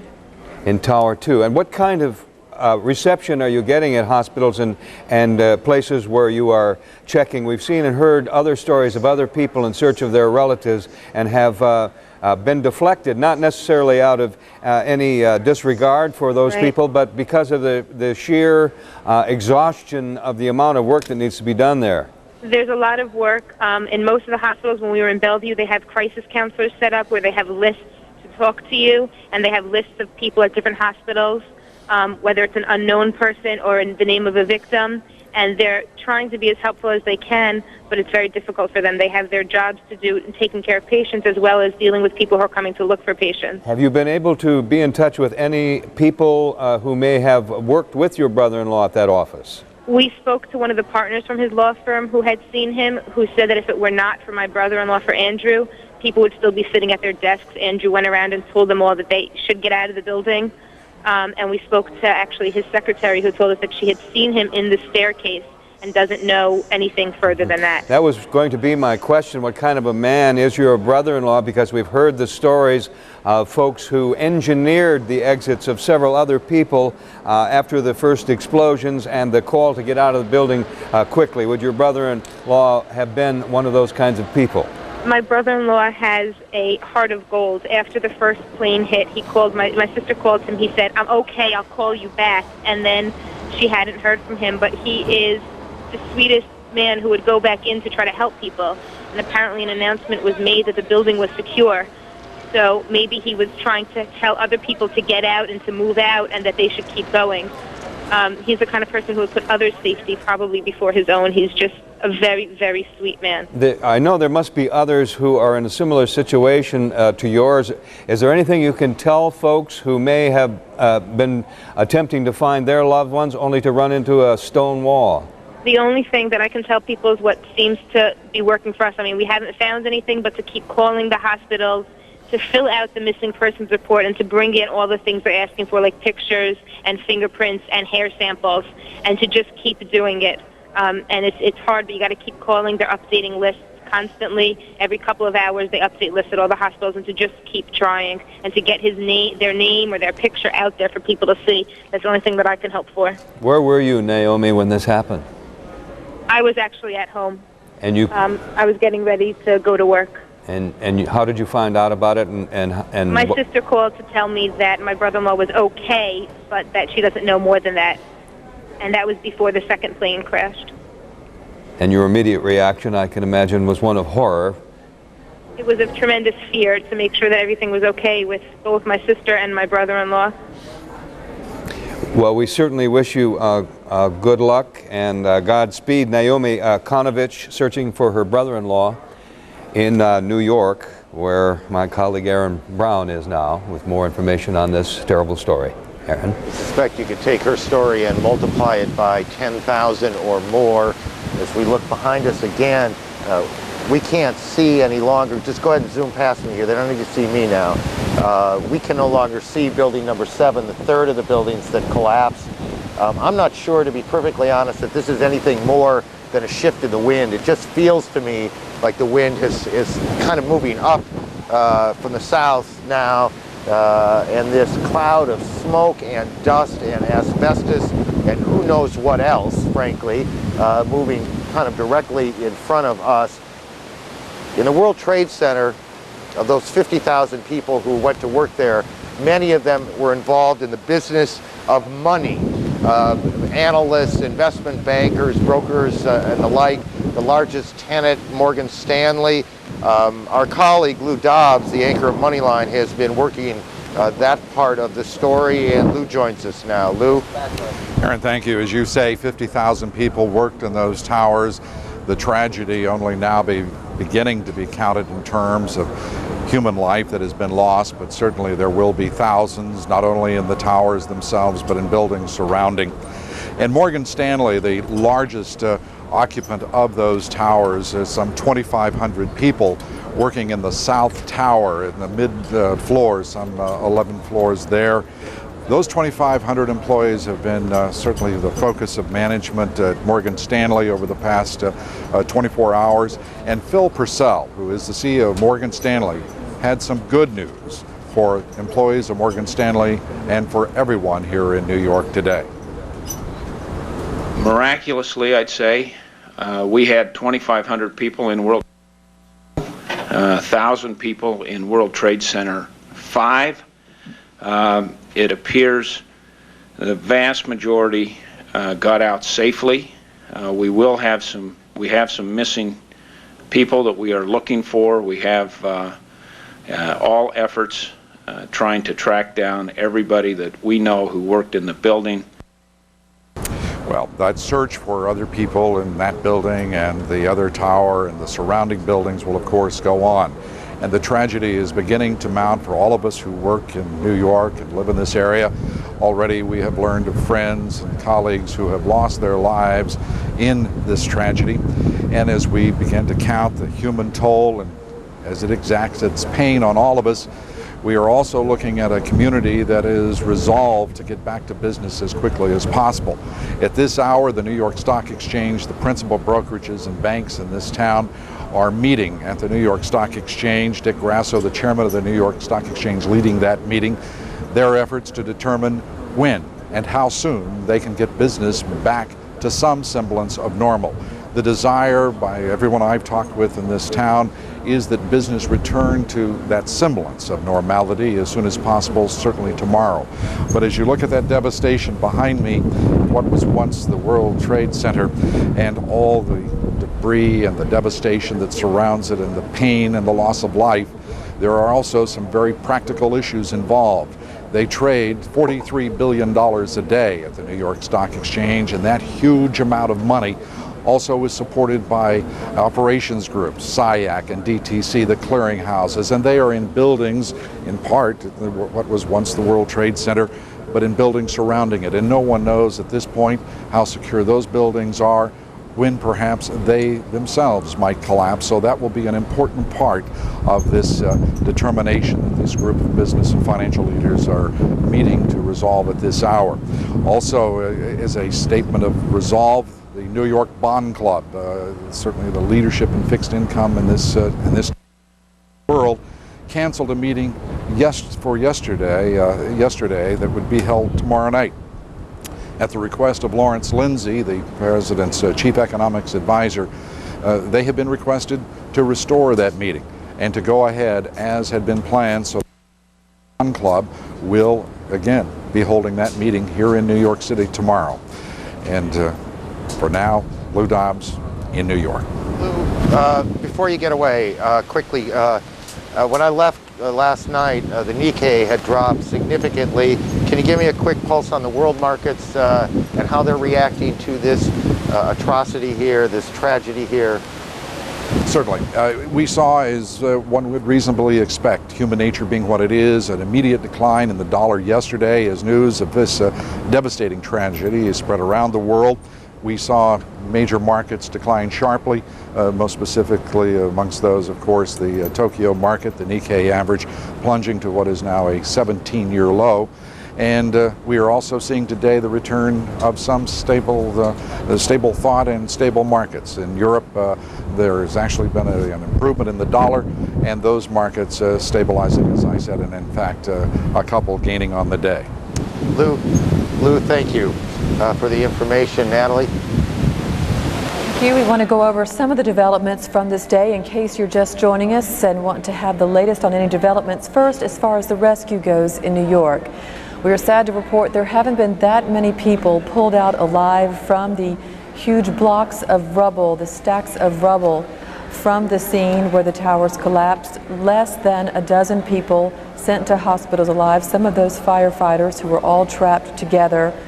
And apparently the hospitals are saying there's not just an influx of people that are coming in today. The Mayor Giuliani of New York says it could take months to get through the debris, weeks before they know the death toll, but he did say today there could have been a few thousand people in each of those towers in New York. As far as the investigation, there have been men taken into custody. Some were taken into custody apparently from a hotel in Boston a short while ago. This is the scene outside that hotel when they were apparently taken into custody. They are not being called suspects. They're being called material witnesses, people who may have information. Police, the FBI want to question. This is at the Westin Copley Hotel. There also apparently has been the same thing occur in South Florida. We don't have a location there. People taken in as material witnesses. So the investigation continues to fan out. At the airport in Boston, a car that was confiscated had inside of it reportedly a plan for the attack written in Arabic and a flight training manual also written in Arabic. The FBI has even removed chairs from the gates in Boston at Logan Airport that could contain some evidence there. As far as Washington, there's the car that I just mentioned. As far as Washington goes, the last we heard from the Pentagon crash, 80 bodies pulled so far from that wreckage. A county fire official estimated there could be 100 to 800 victims there. Across the country, you cannot even get in some blood donation centers because there are so many Americans answering the call to donate blood. We're also told that President Bush and Laura Bush will be two of the Americans donating blood today, and there are many accounts of the patriotism across this country. Commuters saw a huge American flag hanging at an overpass as they went into work in Chicago. Even kids at a high school in Chicago reportedly emailed each other to all dress in red, white, and blue today as the country grieves with those in New York and Washington and Pennsylvania after what happened yesterday. Also now we're going to talk with Patty Davis because so many Americans are waiting to get the word that airports are back up and running. Patty, that hasn't happened yet. And just as one example, there are at one airport in Newfoundland, Gander, Newfoundland, has 38 planes on the ground with a total of 11,000 passengers just at that one airport waiting to get back into the United States. You have information on us on what's the holdup and when that might happen. Well, as far as international flights, I don't have any information on that. But as far as domestic flights, I do. The Transportation Secretary Norman Mineta, as well as the FAA, has just announced that U.S. airspace will be opened in a limited way today. Now, that will be so passengers who were diverted yesterday will be allowed to get back to their original destinations. Only those passengers who were on those original flights will be allowed to reboard. Now, the FAA also saying that it is temporarily extending the ground stop that affects most other planes while it adds additional security measures. And the FAA says that most of those will be grounded at least through tomorrow. Now, in terms of beefed up security measures, the FAA has announced these following security measures are on its list. A thorough search and security check of airplanes and airports, of all of them, before passengers are allowed to enter and board an aircraft. They are discontinuing curbside check-in. They are discontinuing off-airport check-in. Only ticketed passengers from now on will be allowed to proceed past the airport screeners to catch their flight, and vehicles near airport terminals will be monitored more closely. Now, the FAA earlier told me also that there will be complete restrictions on knives as well. Previously, you were allowed to carry less than a 4-inch blade on board an aircraft. Now you cannot even carry a pocket knife on board an aircraft. So these beefed up security measures the FAA putting into effect, FAA opening airspace in a very limited way today at some point, not saying exactly what time, and they're only opening up at the certain airports that meet the security measures. All the airports and the airliners have to meet these security measures at all these to make sure that they can go ahead and open up. Natalie? Patty, we thank you, and of course, hearing that, to many Americans who have trips planned, when their trips can resume, will no doubt need to add extra time when they go to the airport to take those trips because of all these added measures. And now let's go over to Lou. And again, we're waiting for Secretary of State Colin Powell, who this morning said that yesterday's attacks in New York and in Washington were an act of war, and he promised the United States would respond as if it is a war. We're expecting the Secretary of State to amplify on those comments from the State Department. That should happen within the next 10 minutes or so. We'll carry that live. In the meantime, while we wait for that, let's talk with Bob Francis, who is the former Vice Chairman of the National Transportation Safety Board. You apparently will recognize the face. This is the man who stepped out twice, 3 times a day, sometimes during the investigation of TWA Flight 800. He resigned after that. He joins us now to talk about today's events. Mr. Francis, your career was devoted primarily to accidents. This, of course, is not an accident, or we presume it's not an accident. How will this investigation be different, if at all, from the investigations you were in charge of in your career at NTSB? Well, I think that the thing that's important here is that this very clearly was, from the beginning, not an accident, but rather a criminal act. And so that the situation that we had with TWA and other accidents was that the NTSB was in charge of doing the investigation, and the FBI in all of those played a very supportive role to us. In this case, the FBI and the law enforcement is certainly in charge of what's going on, and the NTSB and the FAA will be providing whatever support they can to the effort that the law enforcement agencies are making. What do you suppose would be the most important piece of evidence to be gathered right now? We saw the mayor of New York, Rudy Giuliani, before the press this morning showing pictures of the flight data and cockpit voice recorders from the attack on the World Trade Center, asking reporters to get that message out, what those boxes look like. So there's an apparent determination by authorities to get those boxes, not only from the flights in New York, but the one that crashed in Pennsylvania, where authorities are saying that they may learn something very definitive from finding those boxes. Do you feel that these flight data and cockpit voice recorders are that important to this investigation? I think that they'll be very, very important, because I think they're going to give us an idea of how this was done, and that's going to in turn be very important in terms of what kind of measures are taken by the FAA to beef up civil aviation security. Now, I would say that the chances of finding the recorder in Pennsylvania are probably fairly good. The chances of finding the recorders in the World Trade Center, and the voice recorders are the ones that are really going to be important here, are probably not terrific, and the chances of finding the recorder in the Pentagon are probably somewhere in between. We've been hearing ever since the first moments of this horrendous attack about how American life will change forever as a result of this attack. We're talking primarily, and you mentioned it, airline security. How do you protect against terrorists who apparently in this case all they needed were airline tickets and some knowledge of the cockpit and flying? Well, I think that the challenge for us here is going to be to figure out how we deal with hijackers who are willing to sacrifice their own lives. This, particularly in the United States, has not been something that we've dealt with before or considered to be a major threat. So the fact that these folks are suicidal makes it very, very much more difficult to deal with how you're going to resolve this. Do you think we need sky marshals domestically, like there are on international flights? I think that certainly is one of the things that's important, and I think that you know, you're talking about knives, if there are people on these aircraft that are trained killers, they can deal with people sometimes without having to have a knife. You know, people that are trained to do this are going to be able to take over from airplane pilots and people on airplanes. So I don't think that the weapon and the screening is the biggest issue here. It's how to deal with the suicidal aspect of this. Bob Francis, former Vice Chairman of the National Transportation Safety Board, illustrating quite effectively the future problems faced in America at protecting against this type of tragedy from happening again. Natalie?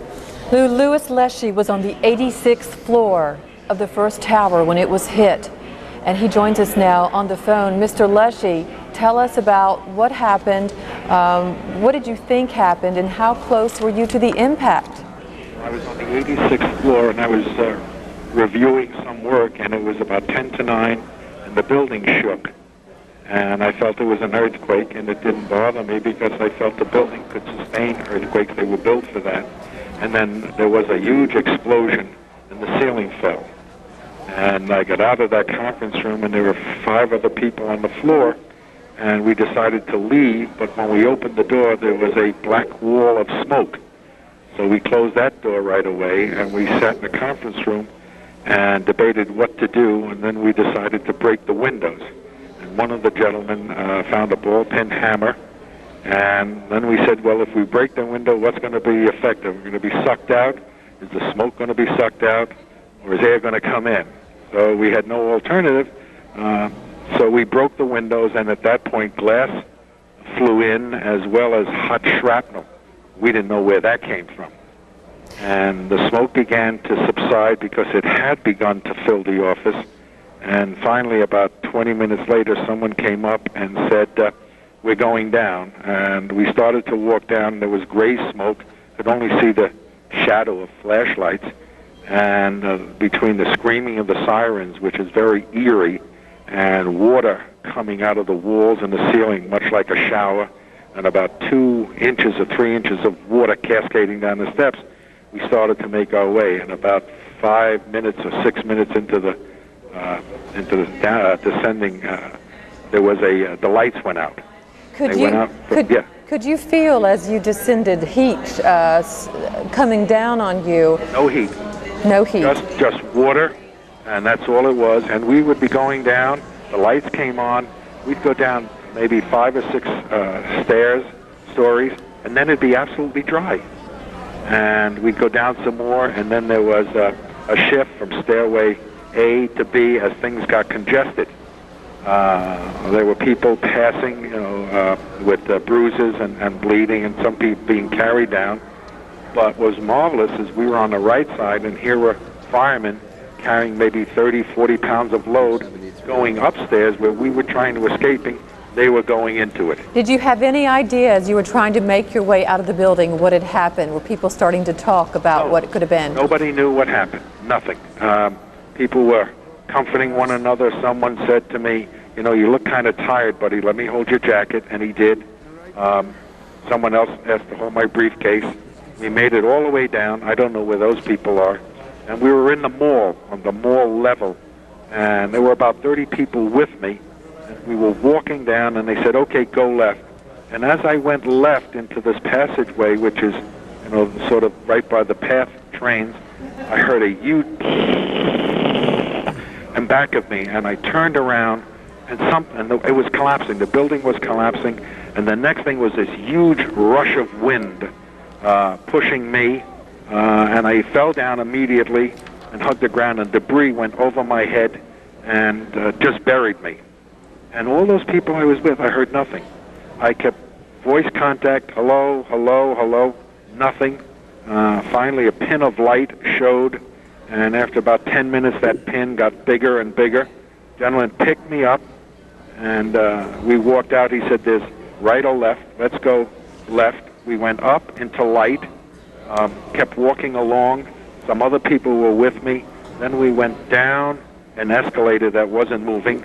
Then there was maybe 7 people with me. As we went down, we were told to go up because probably we had an underground passage to an obstacle that was at the top. As I went up, now there was only 5 people with me. One guy went his own way. The policeman went to get him, and he disappeared. Now there was only 4. We went to another area, and then there was another policeman came. He went to an emergency and said, "Stay here." One guy left. Then there was only 2 of us, and one guy said, "I'm going to go through that door." It wasn't a door; it was really broken glass. And he went, and I went about 20 feet behind him, and he disappeared. And that was the eerie thing. Of all those people I was with, they disappeared. When I stepped out into the plaza, there was nobody. It was like the last man on earth, except for about 4 inches of white soot, looked like snow. It was really ash, I guess. And I walked through it, and I saw nobody until I had reached, I guess 100 yards from the building, and things were falling down, and there were pockets of fire all around. And it wasn't until I reached about that 100 yards that I began to see another human. And I walked up to Nassau Street and started to make a call to my wife, and just then there was another, and another part of the building collapsed, and this black roar came back again and turned the day absolutely black. So I had turned the corner, threw myself on the ground, and waited a second time for the blackness to stop. And finally, again, there was a little pin of light, somebody's voice asking me to stand up, and I stood up in the dark and imagining, okay, this is Nassau Street. Now there's going to be a cross. You're going to go down a curb, go up. I saw the light get larger and larger. He came and got me, and we went into a store. And there were 5 or 6 people there. One guy gave me his T-shirt. I looked like somebody had poured black plaster of Paris all over me. I couldn't swallow, spit out black. And then I was told to walk up to Beekman Hospital. But as I started walking up, I got as far as the federal courthouse, and the police captain said, you can't go up there. They put me in front of a hydrant, poured water all over me, took me up to a triage center. Police up there washed me. Mr. Leshy, yes. Mr. Leshy, we have to interrupt your chilling account, and we thank you so much, but we have to go to the Secretary of State now. Colin Powell's beginning a news briefing. Last several hours since I spoke to the press this morning, let me begin once again by saying that our hearts go out to all the victims and to their families. It is a tragedy, but as the President has made clear, it is a tragedy that we are strong enough to overcome. Our spirits will not be broken. The resilience of this society will not be broken. We will find out who is responsible for this, and they will pay for it. We are undertaking a full court press diplomatically, politically, militarily, and in the course of the morning and early afternoon, I have been in touch with a number of foreign leaders and international organizational leaders to coordinate the diplomatic approach to this. I have talked to Kofi Annan, Secretary General of the United Nations, and I thank the United Nations for the Security Council resolution they passed, and also for the statement from the General Assembly, and I expect the General Assembly to also work on a resolution later today. Lord Robertson in NATO is hard at work with resolution that is under consideration now that would tee up, if I can put it that way, prime Article 5 responsibilities. Article 5 of the Charter says that an attack from abroad by any one against any member of the alliance is an attack against the alliance. If that resolution goes forward, that doesn't invoke Article 5 yet, but it puts in a position to be invoked when the United States makes a judgment about the nature of the attack and where that attack came from. And I appreciate what Lord Robertson and his colleagues are doing for us. I've also been in touch with Foreign Minister of Belgium, Louis Michel, who is also head of the presidency of the EU at this time, and High Representative Javier Solana, to thank them for the strong support we have received from the European Union and the statements they have made and their cooperation promised to us to deal with this tragedy and to move forward. I've also attended, along, of course, with my other colleagues, a National Security Council meeting with the President where we reviewed all that has happened and began to make our plans for the efforts we will be taking in the future, not only to bring these perpetrators to not only justice but to the punishment they deserve, but at the same time to undertake a worldwide effort to build a coalition against all forms of terrorism, wherever it may occur and however it rears its ugly head. This will be a major priority of the administration, and I can assure you it will therefore be a major priority of the State Department. I have also, in the course of the day, spoken to the Foreign Minister of Great Britain, Germany, Canada.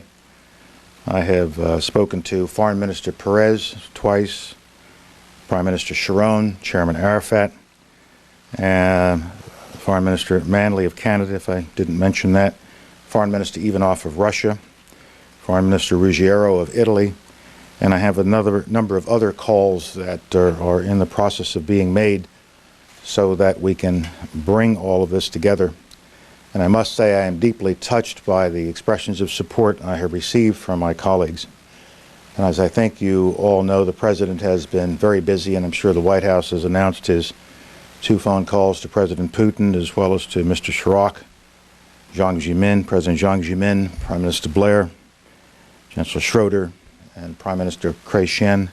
So he's spoken to all 5 members, other 4 members of the Security Council, permanent members of the Security Council, and I will leave it to my other cabinet colleagues to talk about the issues under their purview over at Defense, Justice, and FBI. There are, of course, lots of reports and rumors out there, and I think it is wise for all of us to take many of these reports and rumors into some context and perspective. This is also a time, of course, in that regard, for the American people to try in this time of tragedy to restore the society to a sense of normalcy. We've got to get back to our jobs, we've got to get back to work, and I know that Secretary Mineta, as soon as it is possible and as soon as it makes sense and is safe, will restore the air traffic system, and commercial air traffic will be brought back online, and I will wait for him to make those announcements with respect to that, and I know that's very much on your mind. Once again, we're building a strong coalition to go after these perpetrators, but more broadly, to go after terrorism wherever we find it in the world. It's a scourge not only against the United States, but against civilization, and it must be brought to an end. I will be delighted to take a few questions. Secretary, the State Department has been advocating restraint in response to terrorism with the argument that violence only provokes more violence. It's an endless cycle. I wondered if the U.S. will be guided by its own admonition now that the U.S. has been horribly attacked by terrorists. I think when you are attacked by a terrorist and you know who the terrorist is and you can fingerprint back to the cause of the terror, you should respond. But Andrew? I mean, should it be a limited response or? You should respond, whether it's limited or other than limited. You should respond to those who did it, and if you're able to stop terrorist attacks, you should stop terrorist attacks. Andrew? Secretary Powell, one country you didn't mention was Pakistan, and I understand that your deputy has spoken with the ambassador to Pakistan, and that this evening the U.S. ambassador to Pakistan will be meeting with General Musharraf. What specific steps are you asking Pakistan to take, and have you at all insinuated that if all signs do lead to bin Laden, that the U.S. would take military action against Pakistan and Afghanistan? Our ambassador is going to be seeing going to be having that meeting that you made reference to. It'll probably not be this evening, more likely tomorrow as a result of schedule problems. But Ambassador Armitage, Deputy Secretary Armitage, did meet with Pakistani officials today, and really to share views. We have not made a determination yet as to who is responsible for yesterday's attack. But we thought, as we gather information and as we look at possible sources of the attack, it would be useful to point out to the Pakistani leadership at every level that we are looking for and expecting their fullest cooperation and their help and support as we conduct this investigation and as we generate more information, and to see if they can be helpful in generating information as well as how helpful they might be if we find a basis to act upon that information. So yes, we are doing what you described with the Pakistanis. Robert? Just to clarify, when you say you're building a strong coalition to go after the perpetrators, does this mean that you are expecting or hoping that other countries will participate in some kind of military retaliation? Under Article 5, if we go that far and it actually is executed, then there is an obligation on the part of our NATO allies to assist if we go in this direction. It doesn't mean that they necessarily will participate in the attack, but it makes it easier to obtain support in the way of overflight rights and things of that nature. So but I don't want to get into what we might or might not do and who might go with us and who might not go with us, because that's just too speculative at the moment. Can I follow that? Having been through the Gulf War as you were, would you hope to build a kind of coalition that extends perhaps beyond NATO and includes perhaps Muslim nations from different parts of the world? It should include Muslim nations. Muslim nations have just as much to fear from terrorism that strikes at innocent civilians. And I do have a number of calls, and I just haven't connected yet with other leaders in the world representing Muslim populations. And so I was coming down, I was waiting to receive a call from Amma Musa, head of the Arab League, and I'll also be talking to my Egyptian colleagues and Jordanian colleagues before the evening is out. Yes, sir. You have not yet mentioned the point that President Bush made last night, the idea of holding other countries responsible. Yeah. This seems to be a dramatic escalation in the U.S. view on how it responds to terrorism. Is that a correct interpretation of it? And as a follow-up, you talk about returning to normal, yet there have been all these mentions of acts of war, the idea that the country is in a war. How can we just return to normal when in a situation like this?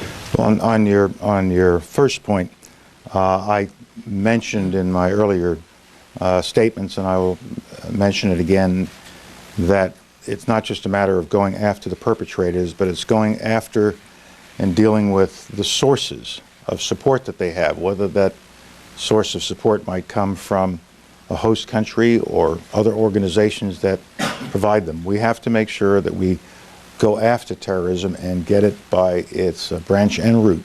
And so we will hold accountable those countries that provide support, that give host nation, if you can call it that, support and facilities to these kinds of terrorist groups. Now, yes, we believe that acts of war have been committed against the American people, and we will respond accordingly. But at the same time, life has to go on. In all of the difficult times we will be facing ahead, we have to still try to return life to a sense of normalcy. We cannot be a people who are afraid to live. We cannot be a people who will move away from a relatively open society. We cannot be a people who walk around terrified. We're Americans. We don't walk around terrified. We're going to be strong in this difficult period, and we're going to move forward with pride and with determination, and we will get our society back to normal with whatever additional precautions nevertheless might be necessary to secure our society without locking ourselves down. Yes, sir. Secretary Powell, yesterday Senator Graham said that in response to the attacks he would be willing to reassess the ban on assassinations of foreign leaders. And I was wondering, would you support such a reassessment? The ban is an executive order, and we have not made such a reassessment, and I'll just leave it there.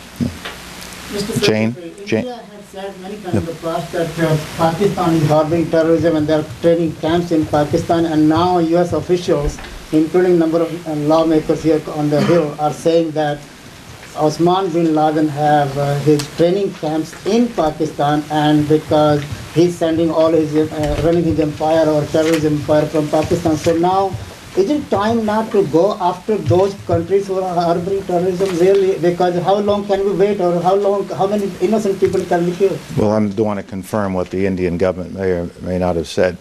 But as the President said last night, we will be directing our efforts not only against terrorists, but against those who do harbor and do provide haven and do provide support for terrorism. Jane?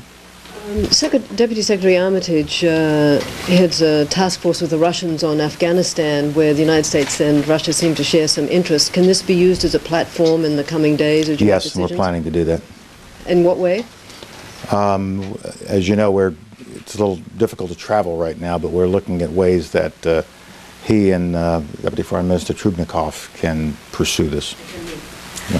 Secretary, with a country like Afghanistan, with whom we don't have diplomatic relations, there's less leverage that we have against that country. What kind of things are you thinking of using now when you talk about going after the entire country? Is it food aid?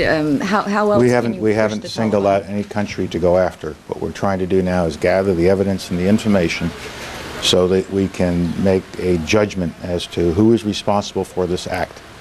And once we do that, we will go after that group and we will determine what kinds of support they've been getting from what host countries or other supporting agencies, and we will go and deal with them as well. Secretary, there are some 25 organizations on the list of FTOs, the State Department's list. Should all those organizations consider themselves targets of this global campaign against terrorism? And secondly, when you speak to the Arab leaders, and will you be asking for specific acts of support, of material assistance in this campaign?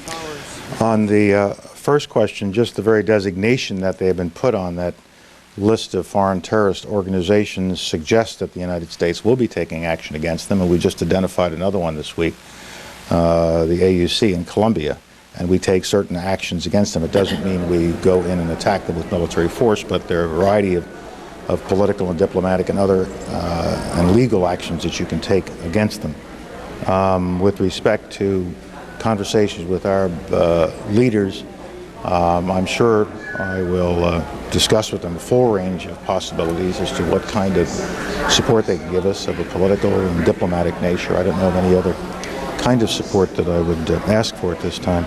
I might mention that in the context of my discussions this morning with Shimon Peres and Chairman Arafat, and also Prime Minister Sharon, I encouraged all sides to do everything they can to get this process of meetings started that we have all been waiting for Mr. Arafat and Mr. Peres to find an opportunity in the very near future to meet and not have protracted discussions about where to meet. It's more important to meet.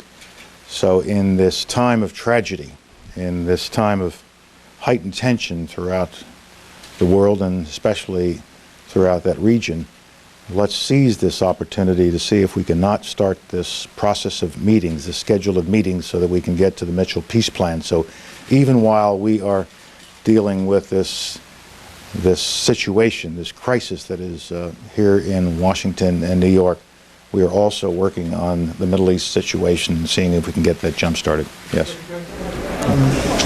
Secretary of State Colin Powell assuring Americans that this is a tragedy we are strong enough to overcome. He gave no specifics because there isn't anything specific yet to provide, since the FBI is still trying to hunt down leads. And as we mentioned, they have brought in some people in Boston and South Florida to question. They're not being called suspects, but Colin Powell reassuring the country that the country should respond to this terrorist act, whether it's limited or not. He also said we need to go after terrorism at its branch and root.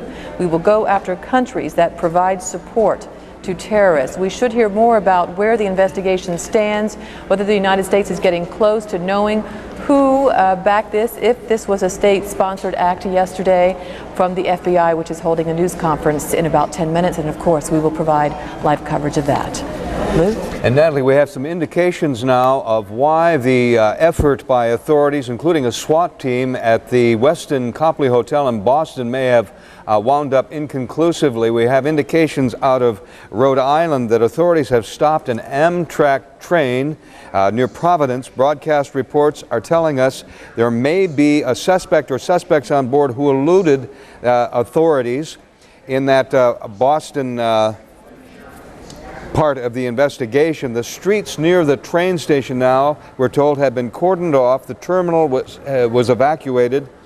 about 2 p.m. That's less than an hour ago. It's not immediately known where the train was headed, and there's no official confirmation on why the train was stopped, but we are getting a hint there of why the SWAT team operation at the Westin Copley Hotel less than a couple hours ago ended up inconclusively. They may have been looking for someone there who eluded them. Perhaps now we know more about the investigation, which seems to be proceeding rapidly because of a number of clues.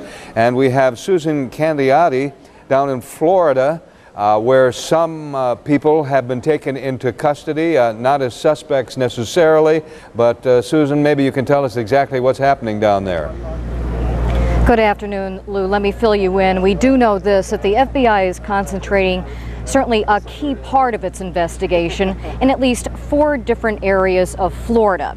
They are Vero Beach, Florida, where we are reporting to you from, Venice, Florida, on Florida's west coast, several locations in Broward County, Florida to the south, as well as Daytona Beach, Florida.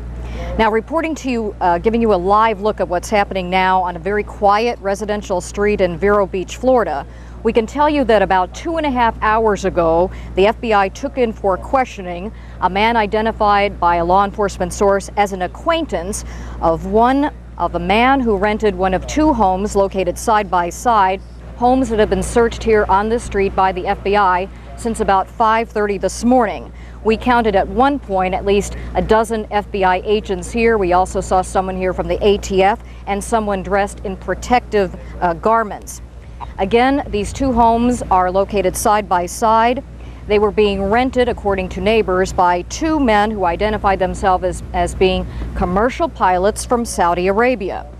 One neighbor tells us that one of the men was believed to be attending a school called Piper Flight Training School, one once attended by JFK Jr. Also, a neighbor tells us that one of the 2 homes was being rented by a family, a man, a woman, and at least 3 children who moved out over the weekend. The man who rented the house to them tells me that they always paid their rent on time. He never had any trouble with these people, and he feels very badly about the whole thing. We do know that at least one man was still living at one of the homes located next door. The FBI showed up at 5:30 this morning, pounding on doors, telling people they had to evacuate because of a possible bomb. Apparently none was found. Here's what one of the neighbors had to say about the neighbor next door. My son played with their kids down the road, but I never met the parents. They were, stayed inside pretty much. Or I waved to them. They were very friendly. They waved, every time they passed by or whatnot. So this is a couple? It was a family, yes. Family with how many children? 4, I believe.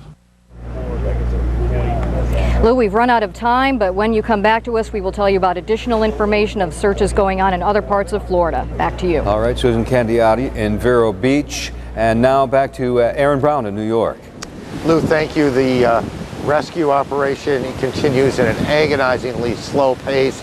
Firefighters, police officers involved, volunteers, Red Cross workers. Among the Red Cross workers involved in this painful operation, Jonathan Shanor, and I hope I pronounced that right, and Joe McKinnon, in an effort to get a look inside the ground zero zone. We gave them a camera, and they joined us here to talk a bit about what they saw. I want to show your pictures in a minute, guys, but first, just give me a sense of the kind of work you've been doing.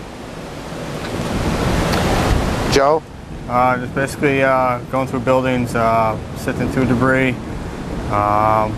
going on the second floors, just checking, looking through debris, holes, anything that could possibly have a body or something. And basically just giving a hand down there. A lot of firemen and the EMTs are exhausted. They wanted to relieve them and give them a helping hand. I want to, if we can, guys, roll the tape. And I know it's a little tricky for you guys to see it up on the roof there, but just describe as we go along what it is you were shooting, what it is we are looking at. John, go ahead. There's no picture. Just tell us what you were doing and where you were. Jonathan? I don't actually know the names of the different buildings. We got in there and, like Joe said, we searched the basement floor first, moved up to the first and second floor of the Twin Towers building, and then we moved on to the other buildings and searched them too for any survivors. When did you shoot the pictures? This morning? Sometime around 9 o'clock, maybe 10 o'clock this afternoon or this morning. And these firefighters that we see walking away, the firefighters, the rescue people you saw, did they look to be exhausted? Did they seem okay? It seemed like they were exhausted. There was a lot of fresh people coming in. People you could tell were fresh because they had clean clothes on. There's a lot of people down there to help, which is much appreciated by everyone, I'm sure. And when you talk about there were a lot of people there to help, tell us what it is they were helping with, in a sense. Were they putting out fires? Were they trying to find people? What exactly were they doing? They're doing everything. They're putting out fires, they're sorting through debris, they're moving mass quantities of debris. They have almost like a chain set up of guys just moving debris, piece by piece, trying to find bodies or survivors. Was it noisy? Was it quiet? There's a lot of noise down there. There's a lot of machinery running, compressors. Did it have a noticeable smell? Was there a smell in the air you could identify? Yeah, there's a bad smell in the air. I don't know if it's the asbestos or what it is exactly, but there is a bad smell. And just continue telling us what we're looking at as we go along here. We've got a couple more minutes of the tape, and it helps our viewers if you give them some sense of what they're looking at now. I believe that's a picture right now between the two tower buildings. Like I said, I'm not familiar with the exact buildings and what they were called, but that's what it appears to be to me. That's several of the firefighters and rescue personnel moving the debris down there. And again, this was about 9 o'clock this morning. Yeah. Yes. And just let me get some help from the control room here. I want to go to, guys, I want you to stay where you are, okay? Just stay where you are. I want to go to John King now in Washington, our senior White House correspondent. John has found out an extraordinary piece of information, and he joins us now. John, tell us what you got. Aaron, some new information that somewhat conflicts, or at least isn't exactly consistent with information we were reporting yesterday. But let me tell you now what the White House is saying on the record now. The White House saying publicly that one of the reasons the president did not come directly back to Washington from Florida yesterday was that it had, quote, reasonable and credible information that the White House and Air Force One were targets of the terrorists. Now, one thing the White House is saying is that that plane that struck the Pentagon may have, emphasis on may have, initially been planning to hit the White House, but instead at the last minute decided to veer course and hit the Pentagon. All this comes because of some criticism, including from Republicans in Washington, that it took too long for President Bush to get back to Washington. Remember, throughout the day yesterday, we were reporting there was an emphasis on the important political statement of getting the president back to Washington. Well, the White House spokesman, Ari Fleischer, going on the record and saying one of the reasons the president did not come directly back was because not only was the White House considered a target, but Air Force One as well. I say this is somewhat contradictory to information we reported yesterday, because throughout the day I was in conversations with Secret Service officials and others who said that they never believed that Air Force One was at risk at all. They said one reason the president did not come directly back was as a precaution that early on, remember, the president started in Sarasota, Florida. Then he went to Barksdale, Louisiana, Barksdale Air Force Base. Then he went to a military installation in Nebraska. When the president was in Louisiana at that time, the Federal Aviation Administration could not guarantee that there were no longer any airplanes in the sky. Obviously, 4 planes had been hijacked. There was a concern that Air Force One should not be flying into potentially dangerous airspace. But when the president did return under heavy fighter escort from Nebraska, at that time, everyone had said there were no longer any planes, any unauthorized planes, any commercial air traffic over the United States. But again, today, the White House just recently saying on the record one of the reasons the president did not come back right away was because Air Force One was considered to be a potential target.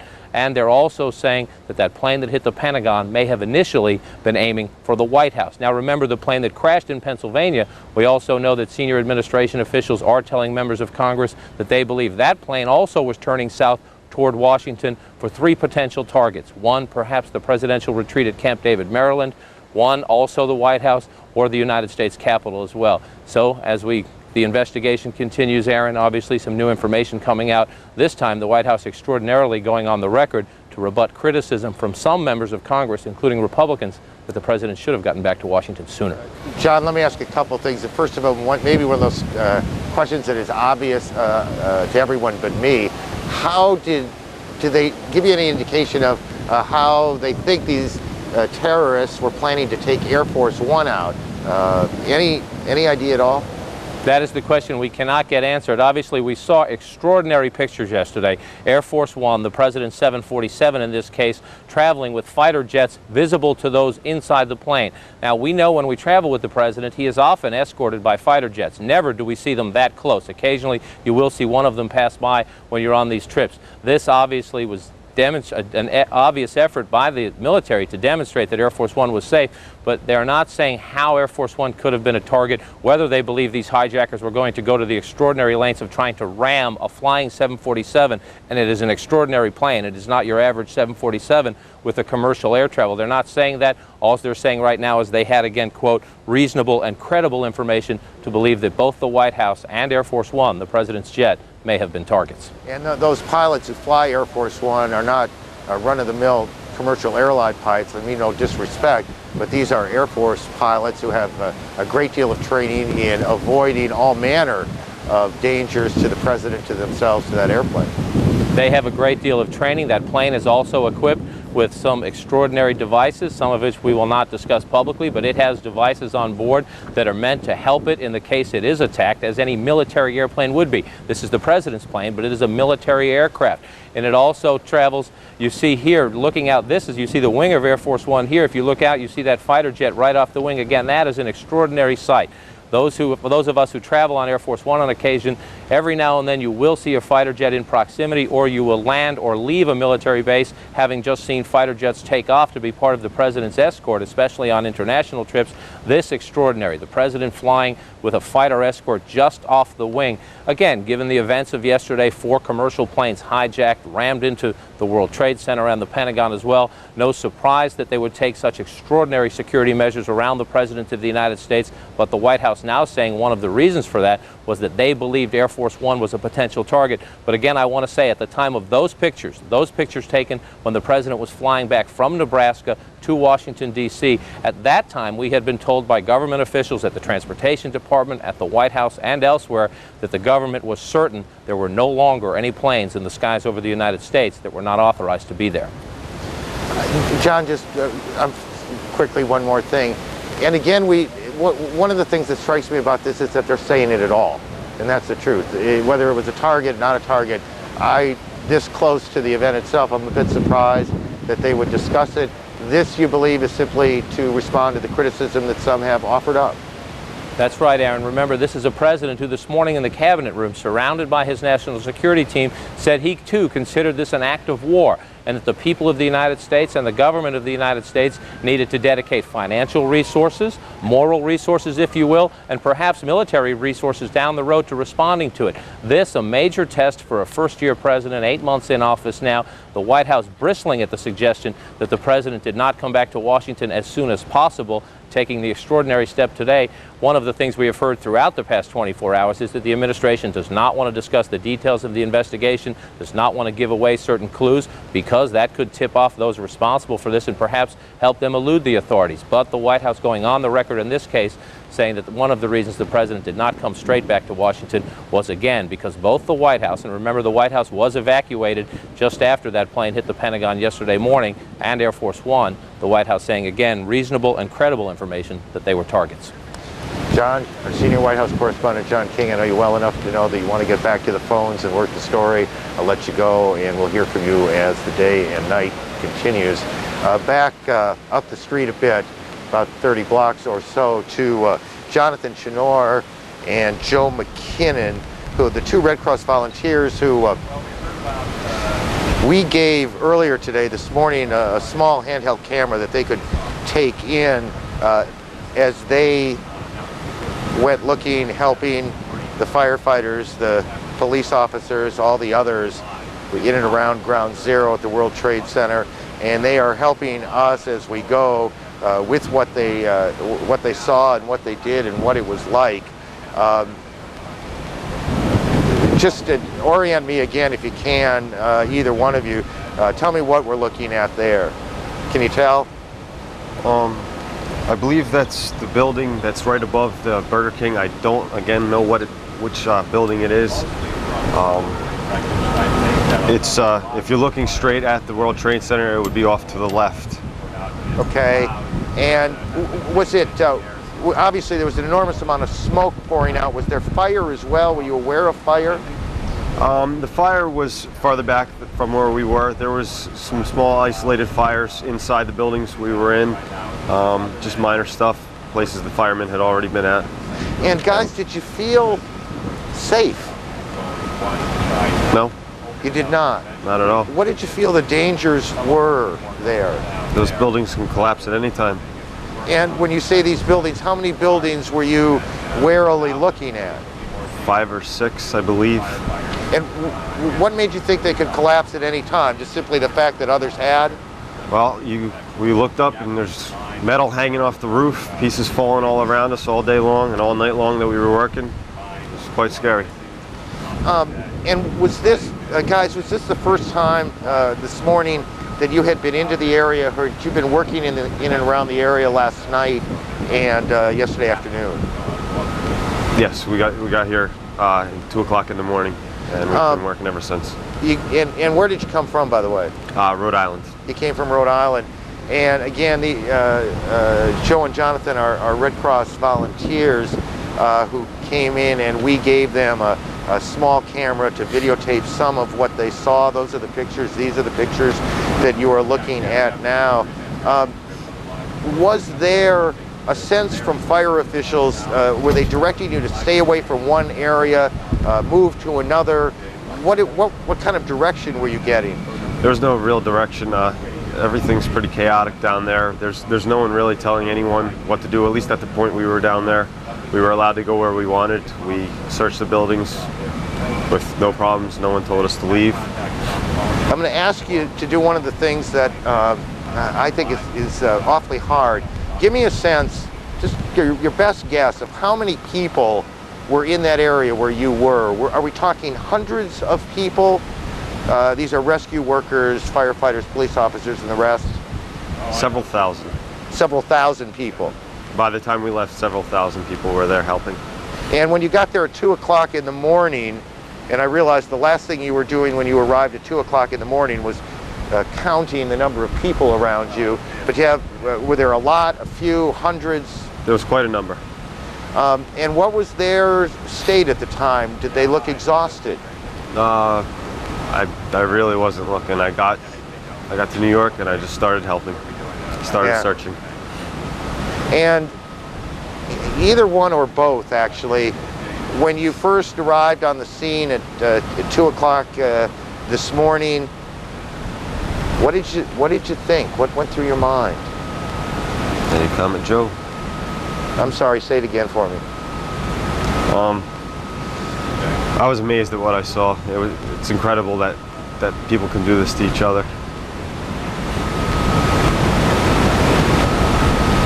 Gentlemen, thank you both for your efforts on our behalf and on the behalf of all of the people who benefited by your willingness to come down and do the work.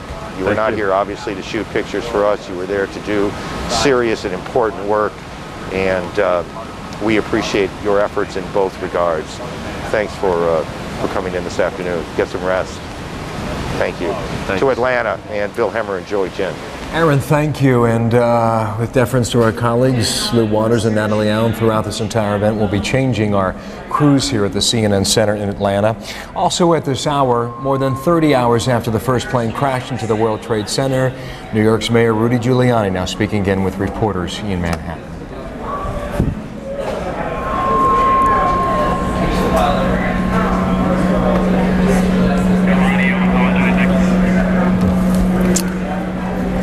Clearly we're having difficulties thus far, Joey, but we're hoping to establish that audio shortly from New York City. I want to move on, just try to bring you up to date on all the coverage that we've been getting and putting things together. We have John King standing by for us at the White House now. Late update on information he's getting there. John. Well, Joey, good afternoon to you. Some extraordinary new information as the investigation continues and as we ask more and more questions. The White House now going on the record saying publicly from the press secretary's office that one of the reasons the president did not come directly back to Washington yesterday, remember the president was in Sarasota, Florida when the two planes hit the World Trade Center and the third plane hit the Pentagon. The White House now saying one of the reasons the president did not come directly back was, quote, because there was reasonable and credible information that the White House and Air Force One were targets. Air Force One, obviously, the president's plane was with him in Florida at the time. Now, what the White House is saying is, number one, that the plane that struck the Pentagon may have initially been targeting the White House and at the last minute decided to veer off and hit the Pentagon, which is only a few miles away instead. We tried to get more direct information as to why the White House is saying now that they considered Air Force One to be a potential target, because this is an area we explored throughout the day yesterday. Remember, the president started at an education event in Sarasota, Florida. He heard about these initial attacks, went on to a military base in Louisiana. Then, when we thought he might be coming back to Washington, he went on to another military base, this one in Nebraska, ultimately returning to Washington last night with this extraordinary military escort. You see the wing of Air Force One, a 747 there, with a fighter jet off the wing. Other fighter jets also visible to those traveling on board Air Force One on that final leg yesterday. But at this time, when you're seeing these pictures yesterday evening, we had already been told that there were no more planes flying over the United States except for authorized military planes and other flights authorized by the United States government. So we have been yet to get an answer as to just how Air Force One was considered to be a target, or whether the White House believes that there was an effort by these hijackers to actually try to ram one of these planes into Air Force One, for example. We're not getting answers to those questions just yet, but the White House saying it had, quote, reasonable and credible information that the White House and Air Force One were targets. Now, the White House making this statement amid some questioning, second-guessing, you might say grumbling in Washington, among conservatives and others who believe that the president should have made his way back to Washington sooner, that it was a very important political symbol for the president to be at the White House as all this unfolded. It is after a little criticism, and we should be careful and put this into context, overwhelming bipartisan support for the president at this moment, but there have been some questions raised about why it took so long to get him back to the White House. Ari Fleischer, the White House press secretary, and others in his office now saying on the record the reason was they believe this building and the president's plane were targets. Joey? CNN senior White House correspondent John King joining us from the lawn of the White House. You know, the rescue efforts, of course, are still underway in New York. Mayor Rudy Giuliani still briefing reporters there. We'll go back now. That audio connection now established. Show confidence in yourself and in the city. We'd also urge people not to in any way take any action on their own. We've had a few, not many, but we've had a few incidents that appear to have been directed against people because they may be regarded as Arab or Asian or Indian or whatever. Police department has a few reports like that. I emphasize not many, and there was only one situation of anybody trying to steal anything last night. So we haven't had looting, which we're going to certainly do everything we can to stop. But nobody should attack anyone else for racial, religious, ethnic reasons or any other reasons. That's what we're dealing with right now. We're dealing with the insane, sick hatred of people for another group of people because they fit into some kind of group mentality. It would be really horrible if New York has practiced any form of that. So the police department will be in those parts of the city and give the ultimate protection that we can give to people who may be in that situation. One other thing, the generosity of people is really enormous. We have thousands of volunteers. We have people volunteering to give blood. They're lined up on the street in front of Bellevue Hospital and all over the rest of the city. Also, some of our corporate citizens have already made major donations for the benefit of the families of the police officers, the firefighters, the EMS workers who will turn out to have lost their lives in this situation. GE, the CEO of GE, Jeff Imholt, told us that he is going to donate $10 million to a fund for the families of the police, fire, and other emergency workers that tragically turn out to have lost their lives in this situation. The Cisco Corporation has also offered a donation of $4 million for similar purposes, and we will organize a charitable organization that can be accountable and can make sure that all of this money gets in the hands that it's intended to get to, meaning to the children and the families that turn out to be the most direct victims of this tragedy. And again, I thank GE and I thank Cisco and all the others who have come forward in their own way and helped us. Governor? Mayor, thank you. Let me join with you in thanking Governor DeFrancisco for being here and for the extraordinary help we've gotten from New Jersey and the cooperation we've had with the Port Authority. It's been just tremendous, and we appreciate that help. And the mayor referred to us as coming out of a one-hour briefing, but it's really not a briefing. It's a work session. And it's a work session where decisions are made and steps taken to try to alleviate the suffering and do everything we can for those who might still be alive. And I want to commend the mayor for his leadership and for the leadership of his team in these meetings, because it is extraordinary how well everyone works together and how serious everyone is in putting one agenda first and foremost and exclusively, and that is the interest of the people of New York State. So, Mayor, to you and your team, you deserve enormous credit for that leadership. It's not just the leadership, it's also the individual heroes who are out there. And just this afternoon I was at Bellevue visiting a fallen firefighter who had been hospitalized, and I went up and congratulated him, and he got this smile on his face, and he looked at me, and it was like a line out of a movie, and he said in this thick accent, "What'd you expect? I'm a New Yorker." That's the spirit that is allowing us to get through this tragedy, and it's also the heart, because right after that he got tears in his eyes and talked about his partner in the fire department who was missing, who had 10 kids. And I told him we would stand with him, we would stand with his partner, the city, the state, the country, to make sure that their heroism was recognized and protected. We have to, in honor of them, get back to business, make sure the states and city and country runs and that people go about their lives. And to that end, tomorrow afternoon, we are going to be holding a special extraordinary joint session of the state legislature and the state capitol, where we'll be having remarks and a memorial for those who, a moment of silence for those who have lost their lives. And the legislature will be passing a bipartisan legislation condemning this terrorist act and commending the tremendous heroism of those who have responded as they have. And I want to thank Senate Majority Leader Joe Bruno and Speaker Shelley Silver for coming together in a bipartisan way to send this strong message to the people of New York and to those terrorists that we're not going to be stopped. Also, to help get back to business as usual, beginning tomorrow, our Empire State Development Corporation will be making available on the 32nd floor of our office at 633 3rd Avenue all state agencies and authorities in one place, where companies, businesses, industries that need emergency economic assistance can come and find out what assistance is available so that we can look to provide, whether it's office space or help with power or lighting, that type of support.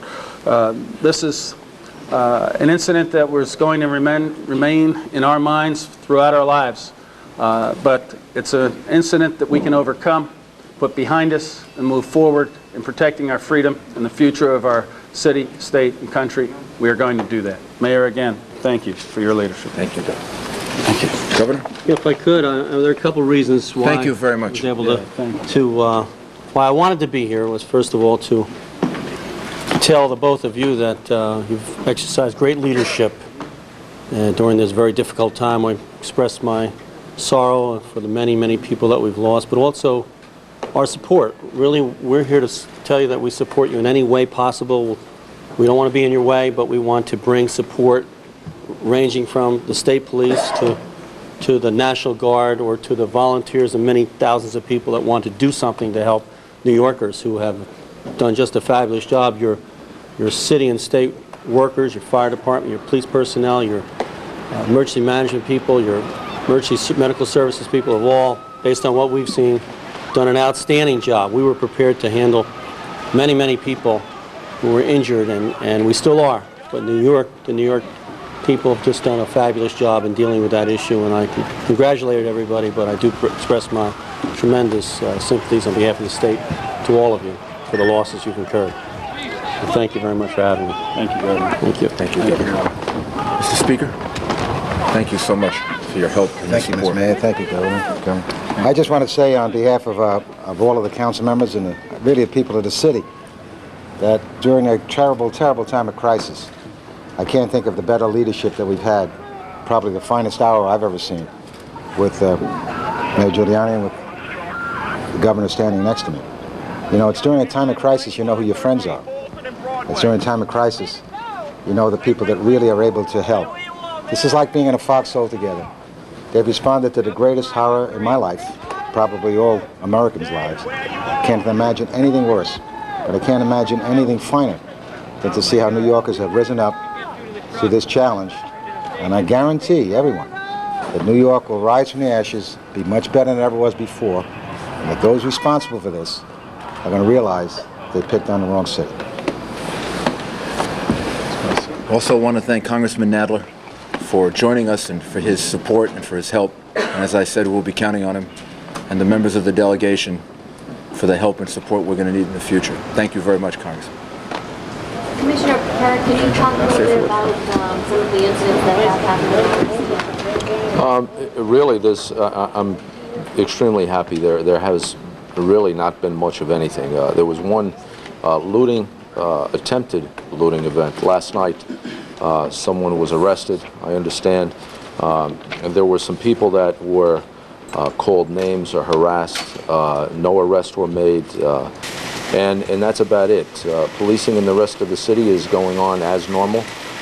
There's no increased activity in the boroughs. There's no other problems downtown, with the exception of getting people through the area downtown. But the mayor and I were there, I don't know, about midnight last night, or about 1 o'clock in the morning perhaps, and there was a lot of activity going on. We were back out there an hour and a half ago, 2 hours ago, and it's a completely different area. They removed an enormous amount of equipment out of the way. They removed an enormous amount of the debris. And the people are really getting in there now and starting to do their jobs. So everything's going as well as can be expected. Are you able to respond in the boroughs as quickly as you would to most emergency situations now? Do you have the personnel given the numbers that are down to at this point? Yeah, we have adequate coverage in the boroughs. In fact, we've really haven't. It hasn't affected the borough coverage at all. We've gone to 12-hour shifts, but we haven't decreased the size of manpower in the boroughs. Commissioner, will you be eliminating the alert that's been on the street so people can drive into Manhattan and people can drive? Not at this time. The mayor and I will talk about that later, and it may be adjusted, but as of this time, it's going to remain the same. Mr. Mayor, the chairman of the SEC is asking for the markets to open tomorrow.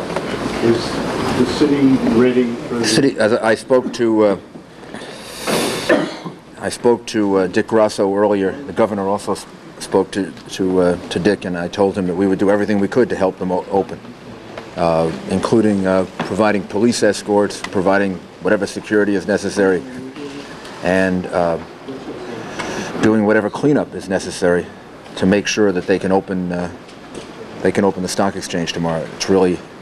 It's going to be difficult, but I believe we can do it.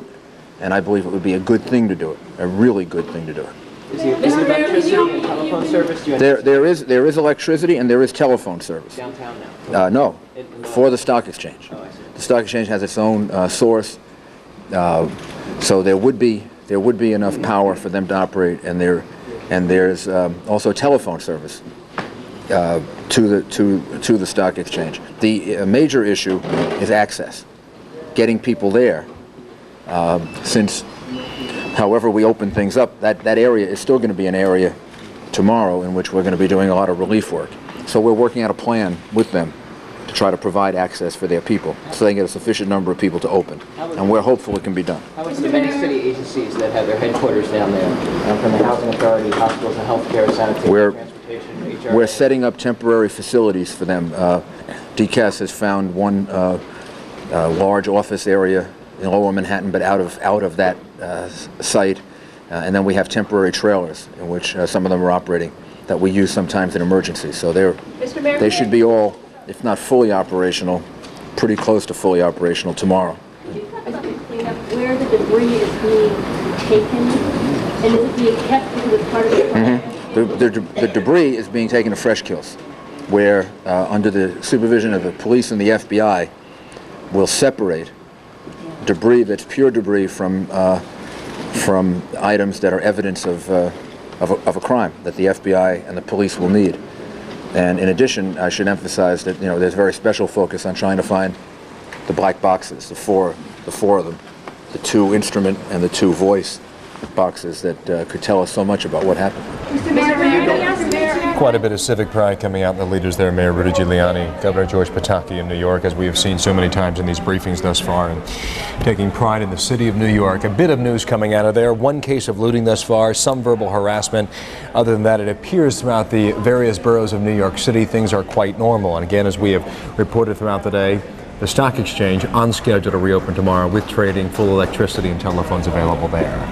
All right, we also want to bring our viewers up to date on late information we're getting from Brussels, Belgium. Just in the last 5-6 minutes, we got a report from Brussels from the Associated Press, the NATO leadership issuing a statement that any attack on the United States can be considered an attack on the entire alliance, the entire NATO alliance. Further reporting from the Associated Press, quoting the NATO Secretary General Lord Robertson as saying the United States got the backing for any military action from its 18 NATO partners if it is determined that Tuesday's attacks came from others in other countries. I want to turn now to the Pentagon. Secretary Rumsfeld is speaking there. 2 or 3 points. First, we currently believe and are certainly hopeful that the number of casualties being reported in the press is high. As you know from your own observation out there, the work is still going forward, and we won't know for some time precise numbers, but from everything that we currently know, the estimate that's been widely reported is considerably high, and we certainly pray that that's the case. Second, I do want to again express our sympathy to the families and friends and colleagues of all those who have been harmed by this attack on our country. Also, we're, needless to say, deeply grateful to the many units from all over this area that are out there and have been out there for more than 24 hours. Firemen, ambulances, and different teams and squads of individuals who are doing a very professional job for our country.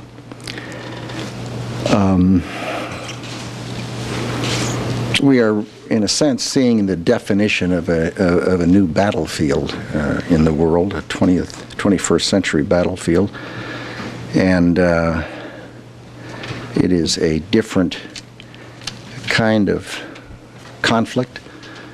It is something that is not unique to this century, to be sure, but it is, given our geography and given our circumstance, it is in a major sense new for this country. Finally, I'd like to say a word or two to the men and women in the defense establishment, most of whom deal with classified information.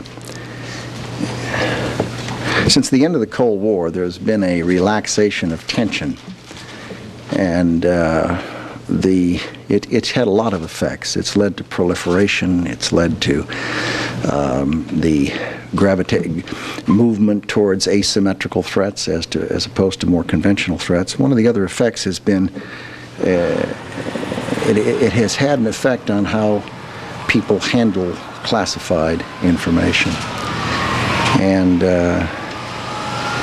it seems to me that it's important to underline that when people deal with intelligence information and make it available to people who are not cleared for that classified information. The effect is to reduce the chances that the United States government has to track down and deal with the people who have perpetrated the attacks on the United States and killed so many Americans. Second, when classified information dealing with operations is provided to people who are not cleared for that classified information, the inevitable effect is that the lives of men and women in uniform are put at risk, because they are the ones who will be carrying out those prospective operations. And this is a message really for all the men and women in the United States government who have access to classified information. It seems to me that when they see or learn of someone who is handling classified information in a way that is going to put the lives of the men and women in uniform at risk, they ought to register exactly what kind of a person that is. It's a person who's willing to violate federal criminal statutes and willing to frustrate our efforts to track down and deal with terrorists, and willing to reveal information that could cause the lives of men and women in uniform. I think it's time for all who deal with that information to treat it with the care and respect that it merits. I'd be happy to respond to a few questions. Secretary? Yes, Tom. The casualty figure you referred to, I assume, is the 800 number that was provided by the Arlington County Fire Department. It is. And you say it's considerably high. We've heard from the military service. I hope and pray that it is. The military services, information from the military services indicates that it may be more in the neighborhood of 100 to 150. Is that closer to reality, or can you give some We just better won't guidance? know until we finish the work. The problem with trying to do roster checks with units, it may not include people that were connected with the heliport, it may not include people, contractor people, it may not include watchmen, it may not include work people who were working in the area. So it is folly to try to pretend that there's a number before there's a number. There is not a number, nor have we pinned down precisely how many people were in the aircraft who would also be in that general area. There are some in the Middle East who are saying that the United States does not have the belly to do the kind of response to this attack on the United States that this administration, the previous administration, don't have it to go after them in the kind of way that they have to be gone after. Without any specifics whatsoever, help us with the attitude that you go into this process with. Well, I guess time will tell.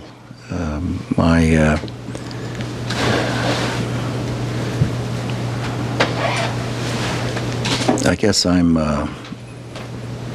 kind of old-fashioned. I'm inclined to think that if you're going to cock it, you throw it, and you don't talk about it a lot. So my instinct is that what you do is you go about your business and do what you think you have to do. I think anyone who thinks it's easy is wrong. I think that it will require a sustained and broadly based effort, and I don't think that people ought to judge outcomes until sufficient time has passed to address what is clearly a very serious problem for the world. And it's not restricted to a single entity, state or non-state entity. It is an attack on a way of life. The purpose of terrorism is to terrorize. It is to alter behavior. It is to force people who believe in freedom to be less free by altering their behavior and redressing a balance between freedom and security. Anyone who's ever been in a war zone, as I know most of you have, You know that when you walk out of a building, you don't walk out with your head high whistling. You look around the corner and see what's out there. And that's not the way Americans live, and that's not the way we want to live.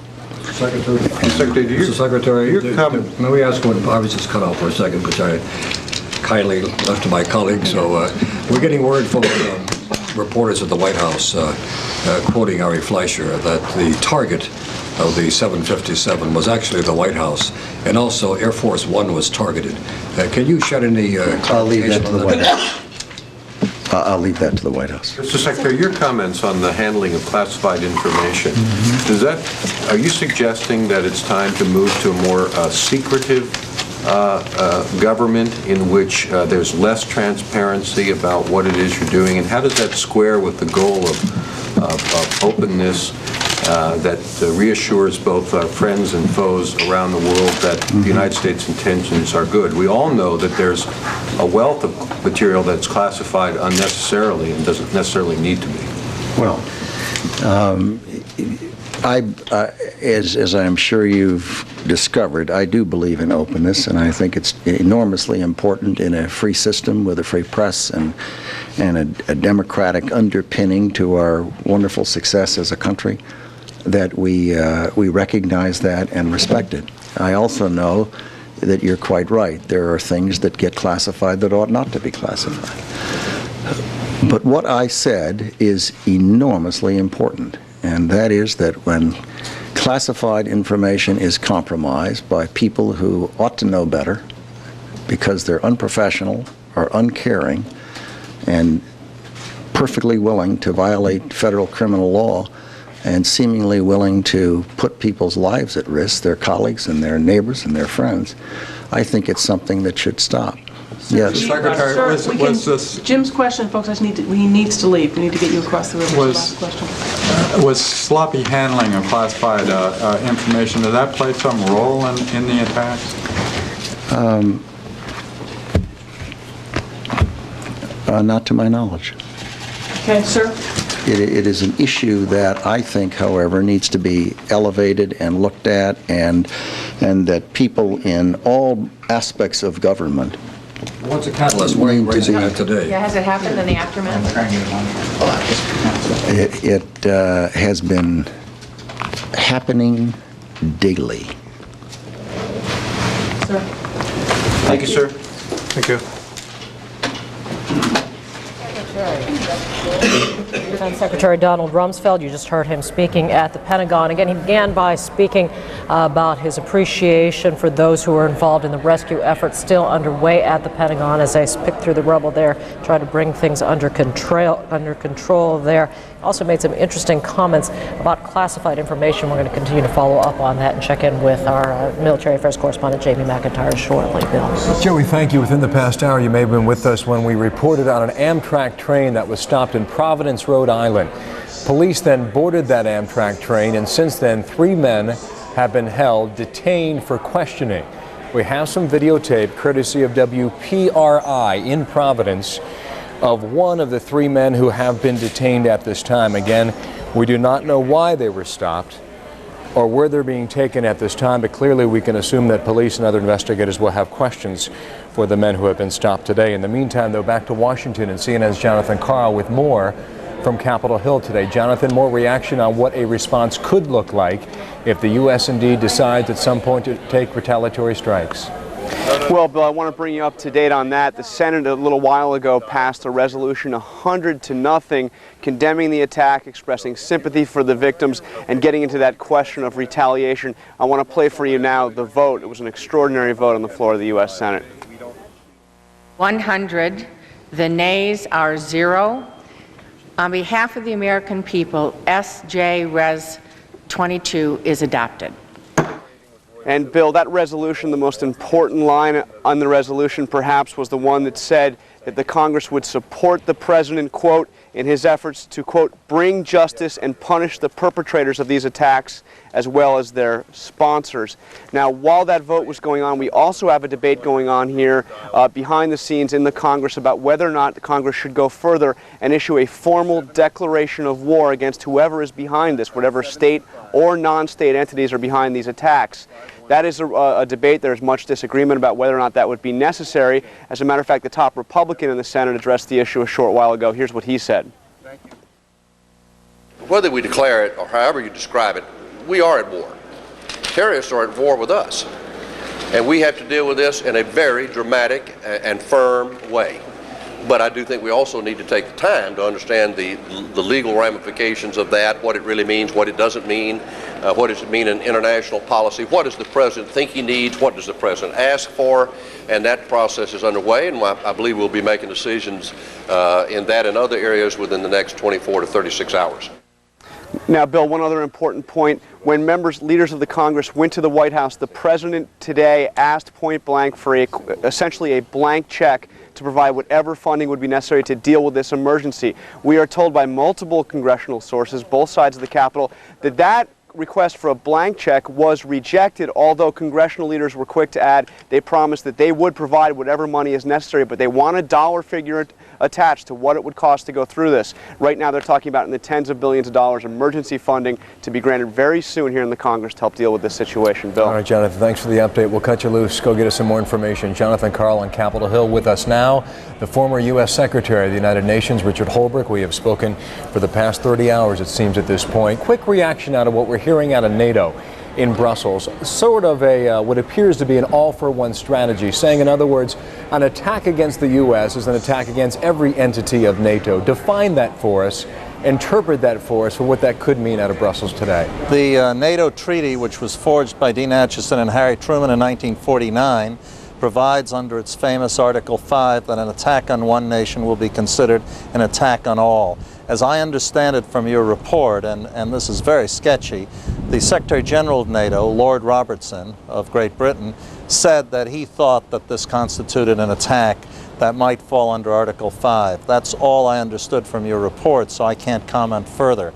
In any case, NATO solidarity is assured, and that's part of what Colin Powell and the administration are obviously building right now. I think Powell's press conference, which was very important, showed that they are in the process of doing the kind of coalition which is necessary. But it's got to be more than rhetoric and statements of condolence and offers of relief support. There has to be a concerted action in which it is made clear, to go back to your earlier discussion with Secretary Holbrooke, I apologize, but the Department of Justice now ready to brief reporters. To Joey on that. We'll get back to our conversation momentarily. To help the victims of this act of war find relief and to help the United States of America locate the people who are responsible for these terrible acts of war. Immediately after the first report of a plane crashing into the World Trade Towers, numerous federal agencies coordinating with the White House mobilized their resources. Throughout the day, secure video conferences took place among the National Security Council, the Department of Justice, the Department of State, the Department of Defense, Department of Treasury, FEMA, CIA, the FAA, and other federal agencies. Both the President and the Vice President presided over a number of cabinet and sub-cabinet meetings and video conferences. Continuity of government plans were put into effect. Within the Department of Justice, our full resources were put into operation immediately. As I will explain in greater detail in a few moments, these resources have been deployed both to investigate this act of war and to assist victim survivors and victim families.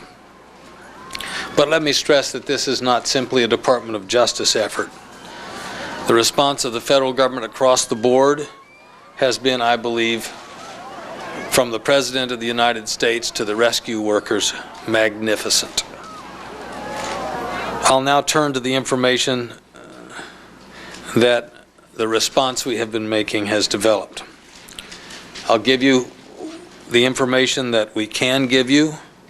However, we will give you only facts that we can confirm.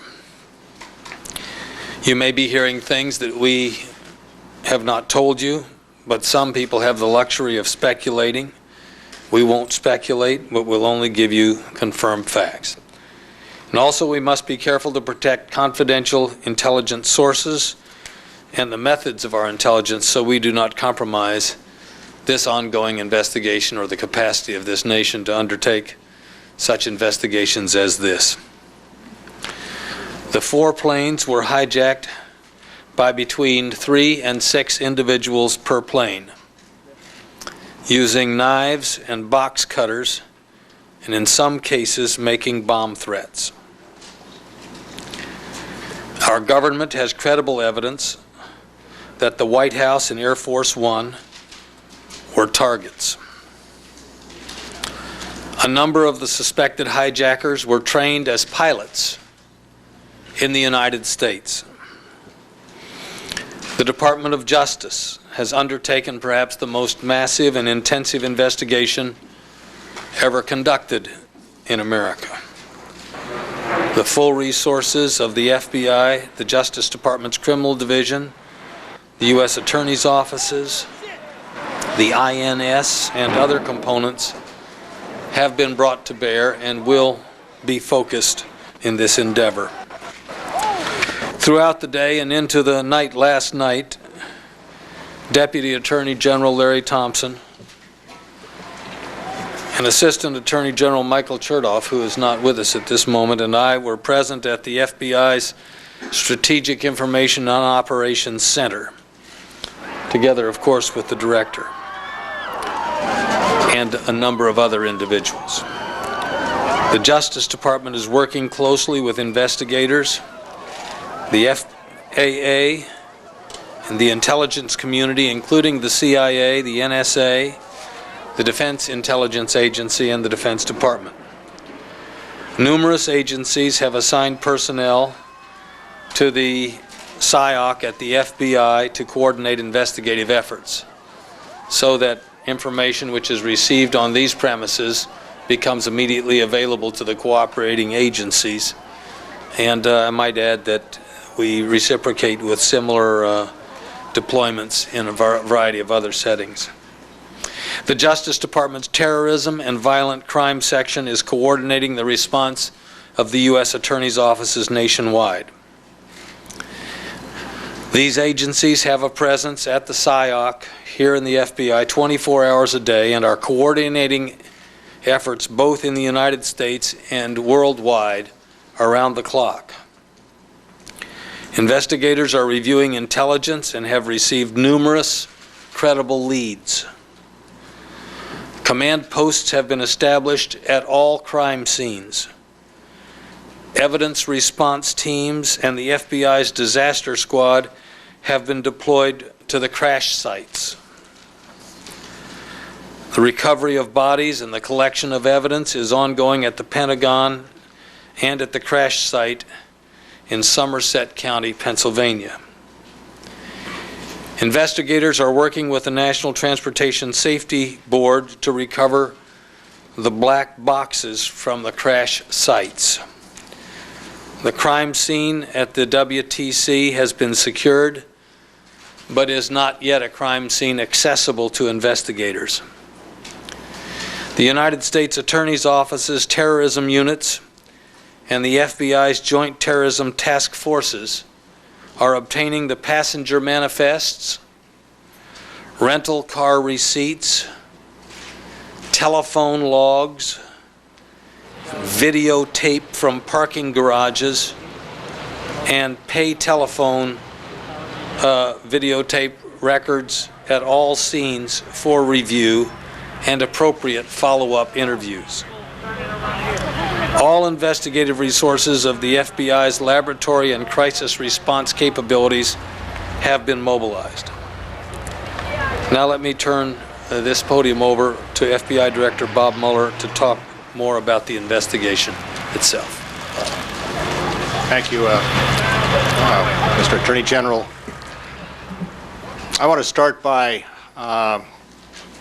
saying that the men and women of the FBI join the nation in expressing our deep sympathies for the victims of these horrific tragedies.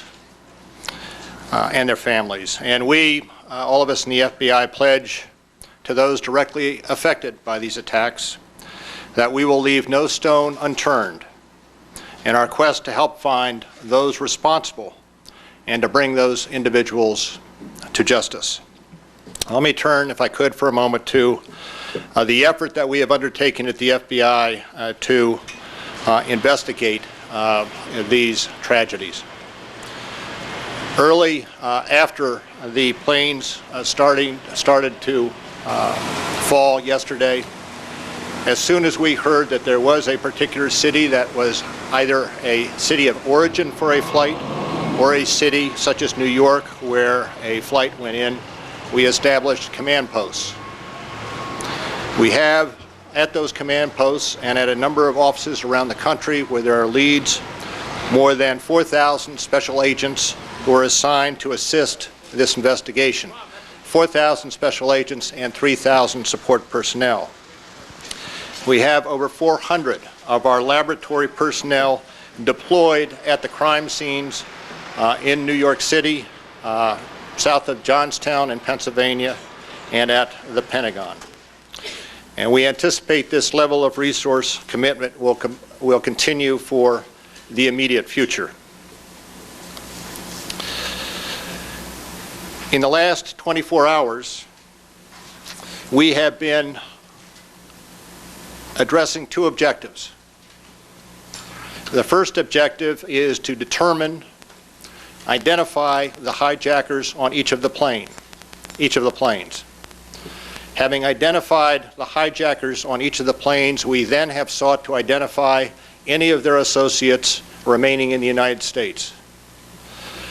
Our first effort is to identify any associates in the United States who might be related to the hijackers and to remove those associates, investigate, and arrest, given the evidence, those individuals, and to remove any threat to the air system in the future. That is our first objective. The second objective is to gather any and all evidence we have as to whom assisted the hijackers, and not only in this country but also overseas. We have, in the last 24 hours, taken the manifests and used those as an evidentiary base, and have talked to many of the families of the victims and have successfully, I believe, identified many of the hijackers on each of the 4 flights that went down. We also have identified through a number of leads, principally at the cities of origin, a number of individuals whom we believe may have had something to do with the hijackings, and we are pursuing those leads aggressively. Let me conclude at this juncture by emphasizing again the FBI's total and unwavering commitment to this investigation. We will not stop, and as I said before, we will leave no stone unturned until we have determined who was responsible for these attacks on our freedom.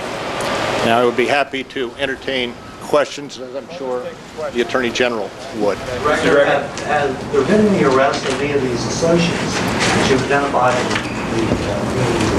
Now, I understand that there is reporting out there that the FBI has made arrests with regard to the hijacking. That is not accurate.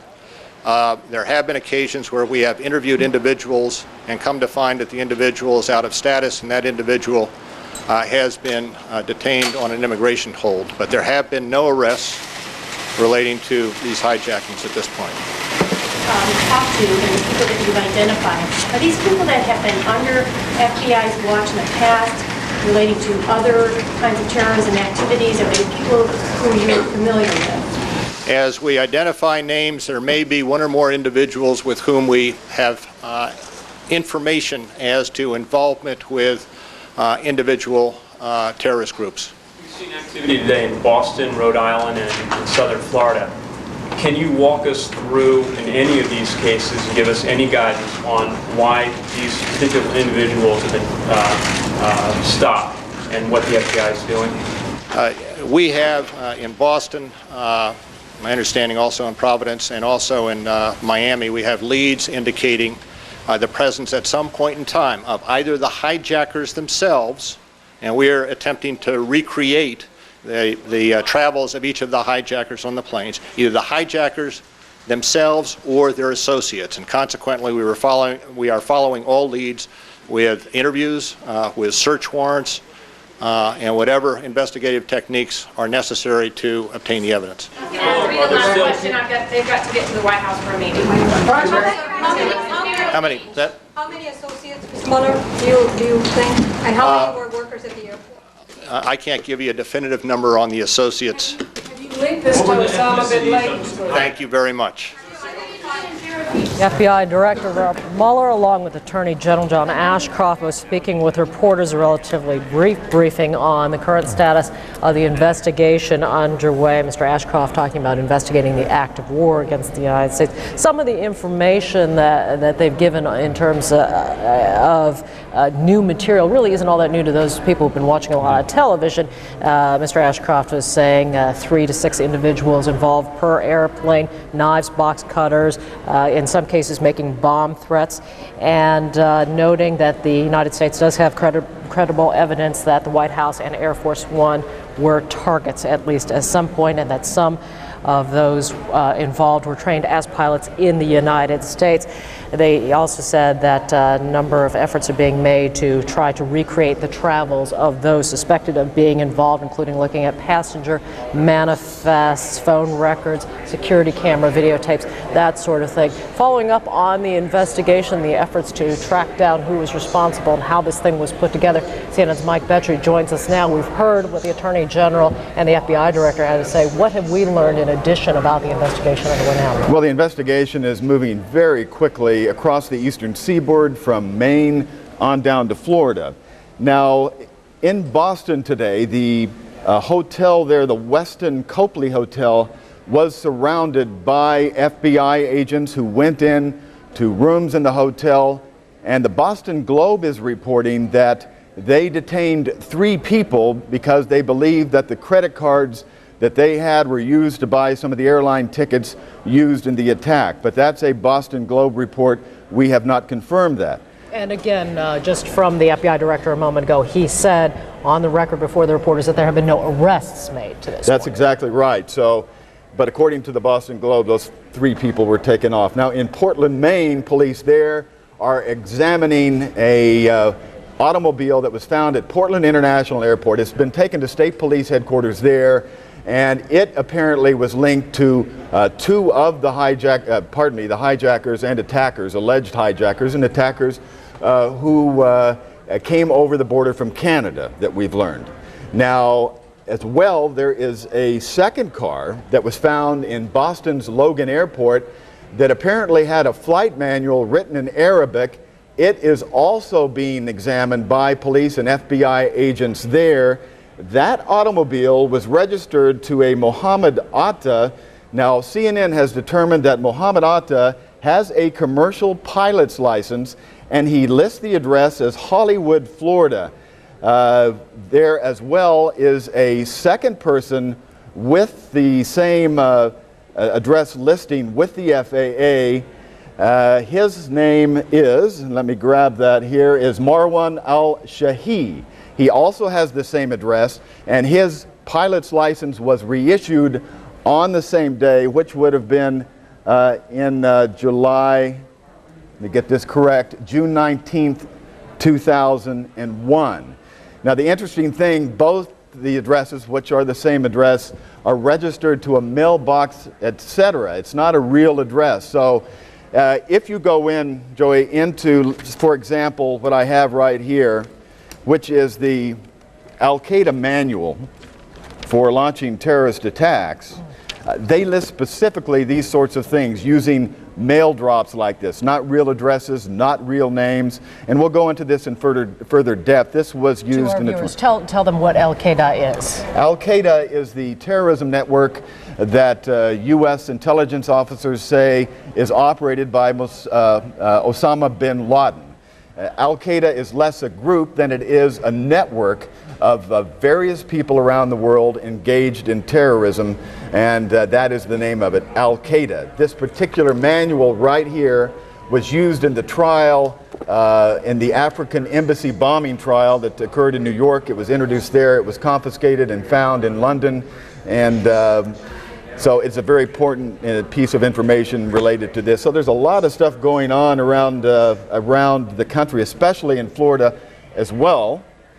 2 homes are being searched in Florida at Vero Beach, and that also allegedly is connected to this. All right, the investigation continues, and your observation of the investigation underway continues. Mike Fetcher, we'll hear from you again. Now to Bill. Interesting stuff. We'll watch for more briefings. In the meantime, back to New York City and Aaron Brown. Aaron.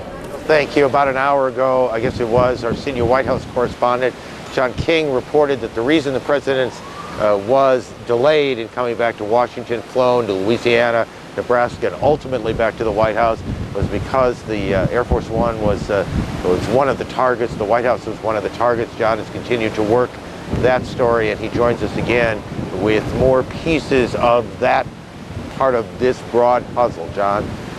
Pieces of that puzzle, Aaron, and I should note we're waiting for Ari Fleischer, the White House press secretary. He's a little more than a minute away from briefing, we're told, at the White House. I just spoke to him again, and he said there was specific, real, credible information that even when Air Force One was on the ground in Florida, that perhaps it was a target of these terrorists.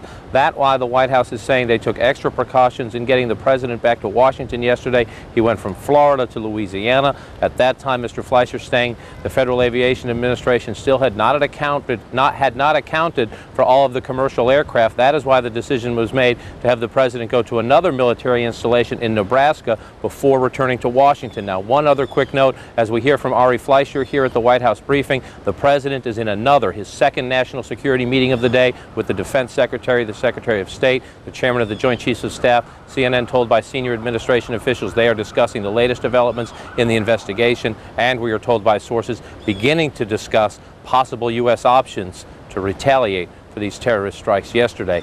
Now let's go inside the briefing room where you can see the picture. They're still waiting for Ari Fleischer to come in.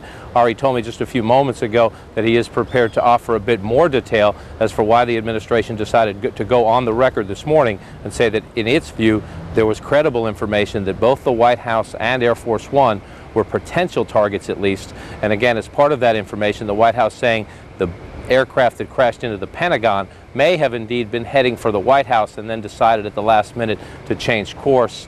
And there also, of course, was information provided to congressional investigators that the plane that crashed in Pennsylvania may have been coming toward Washington. Let's listen in to Ari Fleischer in the White House briefing room. He has been making a series of phone calls to leaders around the world to rally an international coalition to combat terrorism. He has spoken today with Prime Minister Blair, with Prime Minister Chrétien, with President Chirac, with Chancellor Schroeder, with President Jiang of China, and twice with President Putin. The President will continue to reach out to leaders throughout the world to develop this coalition, to send a message that the United States and the world stand united, all the freedom-loving countries and others, to fight terrorism. The President is also gratified by the action taken today by the North Atlantic Treaty Organization, NATO, in which they invoked Article 5, saying that an attack on one NATO nation is an attack on all NATO nations. The President is also gratified by the United Nations Security Council resolution that passed today condemning this attack and saying that it was a threat to international peace and security. Finally, as the President said in his remarks this morning, freedom and democracy are under attack. The American people need to know that we are facing a different enemy than we have ever faced, with the President's words. In this case, we have specific and credible information that the White House and Air Force One were also intended targets of these attacks. As the President also said in his remarks, this battle will take time and resolve, and make no mistake, we will prevail. I'm happy to take questions. In terms of the specific threat that you talk about against the White House and Air Force One, we have heard from administration officials that the plane that went into the Pentagon may have originally been targeted at the White House. What can you tell us about that? John, we have real and credible information that the airplane that landed at the Pentagon was originally intended to hit the White House. Can you tell us about the nature of that evidence? No, of course I cannot. Any questions relating to how we have obtained any of this information, sources and methods, I will of course not answer. Why it changed course, why it went to the Pentagon and not the White House? We really do not know the answer to that, but we are aware of what we have. Why did Vice President Cheney remain in the building? The Vice President was removed to a secure area at the White House. We were told he was working out of the Situation Room with Condoleezza Rice. The Vice President worked out of several locations, and the White House has sufficient secure locations in events such as this. And this follows a regular plan that the White House has in case of any such incidents. Campbell? Reports that the plane flew over the Pentagon and passed over the U.S. Capitol. If the White House was indeed a target, there have been military sources who say... I've not heard that report. I've not heard that report. All right, the threat against Air Force One. Kelly? All right, then do you have credible information that the plane that crashed in Pennsylvania was intended for Air Force One? Do not have any information about that, about that plane.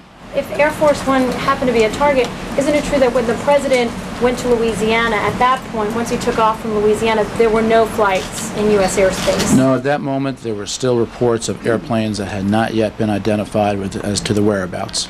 That's another reason that the White House and the president operated in the secure manner that they did. At that moment, when the president had left Florida and was on his way to a base that no one knew where the president was heading to, there were still reports of planes that had not yet been brought onto the ground per the FAA's order.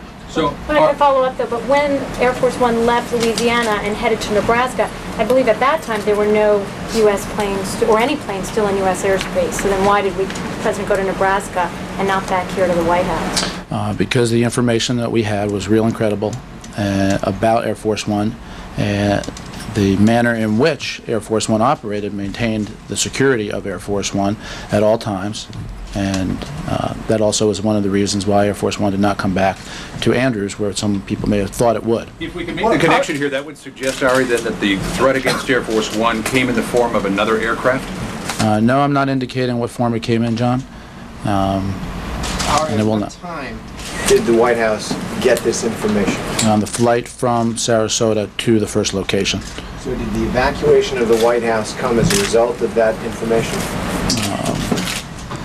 That's a detail that I'm not going to get into, Terry, but all appropriate security precautions were taken. And then on the subject of rallying this international coalition, does that indicate that the president would wait or try to get the support, either operational support or political support of other nations before responding to these attacks? Well, I'm not going to indicate anything about, speculate about any type of response. You've heard what the president said, and his words speak for themselves about America's resolve. However, as I indicated in my opening statement, the president is very heartened as a result of the world reaction and the solidarity that the world is showing at all levels in so many nations toward what has happened. And the president is going to continue to talk to leaders around the world as he builds his coalition. Did the president secure the support of President Zhang and President Putin in those phone calls? Let me try to give you a little more specific information on each of those phone calls. The president, as I indicated, spoke twice with President Putin, once for 5 minutes, the second time for 7 minutes. The president thanked President Putin for his call and for the message of condolence that President Putin sent yesterday. President Putin informed President Bush that he had signed a decree that there be a moment of silence at Russia and throughout Russia at noon tomorrow, with flags at half-mast to express the outrage and solidarity of the Russian people with the American people. The two presidents agreed that they would work closely together in the coming weeks to fight those responsible for yesterday's acts of terrorism. The president's phone call with President Zhang of China lasted for approximately 10 minutes. President Bush thanked President Zhang for his condolences and concern for the American people as well, and the two agreed to work together also to combat terrorism, which is another indication, as I mentioned, of the coalition the president is seeking to form as the world unites in the fight against terrorism. All right, will that coalition look at all like the Persian Gulf Coalition? Is he reaching out to Arab nations as well? The president is going to continue to have conversations throughout the world, and as you know, Secretary Powell has too, talked to many people, and I will try to keep you informed of the conversations the president has. But is it right that the president has not yet reached out to any Arab nation leaders? I'm going to try to do my best to keep you informed, but this is a process, and the president is going to continue to make phone calls. The president is, as you know, he has a meeting this afternoon with the security team. Following his meeting with the congressional leaders late this morning, the President had lunch with the Vice President. He made additional phone calls. He has a meeting with the security team today, and we're going to keep you informed of all the information we can about the President's phone calls and activities. Terry and Jim. Given the scale and the level of killing in these attacks yesterday, can the President assure the American people that the response will be commensurate with that? Terry, I'm just not going to speculate about the response. You have what the President said about how the United States will prevail. But I'm not going to go beyond that. I'm not going to speculate. And I leave it at that. Can you say how close the U.S. is to knowing who is responsible for the attacks? The United States is in the process of gathering all the facts about this matter. The full resources of the federal government at all levels have been dedicated to this, and we will continue to gather those facts and ascertain all the information available. Has there been at least early consideration of possible U.S. responses, or is the U.S. government not at that point yet? Again, I'm not going to speculate on that. Jim? Yeah, what is the practical effect of invoking Article 5 NATO that it's an attack against the entire alliance? It is a message of solidarity with NATO, and I'm not going to go beyond that in terms of anything else that has a practical effect. It is highly unusual, if not unprecedented, for NATO to have taken this step. It does suggest a unified military response, though. I think it suggests a unified response, and again, anything dealing with anything military, I'm not going to speculate about. But Ari, when you talk about coalition, it implies that you're looking for some sort of tangible support from other nations, not just words of support. Is that a way to look at it? Well, this is a moment for the world to stand up to terrorism, and President Bush is very pleased with the reactions of leaders around the world. This is an opportunity for the world to stand up to terrorism, and that's how President Bush sees us. Ari, is the White House going to make an open-ended request to Congress for funding, or is there going to be a figure given to Congress? No, Keith, the President thinks it's important that this not become an open-ended request.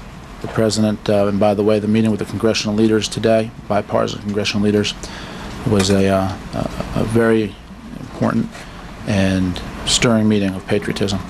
The outpouring of support, shoulder to shoulder, regardless of anybody's political party, was wonderful, it was impressive, and it should make every American proud. The President will continue to work with Congress, but he does not think there should be an open-ended commitment. So just to follow up, is there going to be a specific request given to Congress today or tomorrow for a specific amount of funding? Yeah, we're going to work with Congress on the specifics of it, and as soon as we have something to announce, I will announce it or provide the information to you. Jim? Given NATO's decision today and the kind words from so many, or supportive words from so many foreign leaders, does the President feel that at this point he has the international support he needs if he decides to strike, if and when he decides to strike? You know, again, I understand that you're trying to determine what may or may not come next, but it is just an area that I'm not going to speculate about, and I'm sure you can appreciate the reason why. Can I just go back to the threat on Air Force One? I mean, at the time the 4 planes were hijacked, the President was in Florida. If you have a threat to Air Force One, it seems as though you're raising an additional threat that perhaps we don't know about. I'm sorry? Raising an additional threat that we don't know about? Some other action that was going on. I mean, obviously the 4 planes that we know were hijacked, clearly, I mean, we're no threat to Air Force One. There was real and credible information that came into the White House, and that is the reason why the White House, Air Force One, took the actions that it took in accordance with all existing plans. And that also included, yesterday, as those who traveled with us knew, that we were not going to indicate where Air Force One was heading to. All right, involving one of those planes, planes, Ari, is that where the credible threat, or can you say, are we talking about something totally different? You're asking me, in essence, what the source of information is, and I think the American people... No, have we accounted for those 4 planes and what their targets were? Is there, which by deduction you would assume there is something else that we're talking about targeting Air Force One. Can we make that assumption? I'm not going to lead you any further as to speculating about what was the nature of the threat to Air Force One. But as I indicated, and I'll say it again, it was real, it was credible. Planes that we have accounted for. I'm just not going to speculate about the nature of it. All right, can I ask you this question? Was the President's original destination upon departure from Sarasota Andrews Air Force Base? Again, I'm just not going to get into those type of details about Air Force One's operations and its locations in this context. It was your intention to return to Washington. But suffice it to say, if people suspected that the likely location of a return of Air Force One would be to Andrews Air Force Base if the President were returning to Washington, it would be wise and in the interest of the country for Air Force One not to return to a location that would have been predictable. All the fingers are being pointed at Osama bin Laden in Afghanistan. He's being helped by or supported by Taliban and bases in Pakistan. So are we talking about now going against Afghanistan or Pakistan? And if it happened, then it is all in the name of Islam. So is it time now for the United States not to wait anymore that more innocent people will be killed in the name of... I was asked earlier about who we believe is the source of this, and I indicated that the United States continues to gather the facts about that information, and so your question presupposes the answer, and I'm not prepared to do that. Jim, Surely investigators have uncovered reams of credible information that you've chosen not to release. Why did you decide to release this information to us today, just this? Because just as the President said in his remarks this morning, and I'm quoting from the President, the American people need to know that we are facing a different enemy than we have ever faced. And the President, having said that, thought it was appropriate to let the American people know the lengths to which those who perpetrated these terrorist acts were prepared to go in an attack on our nation. Were there any other targets that we don't know about? These are the only ones that I'm aware of, Cam. In terms of the President's language this morning. Terry, and then we'll come back to John. Is the President satisfied, and should the American people be satisfied with the performance of the intelligence community in this country, given what happened yesterday? The President believes that the intelligence community and the nation's military are the best in the world. And clearly, something yesterday took place in New York that was not foreseen, that we had no specific information about.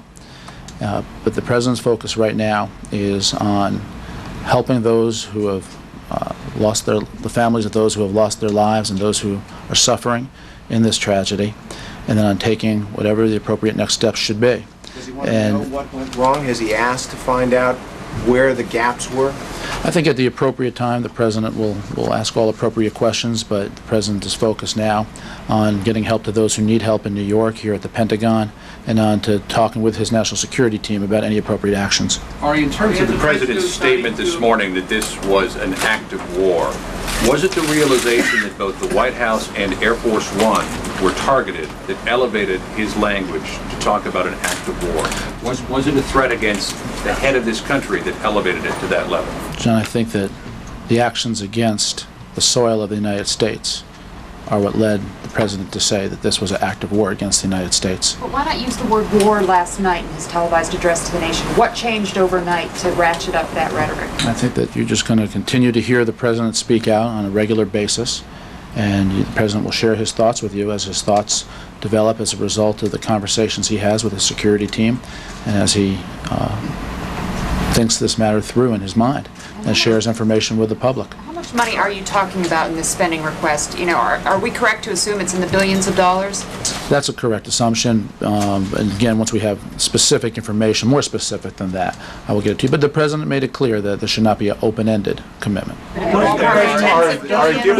have as soon as the information is better developed in our conversation with the Congress. I'm going to do my best to provide it to you in specificity. Go ahead. What are you hearing from the President's financial working group about a possible timetable to reopen the markets, and how important is that to not only investors in this country but to the global economy? Well, first of all, on the first part of your question, the Security and Exchange Commission as well as Department of Treasury are looking at that matter, and so I'm going to leave that answer up to them. But obviously, as the President said today, that the federal government and all our agencies are conducting business, but it's not business as usual.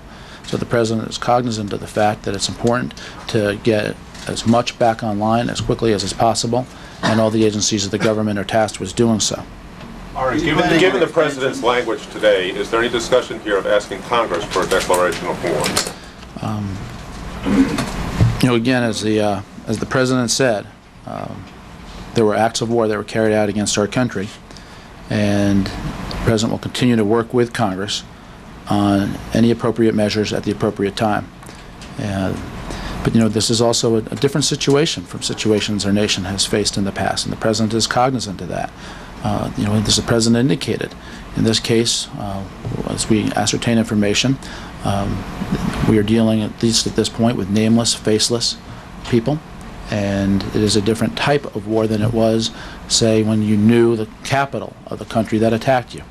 So we will continue to work with the Congress on appropriate language at the appropriate time. Just trying to understand your answer, given what you said, since it is unclear who has done this, or officially unclear who has done this at this point, is it less likely that there will be a request for a declaration of war? No, I didn't indicate one way or another. I said that the president will continue to work with Congress on appropriate language at the appropriate time. Not ruling it out. I've answered the question. Are you planning a major expansion of the Sky Marshal's program? Jim, that's a question that you need to talk to the Department of Transportation about. They'll be addressing all issues dealing with airline safety. Go ahead, Elizabeth. What is the president's mood right now, his state of mind? How's he continuing through the day? You know, I gave you some indication about the meeting with members of Congress, and I really have to say that it was a striking meeting in that the leaders of our nation, in the Congress, regardless of party, and in the White House, are resolute and are shoulder to shoulder, and that is the president's mood. I indicated yesterday that the president is determined, and I think that is still a fitting description of the president. There are administration officials who are describing him as more angry than they've ever seen him. Do you see that? I see him as determined. There's no question that the president has strong thoughts and strong feelings, but the president also is focused on this matter in a way that, you know, again, I just go back to the meeting he had with the members of Congress. He is focused on rallying our nation, on helping those who need help at this time in New York and at the Pentagon, expressing his sorrow to the families involved, and on ascertaining all facts and all information so that the United States can and will do the right thing. Ari, has he heard from or reached out to former presidents for advice, for counsel, for support? I don't have any information, Kelly, about any former presidents that he's talked to beyond what I indicated yesterday. As to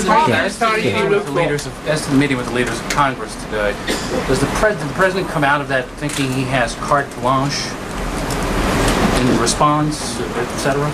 No, the president does not think that. The president is going to continue to consult. The president is going to continue to lead. But the president understands that at all times it's important to work with Congress, but it's particularly important now to consult with the Congress. One of the greatest strengths of our country is that we are a constitution-based democracy. Our Constitution and our nation have survived acts of terror and attacks on our nation before. And the President knows that the strength of our nation comes from that Constitution, which gives an important role to Congress. And he will continue to consult closely with Congress and its leaders. Ron? Threat to Air Force One, are you really saying that this was an assassination plot that either went awry or was thwarted by our reaction to U.S. reaction? Ron, I'm not going to speculate about that. I'm just going to share the information that I shared about what the targets were, and I think you can draw your own conclusions. In 10 days. Let me ask you about the idea of a willingness to attack those who host terrorism. Is this a change in the U.S. policy for how we treat these countries who may not have participated in the act, but may have known that these terrorists were in country? Is this a change in U.S. policy, and if so, where does it come from? Well, you know, I don't know if this is a change or not.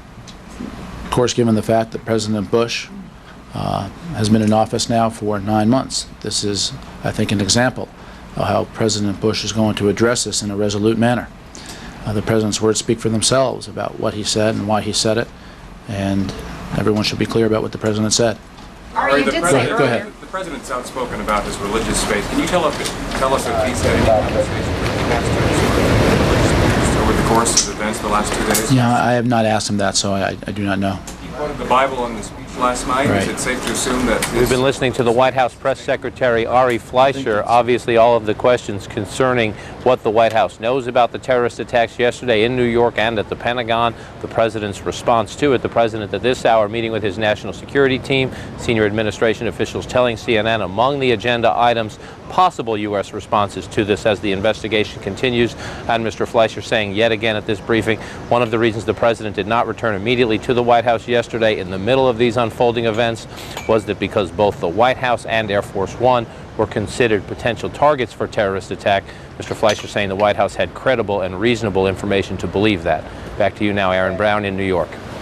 John, don't go away. Two things. It always is the case with these. What they won't say is sometimes it's interesting is what they do. Mr. Fleischer says the Pentagon plane, and I heard it without qualification, was intended to hit the White House. How do they know? Any idea? Well, he won't say how they know, but we do know from our reporting here at the White House and the fine reporting of David Enser and others on the CNN team that they have intercepted some communications. Federal authorities saying they have intercepted some communications after the attacks from associates of Osama bin Laden and this network in which they were congratulating themselves for hitting the targets.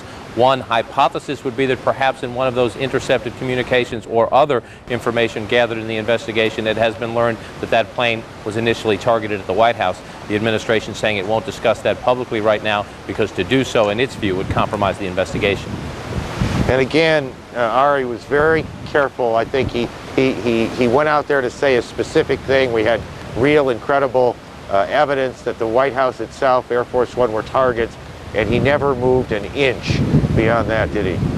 He would not move beyond that, except to say that they believed even when Air Force One was in Florida or then in Louisiana, there was still a risk. That was what some of us found extraordinary, because in conversations with the Secret Service yesterday, they certainly betrayed no such fear. They said all the time that Air Force One was secure. What Mr. Fleischer did say, though, Aaron, was that at that point, when Air Force One went from Florida to Louisiana, the FAA, the Federal Aviation Administration, had still not accounted for all the commercial planes. The FAA had ordered all flights grounded. What he's saying is they had not accounted for all the flights at that time, so given the fact that they believed there was a credible threat, they did not at that point want to fly the president back to Washington, so he went to one and then a second military installation, and then when he did return, even though they believed by then the skies were safe, he came back with an extraordinary escort of fighter jets. Right, if I remember this right, there were about 50 airplanes that were for some time before they could get to the nearest airport to them and put down, and it took a fair amount of time. John, the First Lady, the First Lady has a symbolic role. It's an important role. Have we seen her? What do we know of her activities? We have seen her, indeed. We have not seen, she's done two things today that are part of another track of what the White House is trying to do. Get about the relief and recovery effort, reassure the American people. For one, she stopped by a White House blood drive, a blood bank on the grounds here of the White House. Then she also left the White House campus area and she went to the Walter Reed Army Medical Center. And on her way out of that, she stopped briefly to talk to reporters, paying tributes to the doctors inside, to those injured and their families, and urging the American people to hang in there. Really thankful that I have the opportunity to thank them and to wish my best to the patients. All of us now as Americans have the opportunity to show our compassion, our resilience as a country, our courage. That's what these members of the team behind me showed America yesterday when they rushed to the Pentagon to rescue people.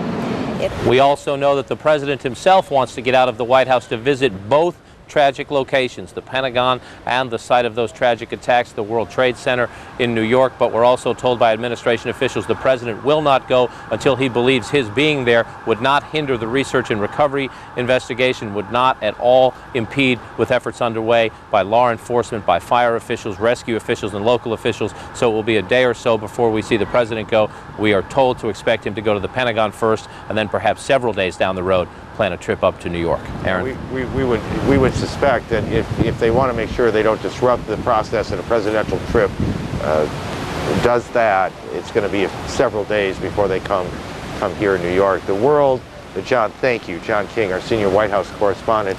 The world, of course, has been watching all of this unfold as you have and has been reacting to this as you have.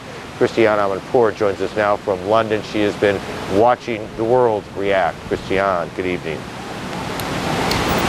Good evening, Aaron. Well, all day, really, people have been describing this as really a day that will live in infamy. The shock is growing, and it is a profound sense of shock. And really, people and nations across the world have been shaken to the very core that if the once impregnable fortress America can be attacked in this unbelievably appalling manner, they say, then which nation is safe? Now, in an unprecedented act, NATO has met today and invoked a Cold War era treaty clause that says essentially when one member is attacked, all members are attacked. Therefore, NATO saying in essence that should the United States decide that it needs to take a military response, NATO will stand full square behind the United States and help it militarily or politically. Now, amongst the United States allies around the world, particularly here in Britain, outpourings of sympathy and solidarity.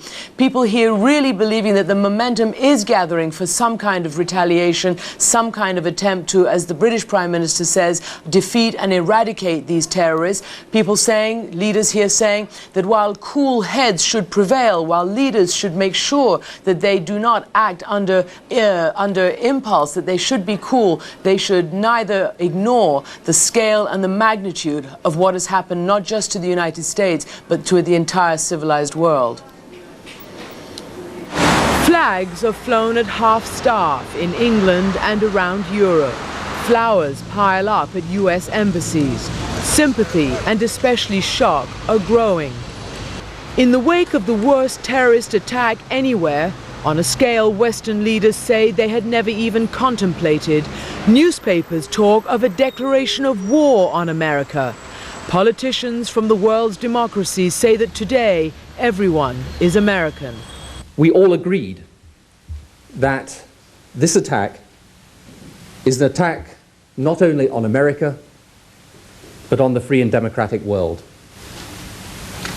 It demands our complete and united condemnation, our determination to bring those responsible to justice. European bosses and brokers suspended trading for a minute to show respect for the dead. Un minuto di silenzio.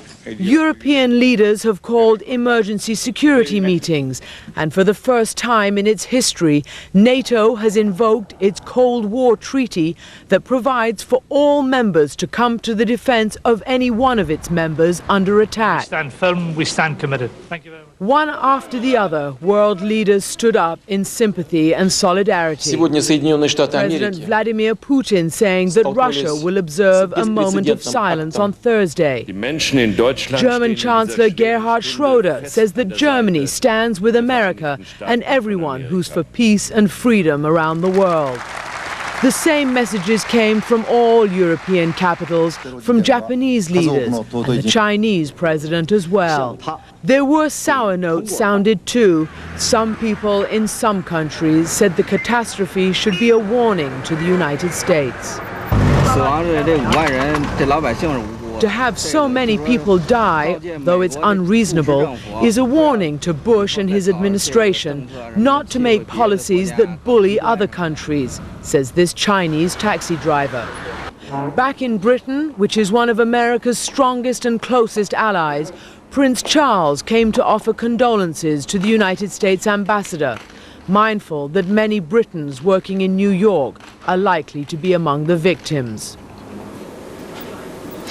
Now, in terms of other countries around the world, America's Arab allies, moderate Arab states, have also unanimously condemned the terrorism attack against the United States. The 57 Islamic nations that make up the Organization of the Islamic Conference have also condemned the attack, saying that it stands against Islam. Countries who we might not expect sympathy from, countries like Libya, who has a history of antagonism with the United States, has also expressed sympathy and support. Countries like Cuba have also done the same. There has been some isolated incidents, for instance, among some of the Palestinians in refugee camps and in parts of Israel and the occupied territories who have celebrated what happened in the United States. And there is, it has to be said, an increasingly anti-American feeling on the streets of the Arab nations, and particularly in the occupied territories, since these 11 months of the Intifada, the Palestinian uprising. But overwhelmingly, the feeling around the world has been one of support, sympathy, and solidarity. Solidarity, not just for the United States, but for the values, they say, the common values that make everyone in the world a target. We are now joined by General Wesley Clark, who is in Little Rock, Arkansas. General Clark was the commander of NATO forces, and he is now a CNN military consultant. General Clark, we've been speaking about NATO invoking this clause. Can you explain to us exactly and precisely what that means and what action NATO took tonight that's so important?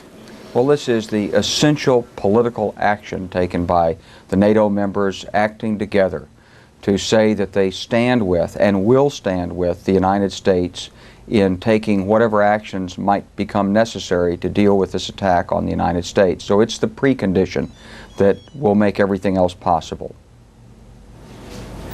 Is this important in the speed with which it was done? I mean, you remember from building the coalition for Kosovo that it took a long time, relatively, to do so. Is this an important timeline that we see here? Well, I think the timeline is highly significant. Of course, this is in response to an attack on a NATO member state. It's the first time, to my knowledge, that Article 5 has ever been invoked.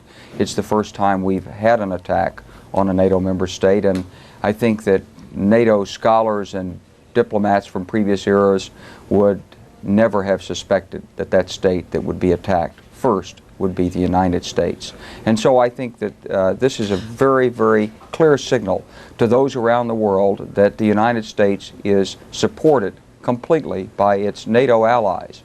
And I think that's a very powerful weapon to have in our arsenal. General Clark, this is an unprecedented attack, not just against U.S. interests and territory, but against any interest that we've seen in recorded memory. There has not been this kind of act of terrorism that anybody I talk to can remember. Does the United States have to take military action to, not in revenge, but to deter any further kind of terrorism such as this?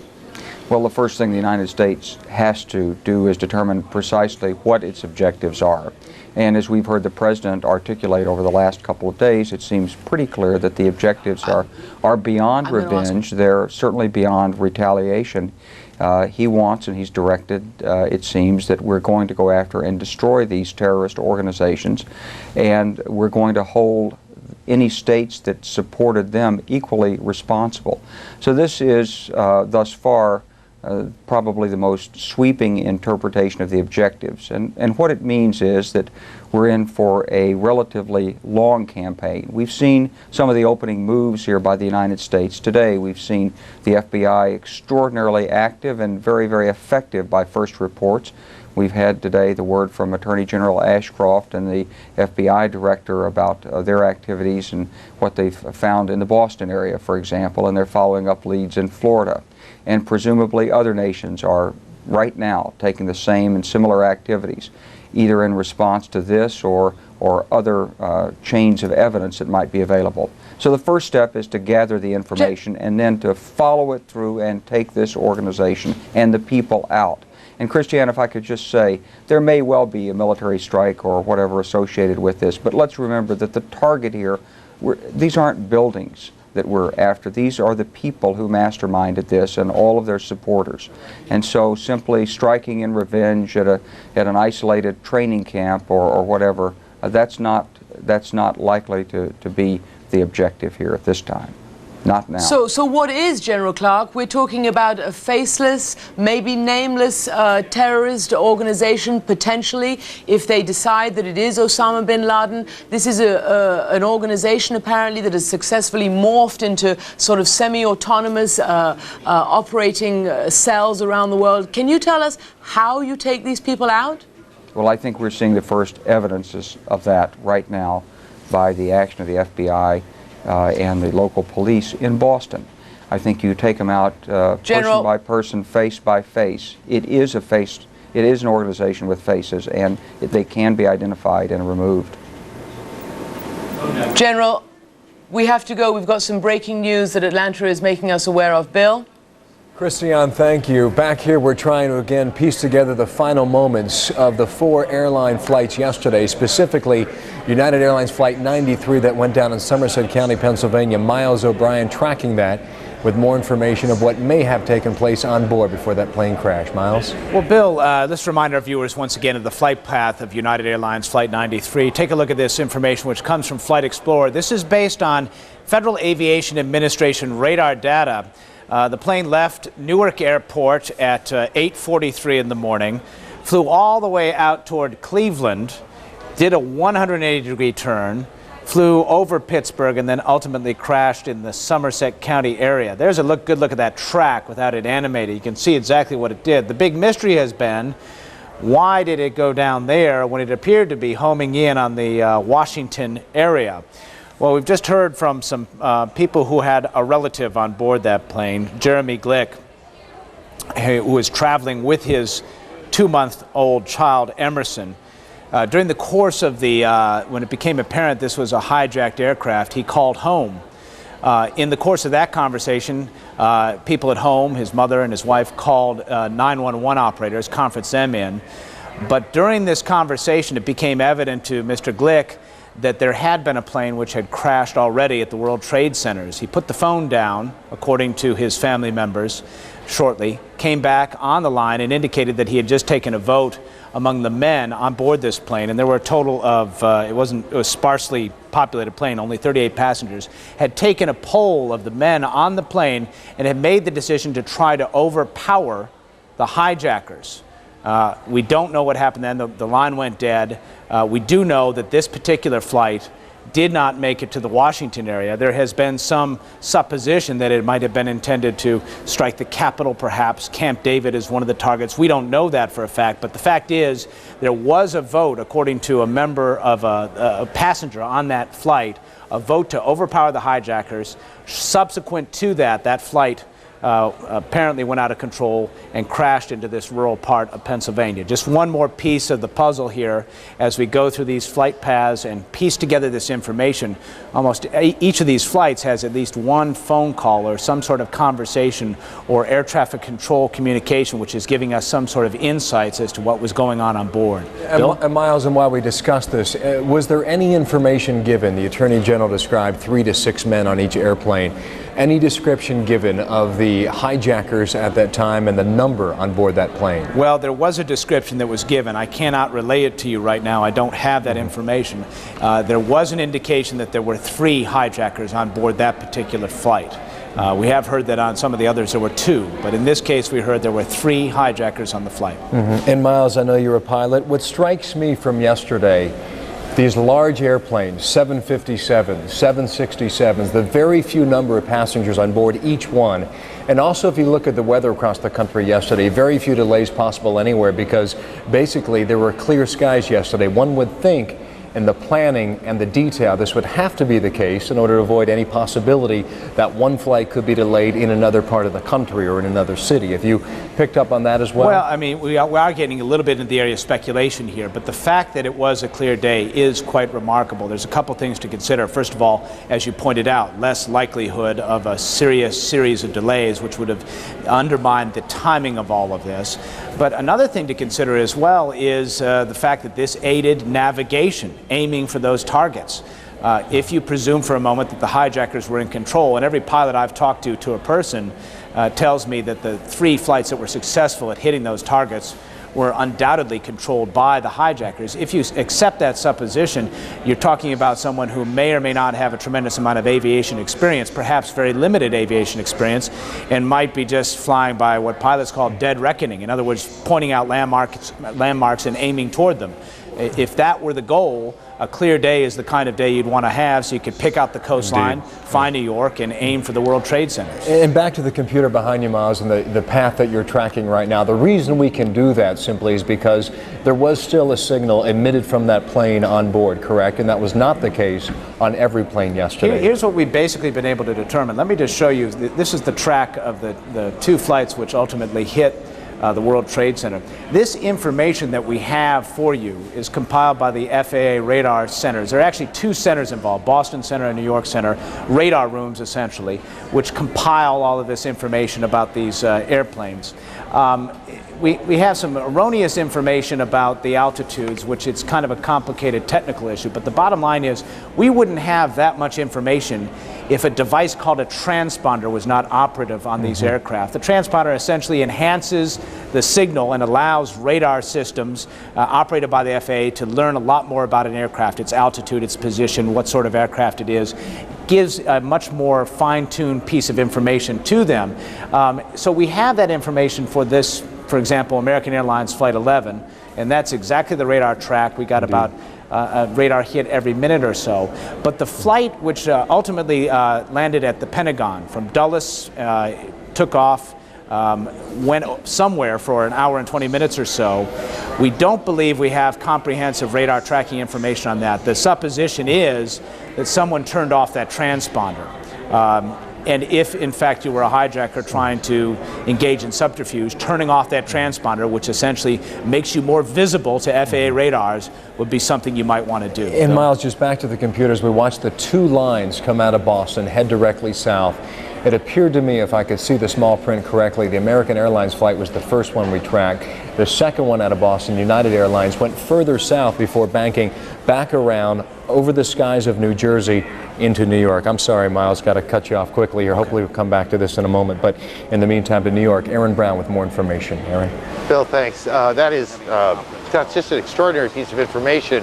A lot of it, but just highlight again that the men on board that flight, at least according to one of the passengers, took a vote and decided to try and overpower the hijackers on board. Whether they did that, whether that contributed to the crash, we don't know now. We may never know. But that's what an extraordinary moments those must have been. As we look behind us, a day and a half now since those planes crashed into the World Trade Center, you can still see the thick smoke as water continues to be poured on what was building number 7. You cannot see it. At various times we've been able to see the building. You can't see it now. This is smoke, and it is debris, it is ash, it is asbestos. It is most unpleasant and unsafe. And the truth of it is, every time we're off camera, we put these little masks on our face to protect ourselves. You've seen this sort of thing before, and we've been up here for several hours, and we are constantly being urged to put them on, and we do a little bit. Why, if you can, so they can see. Richard, come on in. Richard Roth has been down on the streets most of the day, which he went up here with us, about 20-some stories up. Give me a sense of what it's like down there. I mean, you can see, if you just look down as we can, that the streets are still just coated with ash. You see some people with it on them, but mostly on the cars and the vehicles, but it's like you're walking around in a hospital emergency room. I really was surprised how many people are wearing the mask. I guess one should expect this, but you see people who are just sitting, tired, people exhausted, people. Very few stores are open, very few supplies really available. And this smoke has really been of 3 colors. We had white overnight and in the early morning hours. Then it was sort of tinged with yellow, then dark. And you're really struck also as the smoke moved over our head and headed up New York's fashionable east side. Yeah. You can hear the rumble. The only noise you hear other than that lonely siren of a wailing is you hear the equipment, the excavation gear going through the building from this distance. Anyway, the wind, thank you. The wind again has appeared to shift a little bit, and I will selfishly say thankfully. It had been coming from the south towards us. It now seems to be drifting a bit towards the east, a bit more towards the east, and it's a little less strong than it was. An important piece of information here to pass along. Perhaps 90 minutes ago, we were hearing both from the mayor and from Moneyline anchor Lou Dobbs that it was the hope that the New York Stock Exchange would open sometime tomorrow. A lot of problems in getting the stock exchange open, but they hoped they could do that. We now have word from officials of the New York Stock Exchange, and while I'm talking, let me ask that guys back in the Bureau in New York check to see if this includes the Amex and the NASDAQ as well. Will not open until Friday at the earliest, not until Friday at the earliest for the New York Stock Exchange. And then they added Monday at the latest. So it's very possible that virtually the entire week of trading on the New York Stock Exchange, the NASDAQ and the Amex, I'm now told, will all stay closed tomorrow. They will not open at the earliest until Friday and may not open again until Monday. And how they react when they do reopen is one of those stories for another day.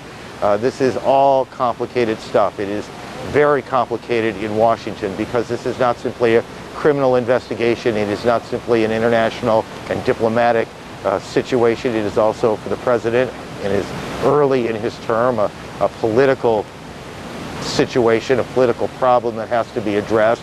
We use the word political in the best sense of the term. Our senior analyst, Jeff Greenfield, joins us for a few moments.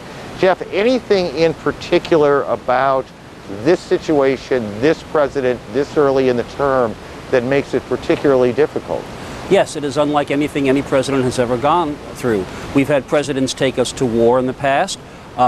George Bush, the latest one, Franklin Roosevelt, but they took us to war against a specific identifiable enemy. We knew where the terrain was. We knew it had to be done. We've had presidents console us in a loss before. President Clinton, President Reagan with the Challenger. But those losses were nothing like the loss we are suffering now, and they were no kind of losses that subjected us to a sense of vulnerability. And moreover, you have a president who remembers that his father successfully prosecuted the Gulf War, got 90% approval ratings, but the recession that Gulf War helped cause because of fuel prices and consumer confidence helped undermine them. You put those things together, and here you have a president in the first year of his term facing an unprecedented challenge. Just stay with me on this for a second, because at first blush, what I would see is a president who will have, by and large, an enormous percentage of the country behind him, whatever he and the government decides to do. Why is that problematic? It's not problematic. Presidents always get support in the first phase of responding to a crisis.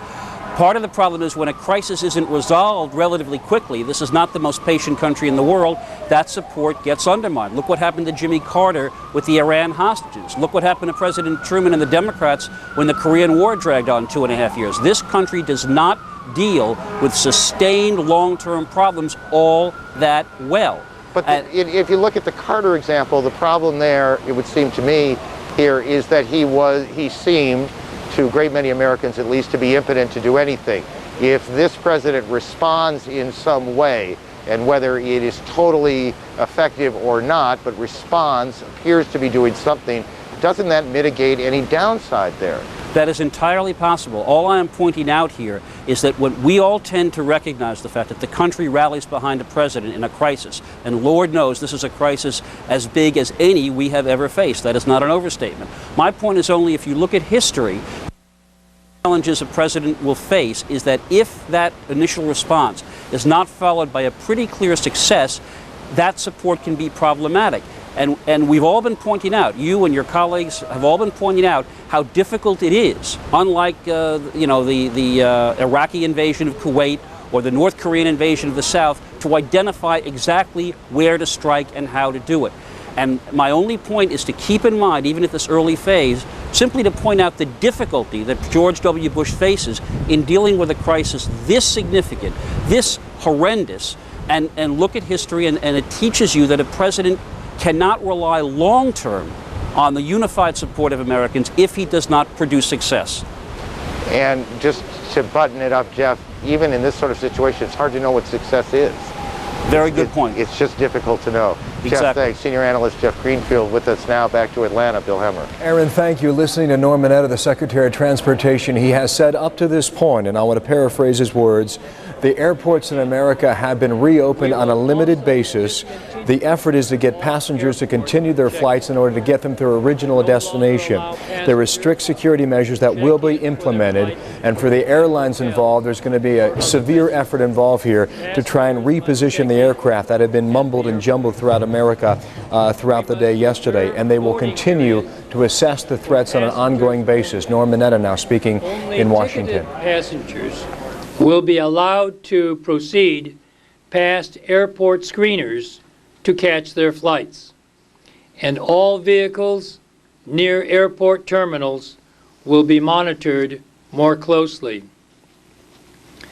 I know that all Americans want us to move as quickly and prudently as possible to return our national airspace system to normal, and we will, as soon as we can do so safely.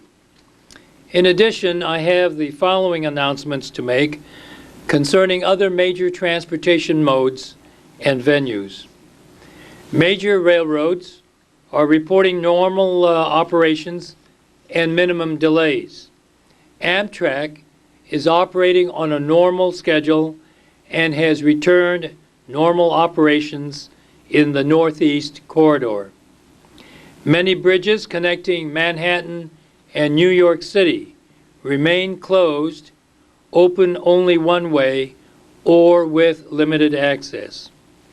New York City Transit is 95% operational, with the exception of the traffic around the World Trade Center site.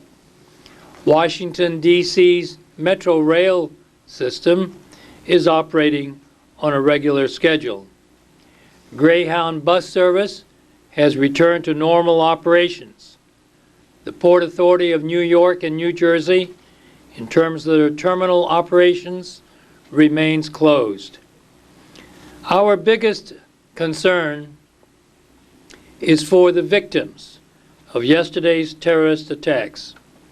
I would also like to commend our Department of Transportation employees who have shown an outpouring of support. Hundreds of our employees have asked what they can do in the wake of this catastrophe, whether donating blood or supporting rescue efforts. The United States Department of Transportation has been coordinating industry volunteer efforts to provide buses to transport emergency rescue personnel to Stony Creek, Pennsylvania. Again, let us leave here this afternoon with our thoughts and our prayers for the victims of yesterday's terrorist attacks. Secretary, to take a couple of questions now. Jonathan Slant. Both the General Accounting Office and the Office of Inspector General said that part of the problem with secured airports are the low-paid, high-turnover screeners. What's being done to improve the screening of passengers before they board the planes? Well, we started this process actually earlier this spring by coming out with a rulemaking to allow the Department of Transportation to have the increased powers or authority to require not only in terms of requirements, but the monitoring of the screening people at airports. And so as part of that process, we are looking at the whole issue of how to improve the ability to screen passengers as they come into the airport. As I said, one of the things that we're going to say is that no passengers are going to be allowed beyond that point. So they will only be screening passengers from now on. The second part of it is, how do we make sure the ability of those folks and what they're doing in terms of screening passengers is increased? That process we had started back in May of this year, I believe it was. Mr. Secretary, can you give us some sense of how long you think it will take to get the system back up with the new security procedures? Well, I can't give you a date or a time as to when we will be back in operation. We're trying to make that determination based on the safety and the security of the passengers and the airline operation, given the intelligence reports that we are getting. Now, as I had indicated earlier, I had hoped to start operations today at 12 noon, but because of the concerns of the FBI and the intelligence agencies about intelligence information they had, and we had a meeting early this morning, and then there was a meeting of the Security Council, or a deputies meeting, and then we had, subsequent to that, a National Security Council meeting, which I was part of today. The determination was made to put off operations until we are sufficiently secure in our own information about when to resume operations. To the extent that we are moving or starting operations, that's why I said we're going to allow passengers who were diverted yesterday to be continuing on those flights and the repositioning of other aircraft. But beyond that, right now we are not resuming normal operation. It's the security concern that is keeping you from... Pardon? It's the security concern, Yes, sir. not the That's logistical correct. problem. Secretary's got to go now. Thank you very much, Mr. Secretary. Thank you, everyone. For those who have been stranded at American airports or have been stranded in cities they do not call home, this will come as a glimmer of hope in order to return to their loved ones and families that they have been left stranded and separated from. Norm Minetti issuing a limited basis return to flight, but we must at this point try and define limited. It had been told yesterday and throughout the day today that only aircraft would be flying once security measures were implemented and implemented soundly at U.S. airports. We can tell you some of the new security precautions that will be taking place at America's airports. No knives, including plastic knives. No curbside check-in, which has been the policy at many big airports in large cities across the country. Only ticketed passengers allowed past metal detectors, and in certain large airports that has already been implemented at certain times. Higher standards for security personnel and more federal marshals at large airports. Earlier we were told several hundred could be sent out to various airports, the marshals anyway, to ensure that security is stepped up. At this time, that's what we know from the Department of Transportation. Airline travel still a bit slow and sluggish, as one can understand, but Joey, at some point it will return to a greater sense of normalcy, just not now. And a reminder to all of us, of course, as CNN's coverage continues, we see so many updates about the investigation, about what is going on, about rescue efforts that are still underway. Let us not forget the people involved and the amount of pain there is in so many cities and so many homes today, in Washington and in New York, and in all of us as we continue to watch what happens. We will continue our coverage now in Washington and New York. Judy Woodruff and Aaron Brown in those cities.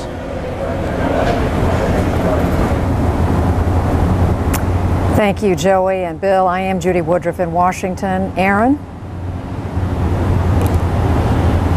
We have been tracking for the last, I guess, 45 seconds to a minute, a small plane that has essentially flown the length of Manhattan. We can't see tail markings. You can just barely see it still. You see it going into the smoke. Again, clearly, no planes are supposed to be in the air. If that is in fact a private plane, we are enormously curious what it is doing up there. And I'll tell you that we're a little concerned there for a while. I would gather, I can't see it anymore, that it's over the harbor now. In any case, we, in the several hours now, 3 or 4 hours we've been up here, had not seen a single small plane of what might have been a private plane. We've seen a number of military jets, lots of helicopters, but we have not seen a plane like that. In any case, the scene here now, a day and a half, is you can see quite clearly behind me what was building number 7 of the World Trade Center. The smoke continues to pour out, the ash, the asbestos. Down there, there are thousands of rescue workers who continue this very slow, agonizingly slow process of trying to get the fires out, try to get these buildings as secure as possible so they can get in there and see if they can find anyone who is still alive. That is still what the at this point, secure the building and find people. It has been very slow today, Judy. Well, Aaron, we're going to be prepared to come back to you, of course, at a moment's notice, whether it is having to do with the rescue efforts or the progress of that small airplane. Meantime, here in Washington, the story that many of us have been focused on for the last few hours is new word from the White House about why the president did not head back to Washington any sooner yesterday. And for the latest on that, let's go to the White House, to our senior correspondent there, John King. John, we know the president's meeting now, or has been meeting with his national security team. Let's begin there, Judy. The president having his second meeting of the day with his national security team, the Defense Secretary Donald Rumsfeld, General Hugh Shelton, the chairman of the Joint Chiefs of Staff, on hand for this meeting. And we're also told that later this hour, once that meeting is over, the president will travel to the Pentagon for his first-hand look at the devastation caused by that aircraft striking the Pentagon yesterday. Again, the president later this hour will travel to the Pentagon to get a look at the devastation and the research and recovery effort still underway at the Pentagon. Now, he's in that national security meeting right now. CNN is told by senior administration officials that among the items on the agenda at the beginning of the discussions about just what the United States might do if the investigation continues to go as our sources throughout the day have been telling us, pointing increasing evidence that these attacks yesterday in New York and here at the Pentagon, in the view of senior U.S. officials, increasingly being traced to associates on the network of suspected terrorist Osama bin Laden. Earlier today, Mr. Bush met with his national security team the first time, and he indicated that the American people should be patient, give the investigation time to run its course, but the president called this an act of war, and he promised there would be consequences. The United States of America will use all our resources to conquer this enemy. We will rally the world. We will be patient, we'll be focused, and we will be steadfast in our determination. This battle will take time and resolve, but make no mistake about it, we will win. Now, as part of that effort, we know the president had a number of conversations with other international leaders today. Secretary of State Colin Powell reaching out as well. The White House very happy with a statement by the NATO alliance that it considers these attacks on the United States to be an attack on the NATO alliance. That a suggestion that if and when the United States decides to respond militarily, it will get some help from its key allies. Judy? And John, what about that information the White House was beginning to share with reporters today, that they had some information that the White House itself, Air Force One, might well have been targets? That's right, Judy. We are now told by White House officials that they believe, and they say they have credible and reliable information, that the plane that struck the Pentagon indeed had the White House as its initial target, that that plane was intending to strike the White House, but instead, for reasons the White House says it either cannot explain or will not explain, then veered off and struck the Pentagon. Now, the president obviously was not in Washington at the time. He was in Sarasota, Florida. White House officials also saying one of the reasons the president, and the main reason the president did not come directly back to Washington, as many were looking for at that time of crisis, was that it had credible information that Air Force One could be a target of the terrorists. Now, let's remember what happened. The president began the day in Sarasota, Florida. Then he went to a military installation in Louisiana. At that time, White House officials saying there were still aircraft unaccounted for. The FAA had ordered all commercial airliners to land at that point because of the 4 hijackings. The White House saying the president did not return to Washington at that point because there was a credible threat and aircraft still unaccounted for. So the president instead went to another military installation in Nebraska, had a meeting of his national security team via teleconference, then flew back to Washington. And remember those extraordinary pictures. Air Force One returning to Andrews Air Force Base with fighter jets just off the wing. You see one here, the wing of Air Force One, a giant military 747. Fighter jets off to the left in this case. Fighter jets seen off to the right and around the plane as well. At this time, though, as these pictures were taken, we had been told by administration officials that the skies were clear. These steps just taken as an extra precaution as the president returned to Washington. But again, trying to convince the American people of the depth of the crisis here, and as the president deliberates what to do about it, how to respond, the administration going on the record to saying it has credible, reliable information that the White House, the home of the President of the United States, and Air Force One, the plane that carries him around the country and around the world, were targets. Judy? And quickly, just to reiterate, John, they were telling you something somewhat different yesterday. Well, Secret Service officials were saying throughout the day yesterday that they did not believe the plane was in any jeopardy, Air Force One. So that is one conflict that, from the information yesterday. And we were told yesterday, and there's no conflict here, it's just another targeting issue, that that plane that crashed outside of Pittsburgh, U.S. officials also believe was beginning to veer toward Washington, and they believe that it had 3 potential targets: Camp David, the White House, or the United States Capitol. All right, John King. Well, we know you're going to continue to follow that story, as well as everyone, of course, very much interested in these discussions that you say are just getting underway about what steps next the United States should take. And of course, we'll be interested to know who the president would be consulting with, or whom, as he moves through this. Now let's go to New York and to Aaron. Judy, thank you. Gary Tuchman has been on the ground with a video phone and moving towards the buildings all day long. And he joins us now. And Gary, I gather that you have gotten an up-close look at least it's something approaching ground zero. Approaching ground zero, literally ground zero, as close as you could possibly get to the damage. And I have to tell you, first of all, there are no cameras allowed at ground zero. And to be frank, I'm not sure reporters are allowed at ground zero either. However, a very kind soul, a medical professional, decided to take me along to the site, wanted me to see it, wanted me to be able to tell America and the world about what happened because she just thought it was so horrible. And I have to tell you something. This is much, much, much worse than I possibly would have imagined. And we've been here for 2 days now, just 4 blocks away. You can't tell how bad it is until you're right on the site. And let me tell you, first of all, what I saw. There are at least 10 blocks in each direction of heavy damage. It's not just the World Trade Center complex. It is hundreds of other businesses that have been heavily destroyed, moderately destroyed, or slightly destroyed. Some of the businesses that have been destroyed are Burger King, a well-known department store next to the World Trade Center called Century 21.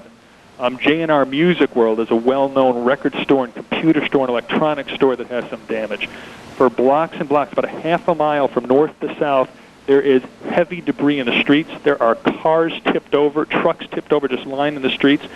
It reminds me of a ride at Universal Studios called Earthquake. And when you go on the Earthquake ride, everything flips over and things catch fire and there's debris and there's sand, and that's what it looked like to me when I got there. Gary, when you look at these buildings and you talk about them being either heavily damaged or destroyed, in this 10-block area, have these buildings been crushed? Have they been burned out?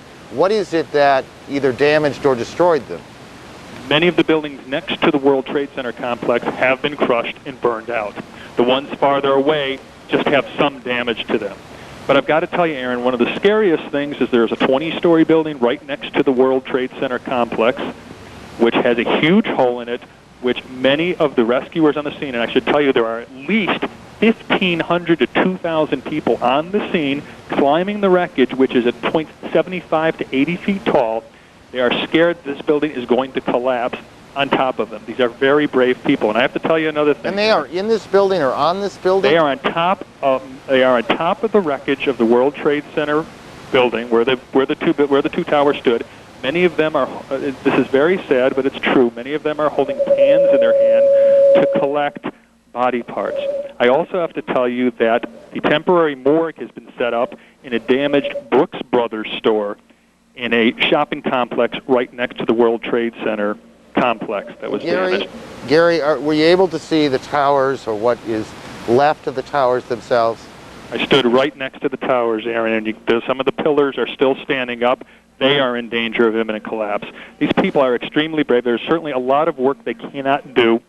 And if there are survivors, and they certainly hope there are survivors still in pockets and voids in the middle of this, they can't get to them right now because there are tons and tons of wreckage that they just can't possibly remove. This is a job that will take so long. I should also tell you, Aaron, that there is a room set up to treat survivors, and I went to that room. The room was completely empty. The morgue, the Brooks Brothers, has a number of bodies and a number of body parts. It's very sad. It's pitiful, and it's much. I got to tell you, frankly, it is much worse than I possibly could have imagined. All right, Gary, just stand down for a minute and collect your thoughts a bit, and we'll get back to you and this extraordinary reporting that you've been doing all day long. Investigators along the East Coast, from Providence to South Florida, have been trying to put pieces of the puzzle together. Bill Delaney, our Boston bureau chief, joins us now. Tell us where they are. Bill, good evening. Good evening to you, Aaron. And authorities here moving swiftly on several fronts in Boston and in its environs, perhaps most dramatically in the heart of Boston, in Copley Square, venerable, usually tranquil Copley Square, where FBI in complete SWAT regalia, heavily armed, moved into the Westin Copley Hotel today around midday. They went in there to go after individuals they are interested in using as material witnesses and trying to sort out what happened here. Robert Mueller himself, FBI director, stressing at a press conference that the 3 individuals taken into custody at the Westin Hotel were not arrested, they are not suspects, but brought in for questioning. Thousands gathering in Copley Square to watch all this today in Boston, Aaron. And just briefly, there was the Amtrak train in Providence. Can you help us there? Yes, an Arab individual, at least one, Aaron, taken into custody, but the FBI now cautioning us, telling us, in fact, that they had nothing to do with that, suggesting, of course, then strongly that this individual probably didn't have anything to do with what we're trying to sort out here, the hijackings of these 2 airplanes yesterday? Thank you. That kind of information is as important as the other kind. Somebody who doesn't have anything to do with it is someone who might. Similar operations have been going on in Florida, in South Florida. Susan Candiotti has been tracking that, and she joins us now from Vero Beach, Florida. Susan, good evening to you. Good evening, Aaron. We've been here for several hours now, and moments ago, at least a dozen FBI agents who have been here since roughly 5:30 in the morning pulled out of here. Now, they spent several hours here, and at one point, a few hours this afternoon, executed search warrants on 2 homes side by side here. We are told that the people who were renting these 2 homes were believed to be commercial pilots who identified themselves as being from Saudi Arabia, according to the landlords, who were attending a course of study at a nearby flight school called Flight Safety International. These people were already said to be pilots, but said that they were taking another course there. Now, we are about to talk to one of the landlords who rented one of the homes to one of these 2 people. Can you tell us how long this individual had been renting the house from you? Since June 10th of 2000. And I should say you are Paul Steimling. Thank you very much for joining us. And how much do they pay each month? $1,400. What can you tell us about them? What did you know them? Who did you know them to be? Or your tenant? Just family men from Saudi Arabia that were here for a class, and they needed 15 months at this rental, and they've agreed to rent the property through the end of August. And what happened before the lease was up? They called me the last week in July and suggested they would need it at least another 2 weeks, and again last week to ask for another 2 or 3 days. They were to move on the 17th, this coming Monday. And how would you describe the man to whom you rented the house? Always polite, always a gentleman, paid his rent on time. As far as I knew, family man with 5 children. What do you make of these search warrants being executed at your home? Kind of shocked. I was over here this morning and provided information regarding the leases to the FBI and could learn nothing. Did they tell you why they were looking at these homes and what connection there may have been? No, they didn't. To the attacks? No, they didn't. Did you ask them? I did. What did they say? That they couldn't reveal anything at this time.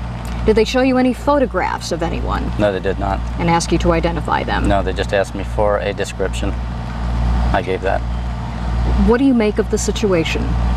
I'm rather alarmed. It's a quiet little town, and I'm just a landlord that builds homes to rent. All right. They asked you to extend their lease, and they had the lease on your house until the 17th of September. That's roughly, correct. More or less.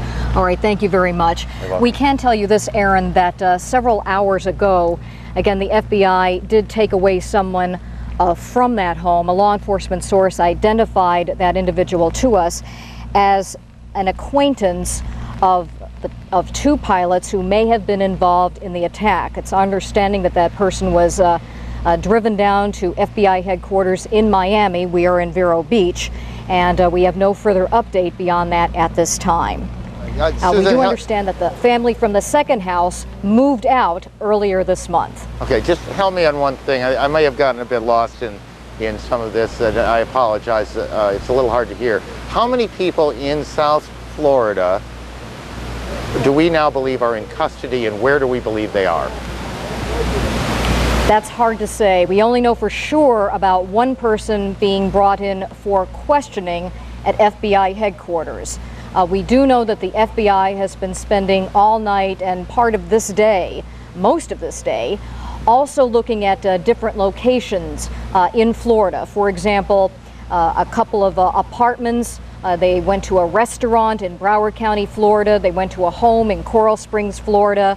An apartment that was rented by, in fact, someone who sources tell CNN may very well have been one of the hijackers. They also spent time this day interviewing some people at a house in Venice, Florida, on Florida's west coast.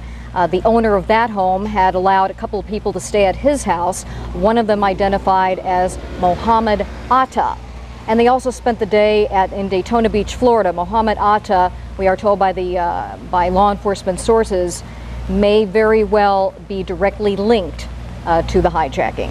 And I'm afraid I know the answer to this, but very quickly, do you have any idea how the FBI has identified any of these people to execute these search warrants? Have we seen the warrants yet? You know what it was they were looking for? Anything you can help us with there quickly? The warrants have been sealed and therefore are off limits to us. However, I have been told since late last night that one of the reasons they have been looking at some of these addresses from Broward County, Florida, several locations there, to Venice, Florida as well, is because of examining the passenger manifest. Got it. And I was told when asked because they were a passenger, and I was told no, it was far more pointed information by that, indicating that there were direct links to these people, and they may indeed have been the hijackers themselves. Susan, nice work. Susan Candiotti in Vero Beach, Florida. Back to Washington, Judy. Well, Aaron, Susan's been telling us, of course, about the investigation efforts there on the ground in Florida and elsewhere. And here in Washington, the folks coordinating the investigation, of course, are associated with the FBI, the Justice Department. And for the latest on that, let's go to our Justice correspondent Kelly Arena. Kelly, they're not saying very much on the record. What are you finding out?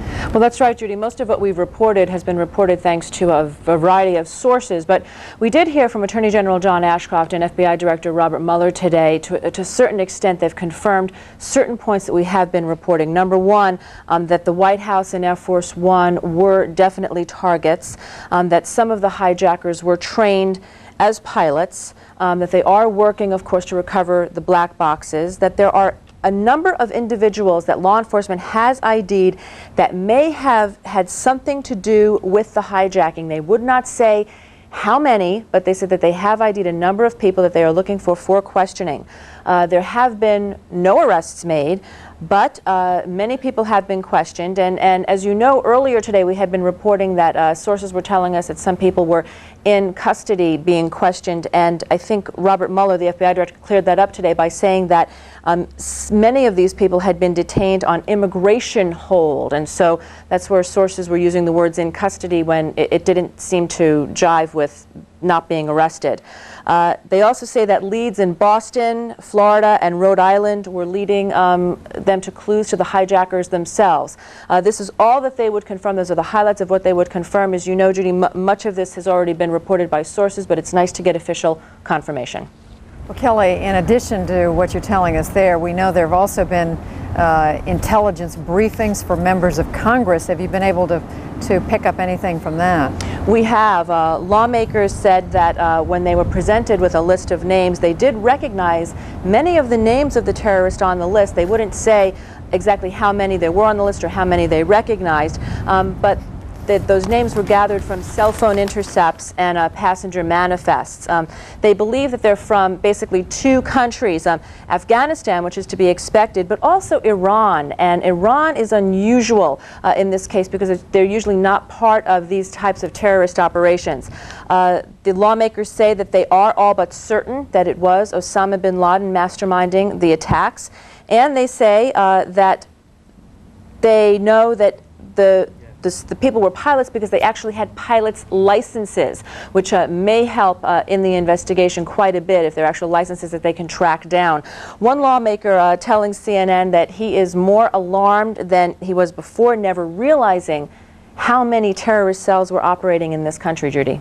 And just quickly, Kelly, what do they base it on when they say they're all but certain it was Osama bin Laden? Well, as you know, Judy, we have reported earlier, David Ensor and I have reported that there were cell phone calls that were intercepted by the U.S.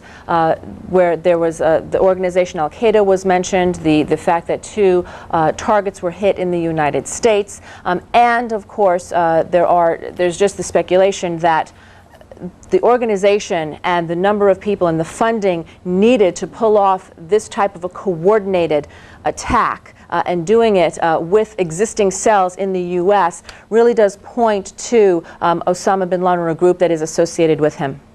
All right, Kelly Arena, our Justice correspondent. Someone else among our correspondents who've been talking to people in the intelligence community, our national security correspondent, David Ensor. David, you want to begin to pick up where Kelly left off? Well, Judy, on the intelligence side, the U.S. effort to figure out who was behind these attacks is involving thousands of people and is going on both day and night. U.S. officials say they have specific information indicating the terrorists had links with the group led by Osama bin Laden, the accused terrorist mastermind. In closed sessions, the Senate and the House were given briefings. There had to be some brain. All right, there is a growing concern that another one of the buildings behind us, and we're not precisely sure which one, may be on the verge of collapsing. We've got someone here on the phone to help us out here. Ingrid, what are you seeing? What are you hearing? What do you know? We were standing at our location as close as possible to the site of the destructive former World Trade Center towers when police and military came running towards us and started evacuating us about, I would say, 7 to 8 minutes ago, telling the leave everything behind, that another building was about to collapse or implode. It was not quite clear at the time it's not quite clear right now which building it is. Looking at it from my standpoint, I'm now about 6 blocks away from the site of the World Trade Center towers, and they have qualified as the building on the left on Broadway. I believe our cameraman here left our signal in the middle of all this, but some have pointed to the tallest modern black building in that area, pointing to areas that we can't see from here, saying it's starting to bubble. They have pushed all the way back, about several blocks back. We have left things behind at our original location. There is not much more that I can say, however. The sirens and everyone came running. It was absolute pandemonium, and everyone is standing back. The police saying, go north. You know, if you want to save your life, get the hell out of here. Okay, Ingrid, just take a deep breath here. Make sure you're in a safe location.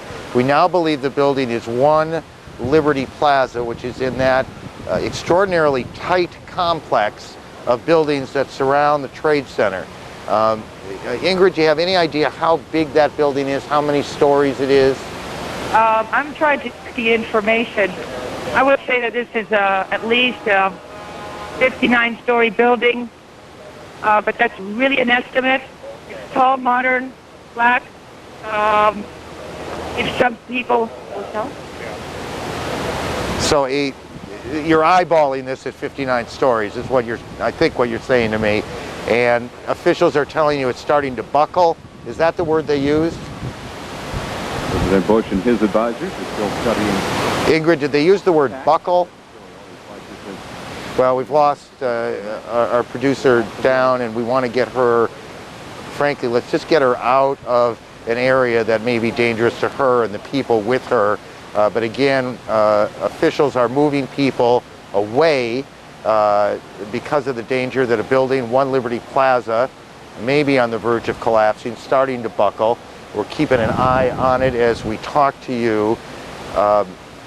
You know, the one point to make here very quickly is that one of the reasons this rescue operation is going so slowly is because it is so dangerous there that they just don't, it is so unstable that buildings can go almost in a moment's notice, and they're not, if they can avoid it, lose anybody else. Ingrid, can you hear me now? Well, if she can, I can't hear her, so let me assume now that she cannot. Again, rescue workers and anybody else who's managed to make their way into the area being pushed back. Try to get out of harm's way as there is a danger that 1 Liberty Plaza, roughly 59 stories or so, may be on the verge of collapsing, and that would be the 4th building to go down. And as Gary Tuckman reported to us about 15 minutes ago, in 10 blocks on either side of the Trade Center, there is extensive damage to buildings, some destroyed, others extensively damaged, some of those obviously perilous, and police and military people down there are trying to make sure that in this calamity nobody else dies. We will keep an eye on that, but we will move on briefly. Robert Gates joins us from Kansas City. He's the former CIA director. Director Gates, are you able to hear me okay? Yes, I hear you fine. And forgive me if I keep one eye kind of on the back of me here as I watch to see what's happening with this building. Have you heard from your former colleagues in the intelligence community? Can you give us any sense of the kind of information they are picking up, or at least the volume of information they are picking up at this point? No, I have heard nothing from them. I think they have higher priorities right now, but I'm sure it's a wide range of information from a variety of sources, technical and human. And when we talk about technical for a second, this is our the interception of phone calls and that sort of thing? Well, I think everyone has a pretty good idea of it. I think, frankly, as the President and others have said, there's probably already been too much specific talk about just exactly what kinds of information they're gathering. Mr. Gates, I'm having a little audio problem, so forgive me if I ask you to repeat something.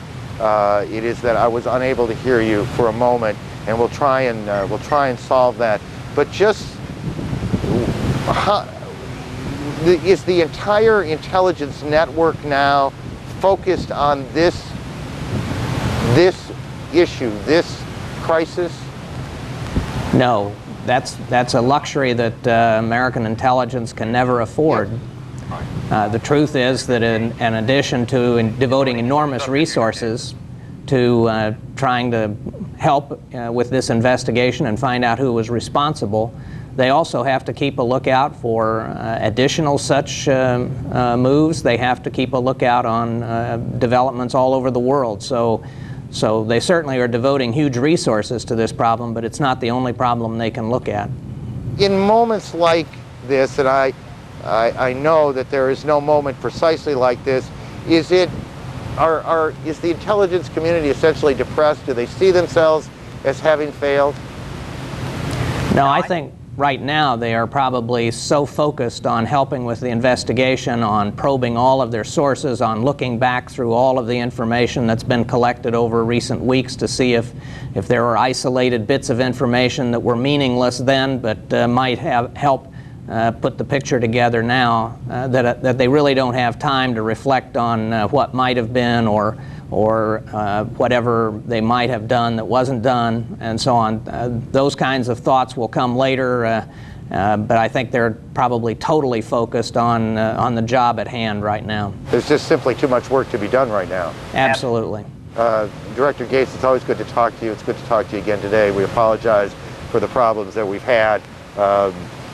As you could see, we were listening to Director Gates through a two-way radio here. It is a little difficult. The city is not running smoothly, folks, and we are doing the best we can to keep us going. Let's go back to Judy in Washington. Aaron, a little while ago, you were talking with our correspondent Gary Tuckman, who's been there very close to the World Trade Center site.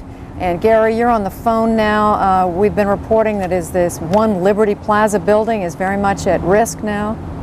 That's right, Judy. We were just telling you in our report a short time ago that the rescue and recovery workers on the scene were very concerned about a building that might possibly collapse into the wreckage of the World Trade Center. Well, it was another building that is now prompted an evacuation order. It's the One Liberty Plaza building. It's just to the east of the wreckage of the World Trade Center. We've been told by some other people they were concerned about that building too.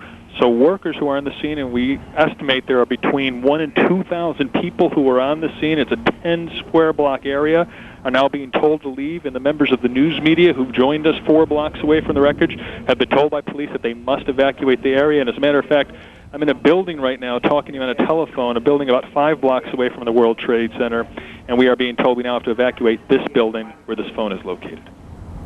Gary, how close to so you have to hang up right now? I have probably time for one more question, Judy, before they kick me out of here.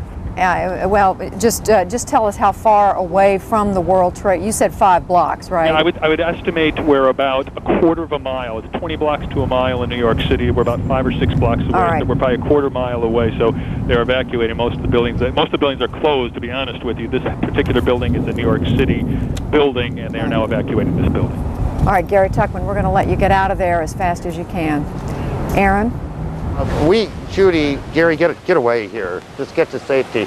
We can see the building in question, and we actually, from where we are, and perhaps if we can zoom through it closely enough, you'll be able to see it as well. It is this tall gray building that is just off to my left, let me get out of the shot here so you can see it. And we can see just with the naked eye, and I'm not sure precisely what you can see in the monitor, whether it's better or not. We can see what looks to us at least like glass falling or parts of the building peeling off. We're looking probably halfway up the building and up. We can't see the lower half. We can also see, and I want to be careful here because I can't honestly tell you that I know it's related, but there seems to be a bit more smoke, dust, ash in the area. Whether that's related to this or not, I honestly don't know, but I do know that there is more of it in that area than there was before. The smoke now rising up and obscuring our view of that building, but again, that is the building in question, 1 Liberty Plaza, and you can, if you've been with us, and I know many of you have a sense of the proximity to the Trade Center buildings. It is not far away, and just to look at it, if you were just to look at it, you would not have a sense that it had been damaged. But we can see windows flaking off, parts of the front flaking off, and we believe that is where the danger is right now. Judy? Aaron, I'm told that getting underway here in Washington right now, a briefing by the Federal Emergency Management Agency, popularly known as FEMA. I'm not sure whether it's started or is in progress. Actually, it's in New York City, in your neighborhood. Let's listen in and see what they're saying. Whether it's possible to do, but okay. All right. I'm told now that it is about to get underway. It has not started yet. And while we're waiting for that FEMA briefing, let's go back to our national security correspondent, David Ensor. David, we had to interrupt your report just a few minutes ago. You were giving us a little bit more information about what you're learning from your intelligence sources. Well, that's right. As former CIA Director Bob Gates just said on our air, the CIA and the intelligence community have to keep looking at a lot of issues, including future threats, but they are also putting tremendous resources into the effort to try to ascertain who did this, and they're working on it day and night. U.S. officials say they have specific information indicating the terrorists had links with the group led by Osama bin Laden, the accused terrorist mastermind. In closed sessions, the Senate and the House were given briefings. There had to be some brains behind this. We have some good, promising leads. They're obviously being followed. Publicly, the Bush administration is accusing no one so far, while warning nations they too will pay for any help given to those who attacked New York and Washington. We will hold accountable those countries that provide support, that give host nation, if you can call it that, support and facilities to these kinds of terrorist groups. Afghanistan's Taliban government has long offered haven to bin Laden, but U.S. officials say they have no evidence thus far of any state directly assisting the attacks in New York and Washington. Many analysts argue that such a coordinated broadside could not have been possible without it. Osama bin Laden represents a complete terrorist network. He will have one or more state sponsors, countries that he's either based in or working in collusion with. There'll have been passport support, communication support. One thing I think that ought to make us a bit suspicious about whether bin Laden was involved in it alone or not is that he goes to great lengths to advertise himself. And when you see something like that, you begin to wonder whether or not there may be an effort to draw our attention solely to him, to the neglect of someone who may be his principal contractor. If there was state support, a number of terrorism experts point to Iraq as the most likely suspect.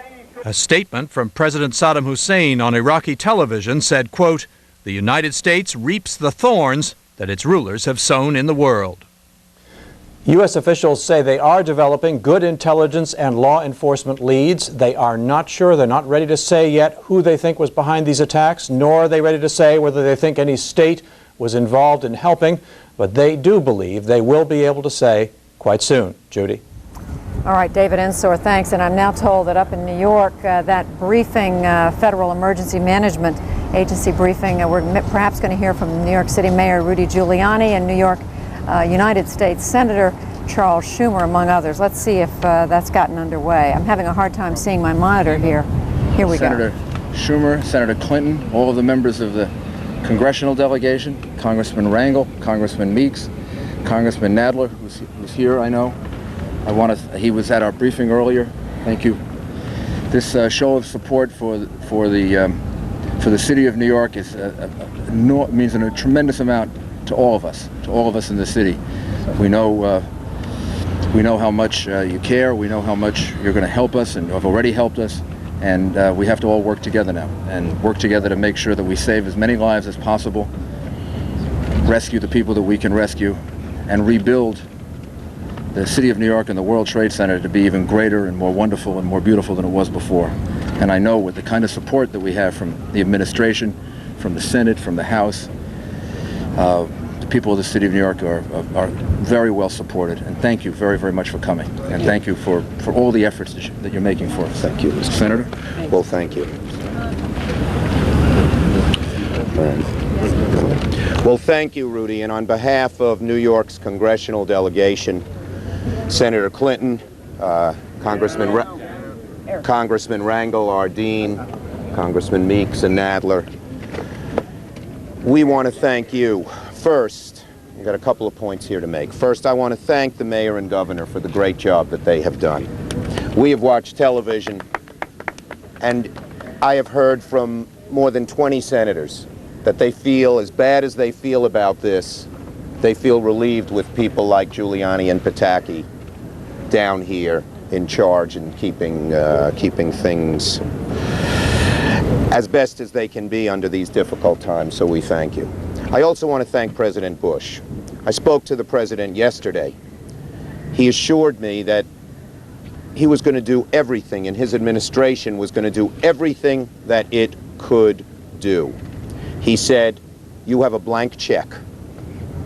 And what we are here, what Hillary and I and the delegation are here to do is assess the damage, make an inventory list, and go back to Washington. I've told Joe Alban, I'll talk about him in a minute, and others, that we may need the kinds of help that are different than usual disasters. We not only have the so many people who have been lost and the buildings that have been lost, but we have a financial services industry that has real trouble. We have insurance debts that are enormous. We have everything. And so the beauty of this display is that it's the federal, state, and city governments working together. We are Democrats, we are Republicans. Nothing stands in the way of us helping the city that we love so much. Let me just make a personal point now. I fly back from Washington. My family lives here 3-4 times a week. When I flew over the site today, I felt sick to my stomach. Usually I fly, I see Staten Island, the Verrazano Bridge, I see my house in Prospect Park, and then after the Statue of Liberty were these two beautiful tall towers that symbolize New York. And they're gone and replaced by a pile of acrid smoke. And literally, as we listen to Senator Charles Schumer of New York, we're showing you pictures of the Pentagon where they are unfurling an American flag in anticipation of a visit there today by President Bush. We're told he is to go there to inspect the damage, the site where the plane hit the Pentagon yesterday morning. And now let's go back to New York. the Hudson River Park. They cannot stop New York. They will not stop New York. And we will bring every bit of federal aid that we can to make this city, as pained as we are now, rebound from the tragedy. And it's a big job, but we're going to do it. Let me call on my colleague, Senator Clinton. And then I'll introduce Joe and the governor. Do you want to? And Governor Pataki. Well, first, we wanted to be here this afternoon to visibly demonstrate the strong commitment that we feel from our colleagues in the Congress on both sides of the aisle, and the very strong support that we've gotten from the President and the administration. Before Chuck and I left, we passed a resolution 100-0 in the Senate. And it denounced this evil act of terrorism, and it repeated America's resolve, because it's very clear that this attack on New York is an attack on America. It's an attack on every American, no matter where he or she lives. It also contained a strong statement of our unified commitment to rebuilding and reconstructing, as the mayor said. So we will continue to work with all of our colleagues and the administration to make clear the extraordinary needs for resources, not just today and tomorrow and next week, for months and years to come, that will have to come from the American people and our government. I also just again want to thank the mayor and the governor for their leadership, and I particularly want to thank our firefighters, our police officers, our emergency medical technicians, and all of the help at all of our hospitals. You know, the people who've really been on the front lines, and many of whom we know have already lost their lives doing their duty to help everyone else. I don't know that there's ever been a time when an act of war, and that's what this was, called into action better prepared, more resolute, or courageous soldiers on the front lines to defend our country. But we saw that, and we're seeing it. And all of America, from everything we're told and the response that we're getting, understands that. And I believe that America will be behind New York in a way that will send a message to anyone near and far that, you know, New York is America, and America stands ready to defend what we care about, and that's this city and its people. And I thank everyone who's really been doing the hard work of trying to save lives, and we have to continue it, and we have to do everything possible to make sure that every life is that's possibly can be saved is. Thank you. Okay, why don't we, before we call the governor and Joe, Charlie Rangel's the dean of our delegation and representing our delegation. Let Charlie say a few words. Thank you. I think our New York delegation is probably the most bipartisan delegation in the House. But now the whole House has become a delegation in support of our country. I've been in combat, but I've never seen the type of heroism that I've seen with the New York City Police Department, our firefighters, our emergency medical service, and the leadership provided by our mayor and our governor. And so, like with any family, they've hit us, they've stabbed us in the back, they're cowards in what they've done, but it's going to really test the will of our country. And our strong Congress is there, the House and the Senate, to say, as we have in any war, we're not only going to come back, but we're going to win, and to make certain that this type of thing, that people will know that you just don't do it to us as Americans. And again, from all communities, people know that if they don't know, or if they haven't had a personal loss in their family, that they feel a loss as Americans. And we dedicate ourselves to the families and the kin and the children to treat those that we lost as heroes and do the best we can in trying to bring some type of normality to their lives. Along with our mayor, the governor has just done an incredible job and made us all proud. I've had now 35, 40 members of the Senate, all parties, all different regions, all ideologies, say we want to do whatever we can to help New York, and we're behind all of you. And in good part, that's because of the job that this governor has done with the mayor in just leading us. Governor Pataki. Thank you, Chuck, and I'd like to thank the members of the delegation for being here. Literally within the first hour of this tragedy on Tuesday, I had spoken with both Senator Schumer and Senator Clinton, and they had told me whatever we need from Washington, they will be there to help us get. And we're very grateful for that. And Chairman Rangel and your delegation, we appreciate that support. Chuck, when you describe so eloquently flying up and seeing towers replaced with rubble, and the feeling you felt, it's a feeling all of us as New Yorkers, and I think all of us as Americans feel. But this is New York. And while it may be smoldering just south of here right now, we're going to rebuild, we're going to come back, and we're going to come back stronger. And we've got great spirit here. It's not just the tremendous effort and sacrifice of our police and fire professionals who are downtown risking their lives right now. It's the block-long lines of people standing there to donate blood, to help out. It's the volunteers streaming into the hospitals to offer assistance. It's all New Yorkers coming together to make sure that we don't just put this behind us, but we come back stronger than ever. We need to do it together. The mayor and his team here in the city have done an incredible job, and we cannot thank them enough. The state has been there in every way we can to be supportive and helpful and make sure we get through this, but we're all in it together. America is behind us. The fact that you're here makes us confident that America is behind us, and with that support from a bipartisan delegation in Congress and from President Bush, we're going to show the rest of the nation, we're going to show the rest of the world that the New Yorkers are not intimidated by terrorism, that we don't surrender to this type of cowardly act, but we will come back stronger than ever. I want to thank President Bush. I was on the phone with him before 9:30 Tuesday morning, and I've been on the phone with him since. And I want to thank Joe Albaugh for being here with us this evening. You know, Joe, the first words he said to me weren't hello, it was, what do you need, what can I do to help? It's that type of attitude, that type of spirit that is getting us through this. And Director Albaugh, I want to thank you because you've already helped enormously. Every single request we've made of the administration has been met, and we're confident as we have additional requests as we go forward, they will be met as well.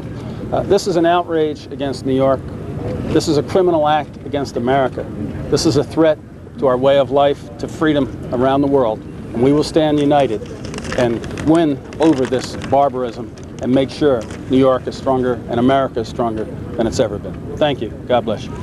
Thank you, George. And the final person is going to speak is the man who we really thank. Before I do that, I did have one thought that I've circulated among my colleagues, and I think it's a good one. And that is that I am joined by many others asking all New Yorkers to take an American flag and fly it out of their window. Whether you have a home, an office, a shop, let those flags fly. Let that be a symbol of unity for New York. Let that show these evil, despicable people that they cannot daunt our spirit.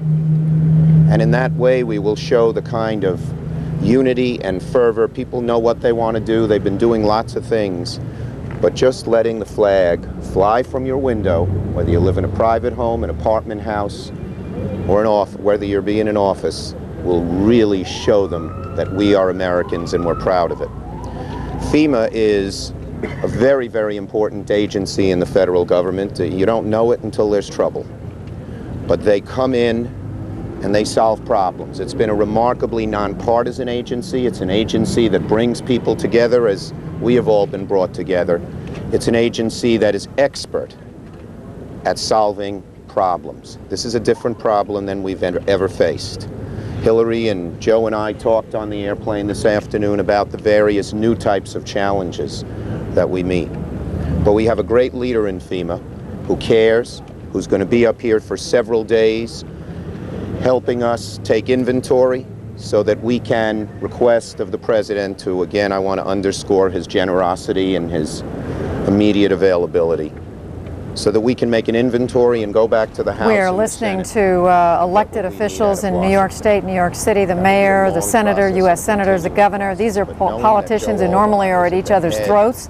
But in the aftermath of this horrific tragedy, they have come together to say they will work together to do what's necessary to provide the resources to put New York City back together. And in the end, they're hearing Senator Schumer say he'd like for every American to hang a flag out their home, their shop, their office. And we're looking at a picture, Aaron, of that building, One Liberty Plaza, that we're keeping a very close eye on. Yeah, we sure are. At various points, the wind will shift and the smoke will cover, and it's hard for us to see these pieces either of window or of facing, if that's the right word, facing falling off the building. But every 20, 30 seconds, it seems like another piece falls. People have been told to get out of the area. One of our producers has essentially was told to run for your life. From our vantage point, we see a somewhat contradictory scene, to be perfectly honest. On the one hand, it is clear to us that people have been moved to the north, moved away from the building that is at risk and building number 7, which has collapsed. On the other hand, that fire truck that has been there pumping gallon upon gallon of water on the fire in building number 7, which collapsed yesterday, continues its work, and those people continue to do those work. There are not a whole lot of people in that area right in front of building 7. There have been more throughout the day, and as we've watched this, now everybody seems about 3 or 4 blocks farther back than they were, and we assume here, this is an assumption, that that is true on all sides of these buildings, that everyone is being pushed away. We have a correspondent, Gary Tuckman, down there. We have a producer, Ingrid Arnson, down there, and we are trying to establish contact with them. They are in the business now of down there doing some reporting. It is a little hard for us to report anything other than what we see. But what we see are people being moved back, pieces of the facing, or perhaps they are windows, continuing to fall off. We'll keep an eye on that. I want to go to Hillary Lane now, if I can, at St. Vincent Hospital. St. Vincent Hospital, Hillary, correct me if I make a mistake here, is in the lower part of Manhattan. It's not far from where we are, correct? Hillary, are you able to hear me? Okay, if she's able to hear me, I am. Hillary, I gotta go. They're pulling him away. And let me tell you what's happening. They're pulling him away. They're taking away Lieutenant Sam Esposito, who just was an off-duty officer just now. Ladies, Papers a block away, came running out of the office when he saw what was happening, and has told us a very compelling story. We were trying to get him on tape. He really should not have been out of the hospital, but said he actually needed a cup of coffee, and that's why he walked out. But his story was that he ran in. He went into the daycare center, which really hasn't been mentioned very much, on the 2nd floor of one of the World Trade Center buildings. And the good news, he said, was there was nobody in that center, but he made his way up. He pulled people out with him as they resisted, and then there was an explosion. He said car exploding outside, knocked him unconscious, and he was rescued himself by a firefighter brought here to St. Vincent. So a very compelling story. I wish he could have told it for himself, but you may have seen he wasn't, I guess according to the hospital, in the condition to be outside. Back to you. Hillary, we do the best work we can under the difficult circumstances we're in, and we appreciate the effort. Judy. Aaron, the building that we've been watching here in Washington is, of course, the Pentagon, which took a direct hit yesterday, and it was really only a few hours ago that the fires that started burning there yesterday, that they were able to put those fires out. Let's go to our Pentagon, our military affairs correspondent, Jamie McIntyre, for an update on what is going on at the Pentagon and what he's hearing from defense officials. Jamie? Well, Judy, President Bush came by just a short time ago to inspect the damage, his first-hand look at the gaping hole that was put into the side of the Pentagon. Some of the firefighters and rescue workers who have been battling this for more than a day now unfurled a large American flag and hung it over one side of the Pentagon, just near where the plane went into the side of the building. Pentagon officials say that they have pretty much given up hope that there are any survivors in the immediate area where that damage is, and they began a process of demolishing the building so that they can get back further into the building, with the slim possibility there might be someone still alive who was out of the immediate blast area. But they say the combined intense heat of the explosion of the plane hitting the building with all that fuel and all the smoke that came from it makes it almost impossible for anyone to have survived. Secretary Rumsfeld, in a message he recorded to U.S. troops, said that he went to the scene of this disaster yesterday, and he described it as appalling. Today in a Pentagon briefing, he said that this attack was part of a new battlefield that the United States was going to have to fight on in the future. We are, in a sense, seeing the definition of a new battlefield in the world, a 21st century battlefield. And It is a different kind of conflict. It is something that is not unique to this century, to be sure, but it is, given our geography and given our circumstance, it is in a major sense new for this country. About half of the Pentagon is open for business today, and half of it is closed off with armed sentries at the corridors, preventing anybody from going into the other half of the building, which is still closed because of the smoke that came from that fire. Secretary Rumsfeld said today that the final casualty count, the death toll, will probably be much lower than the high number of 800 that was speculated by a fire chief as the possible top number. Instead, it looks like it'll be more in the area of 100 or perhaps 150, 200, somewhere in there, but the Pentagon is still not giving any final figures. Judy? All right, Jamie McIntyre at the Pentagon. Now quickly back to Aaron. Judy, thanks. I'm just going to stay off to the side here and allow the camera to stay focused on the scene. We're keeping our eye on that gray building in, I wish I could see the monitor better. Let me just look at it. In roughly the tallest building I think you can see. Gary Tuchman, who has been down on the ground and in fact one of the few civilians into the ground zero area. Gary, can you hear me? Gary Tuchman, are you able to hear me now? Aaron, I hear you fine. I want to tell you, an hour and 15 minutes ago, as you said, I was at ground zero with 1,000 to 2,000 rescue and recovery workers at the scene. They are all being evacuated as we speak. Most of them are now gone because of that One Liberty Plaza building, which is just to the east of the World Trade Center complex. We have talked to rescue workers who tell us they saw the building starting to twist and then said they saw some windows starting to break. Well, we are seeing the windows breaking from where we're standing. We could see the windows falling out or facing falling out.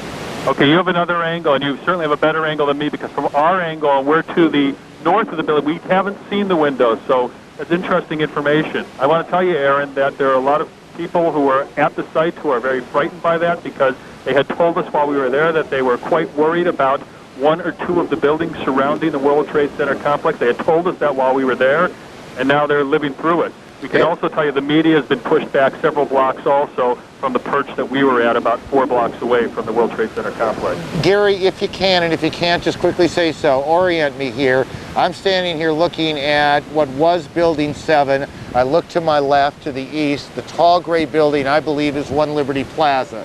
Do I have this right? You have it absolutely right, Aaron. The tall gray building is One Liberty Plaza. There was some confusion initially because across from One Liberty Plaza is a hotel called the Millennium Hotel. Some people thought that was the building in question. That building apparently is not in danger of collapse. It's the One Liberty Plaza, the tall gray building. Okay, and now also, just stay with me, Gary, if you will, please. What was left of the South Tower, the World Trade Center, the South Tower was the second of those towers that was struck yesterday by the plane. What was left of it collapsed upon itself a bit ago, a while ago.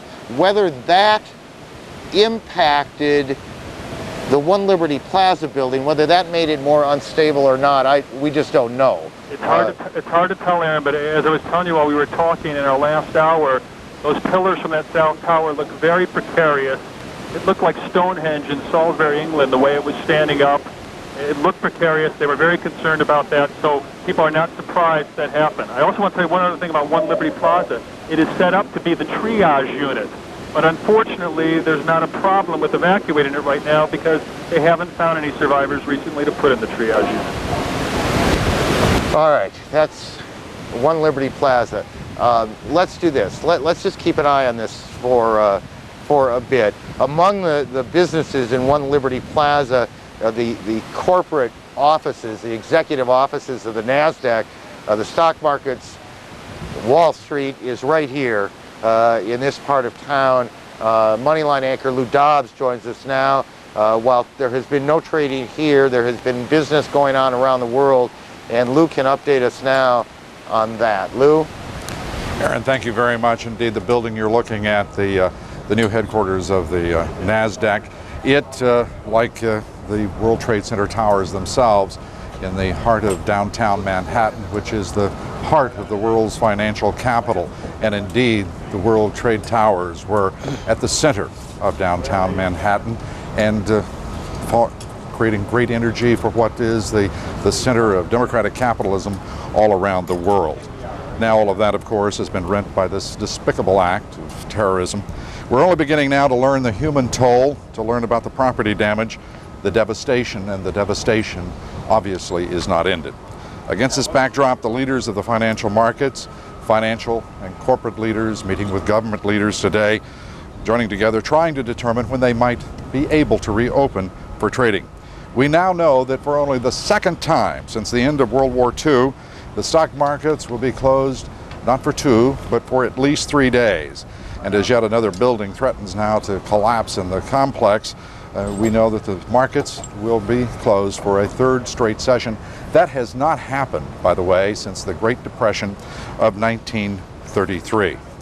Those markets, as I said, have been closed now for 2 days. They will be closed again tomorrow. Christine Romans is here now and has more for us on that part of the story. Christine? Lou, it's an unprecedented tragedy for New York's financial district and for world markets, and a rare occurrence in financial market history as well. U.S. stock markets will be closed for 3 straight weekdays.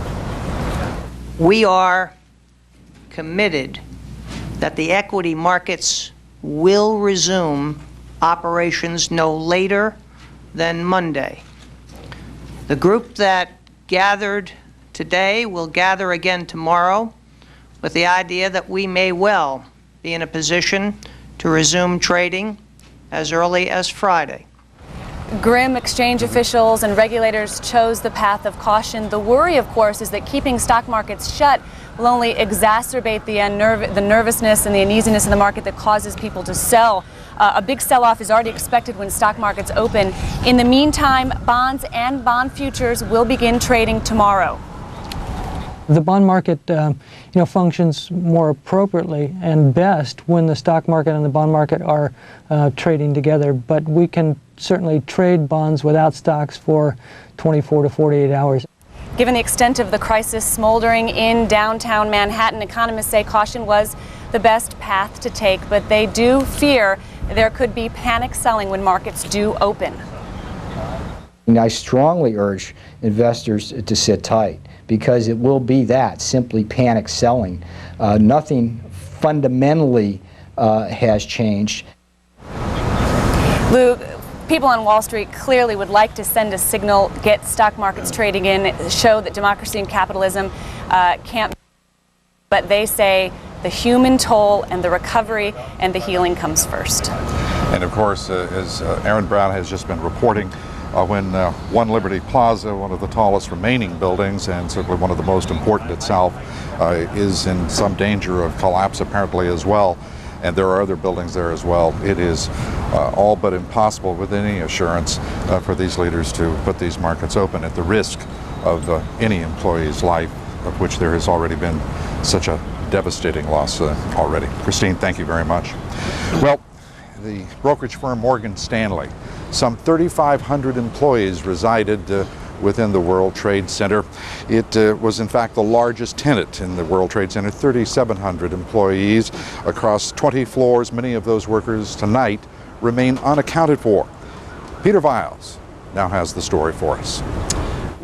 The second terrorist attack was a direct hit on the office space of Morgan Stanley. The firm had 3,500 workers in 22 floors, almost exactly in the area where the second plane hit. But incredibly, most of those employees had already fled the tower minutes before the explosion.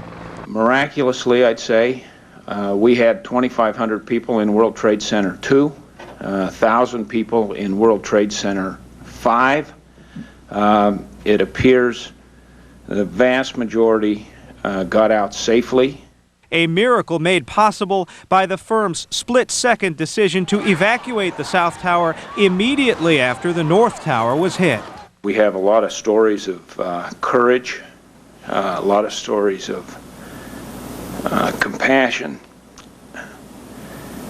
and we're going to be fine.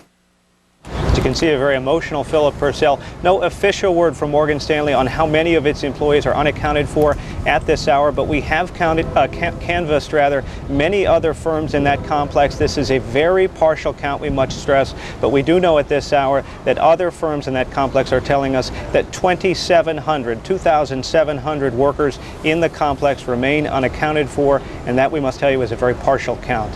Lou?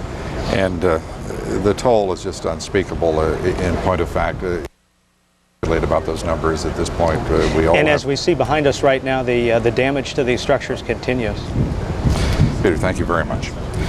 Well, airports tonight remain closed throughout the country. Officials say now that they will not reopen until new security measures are put into effect.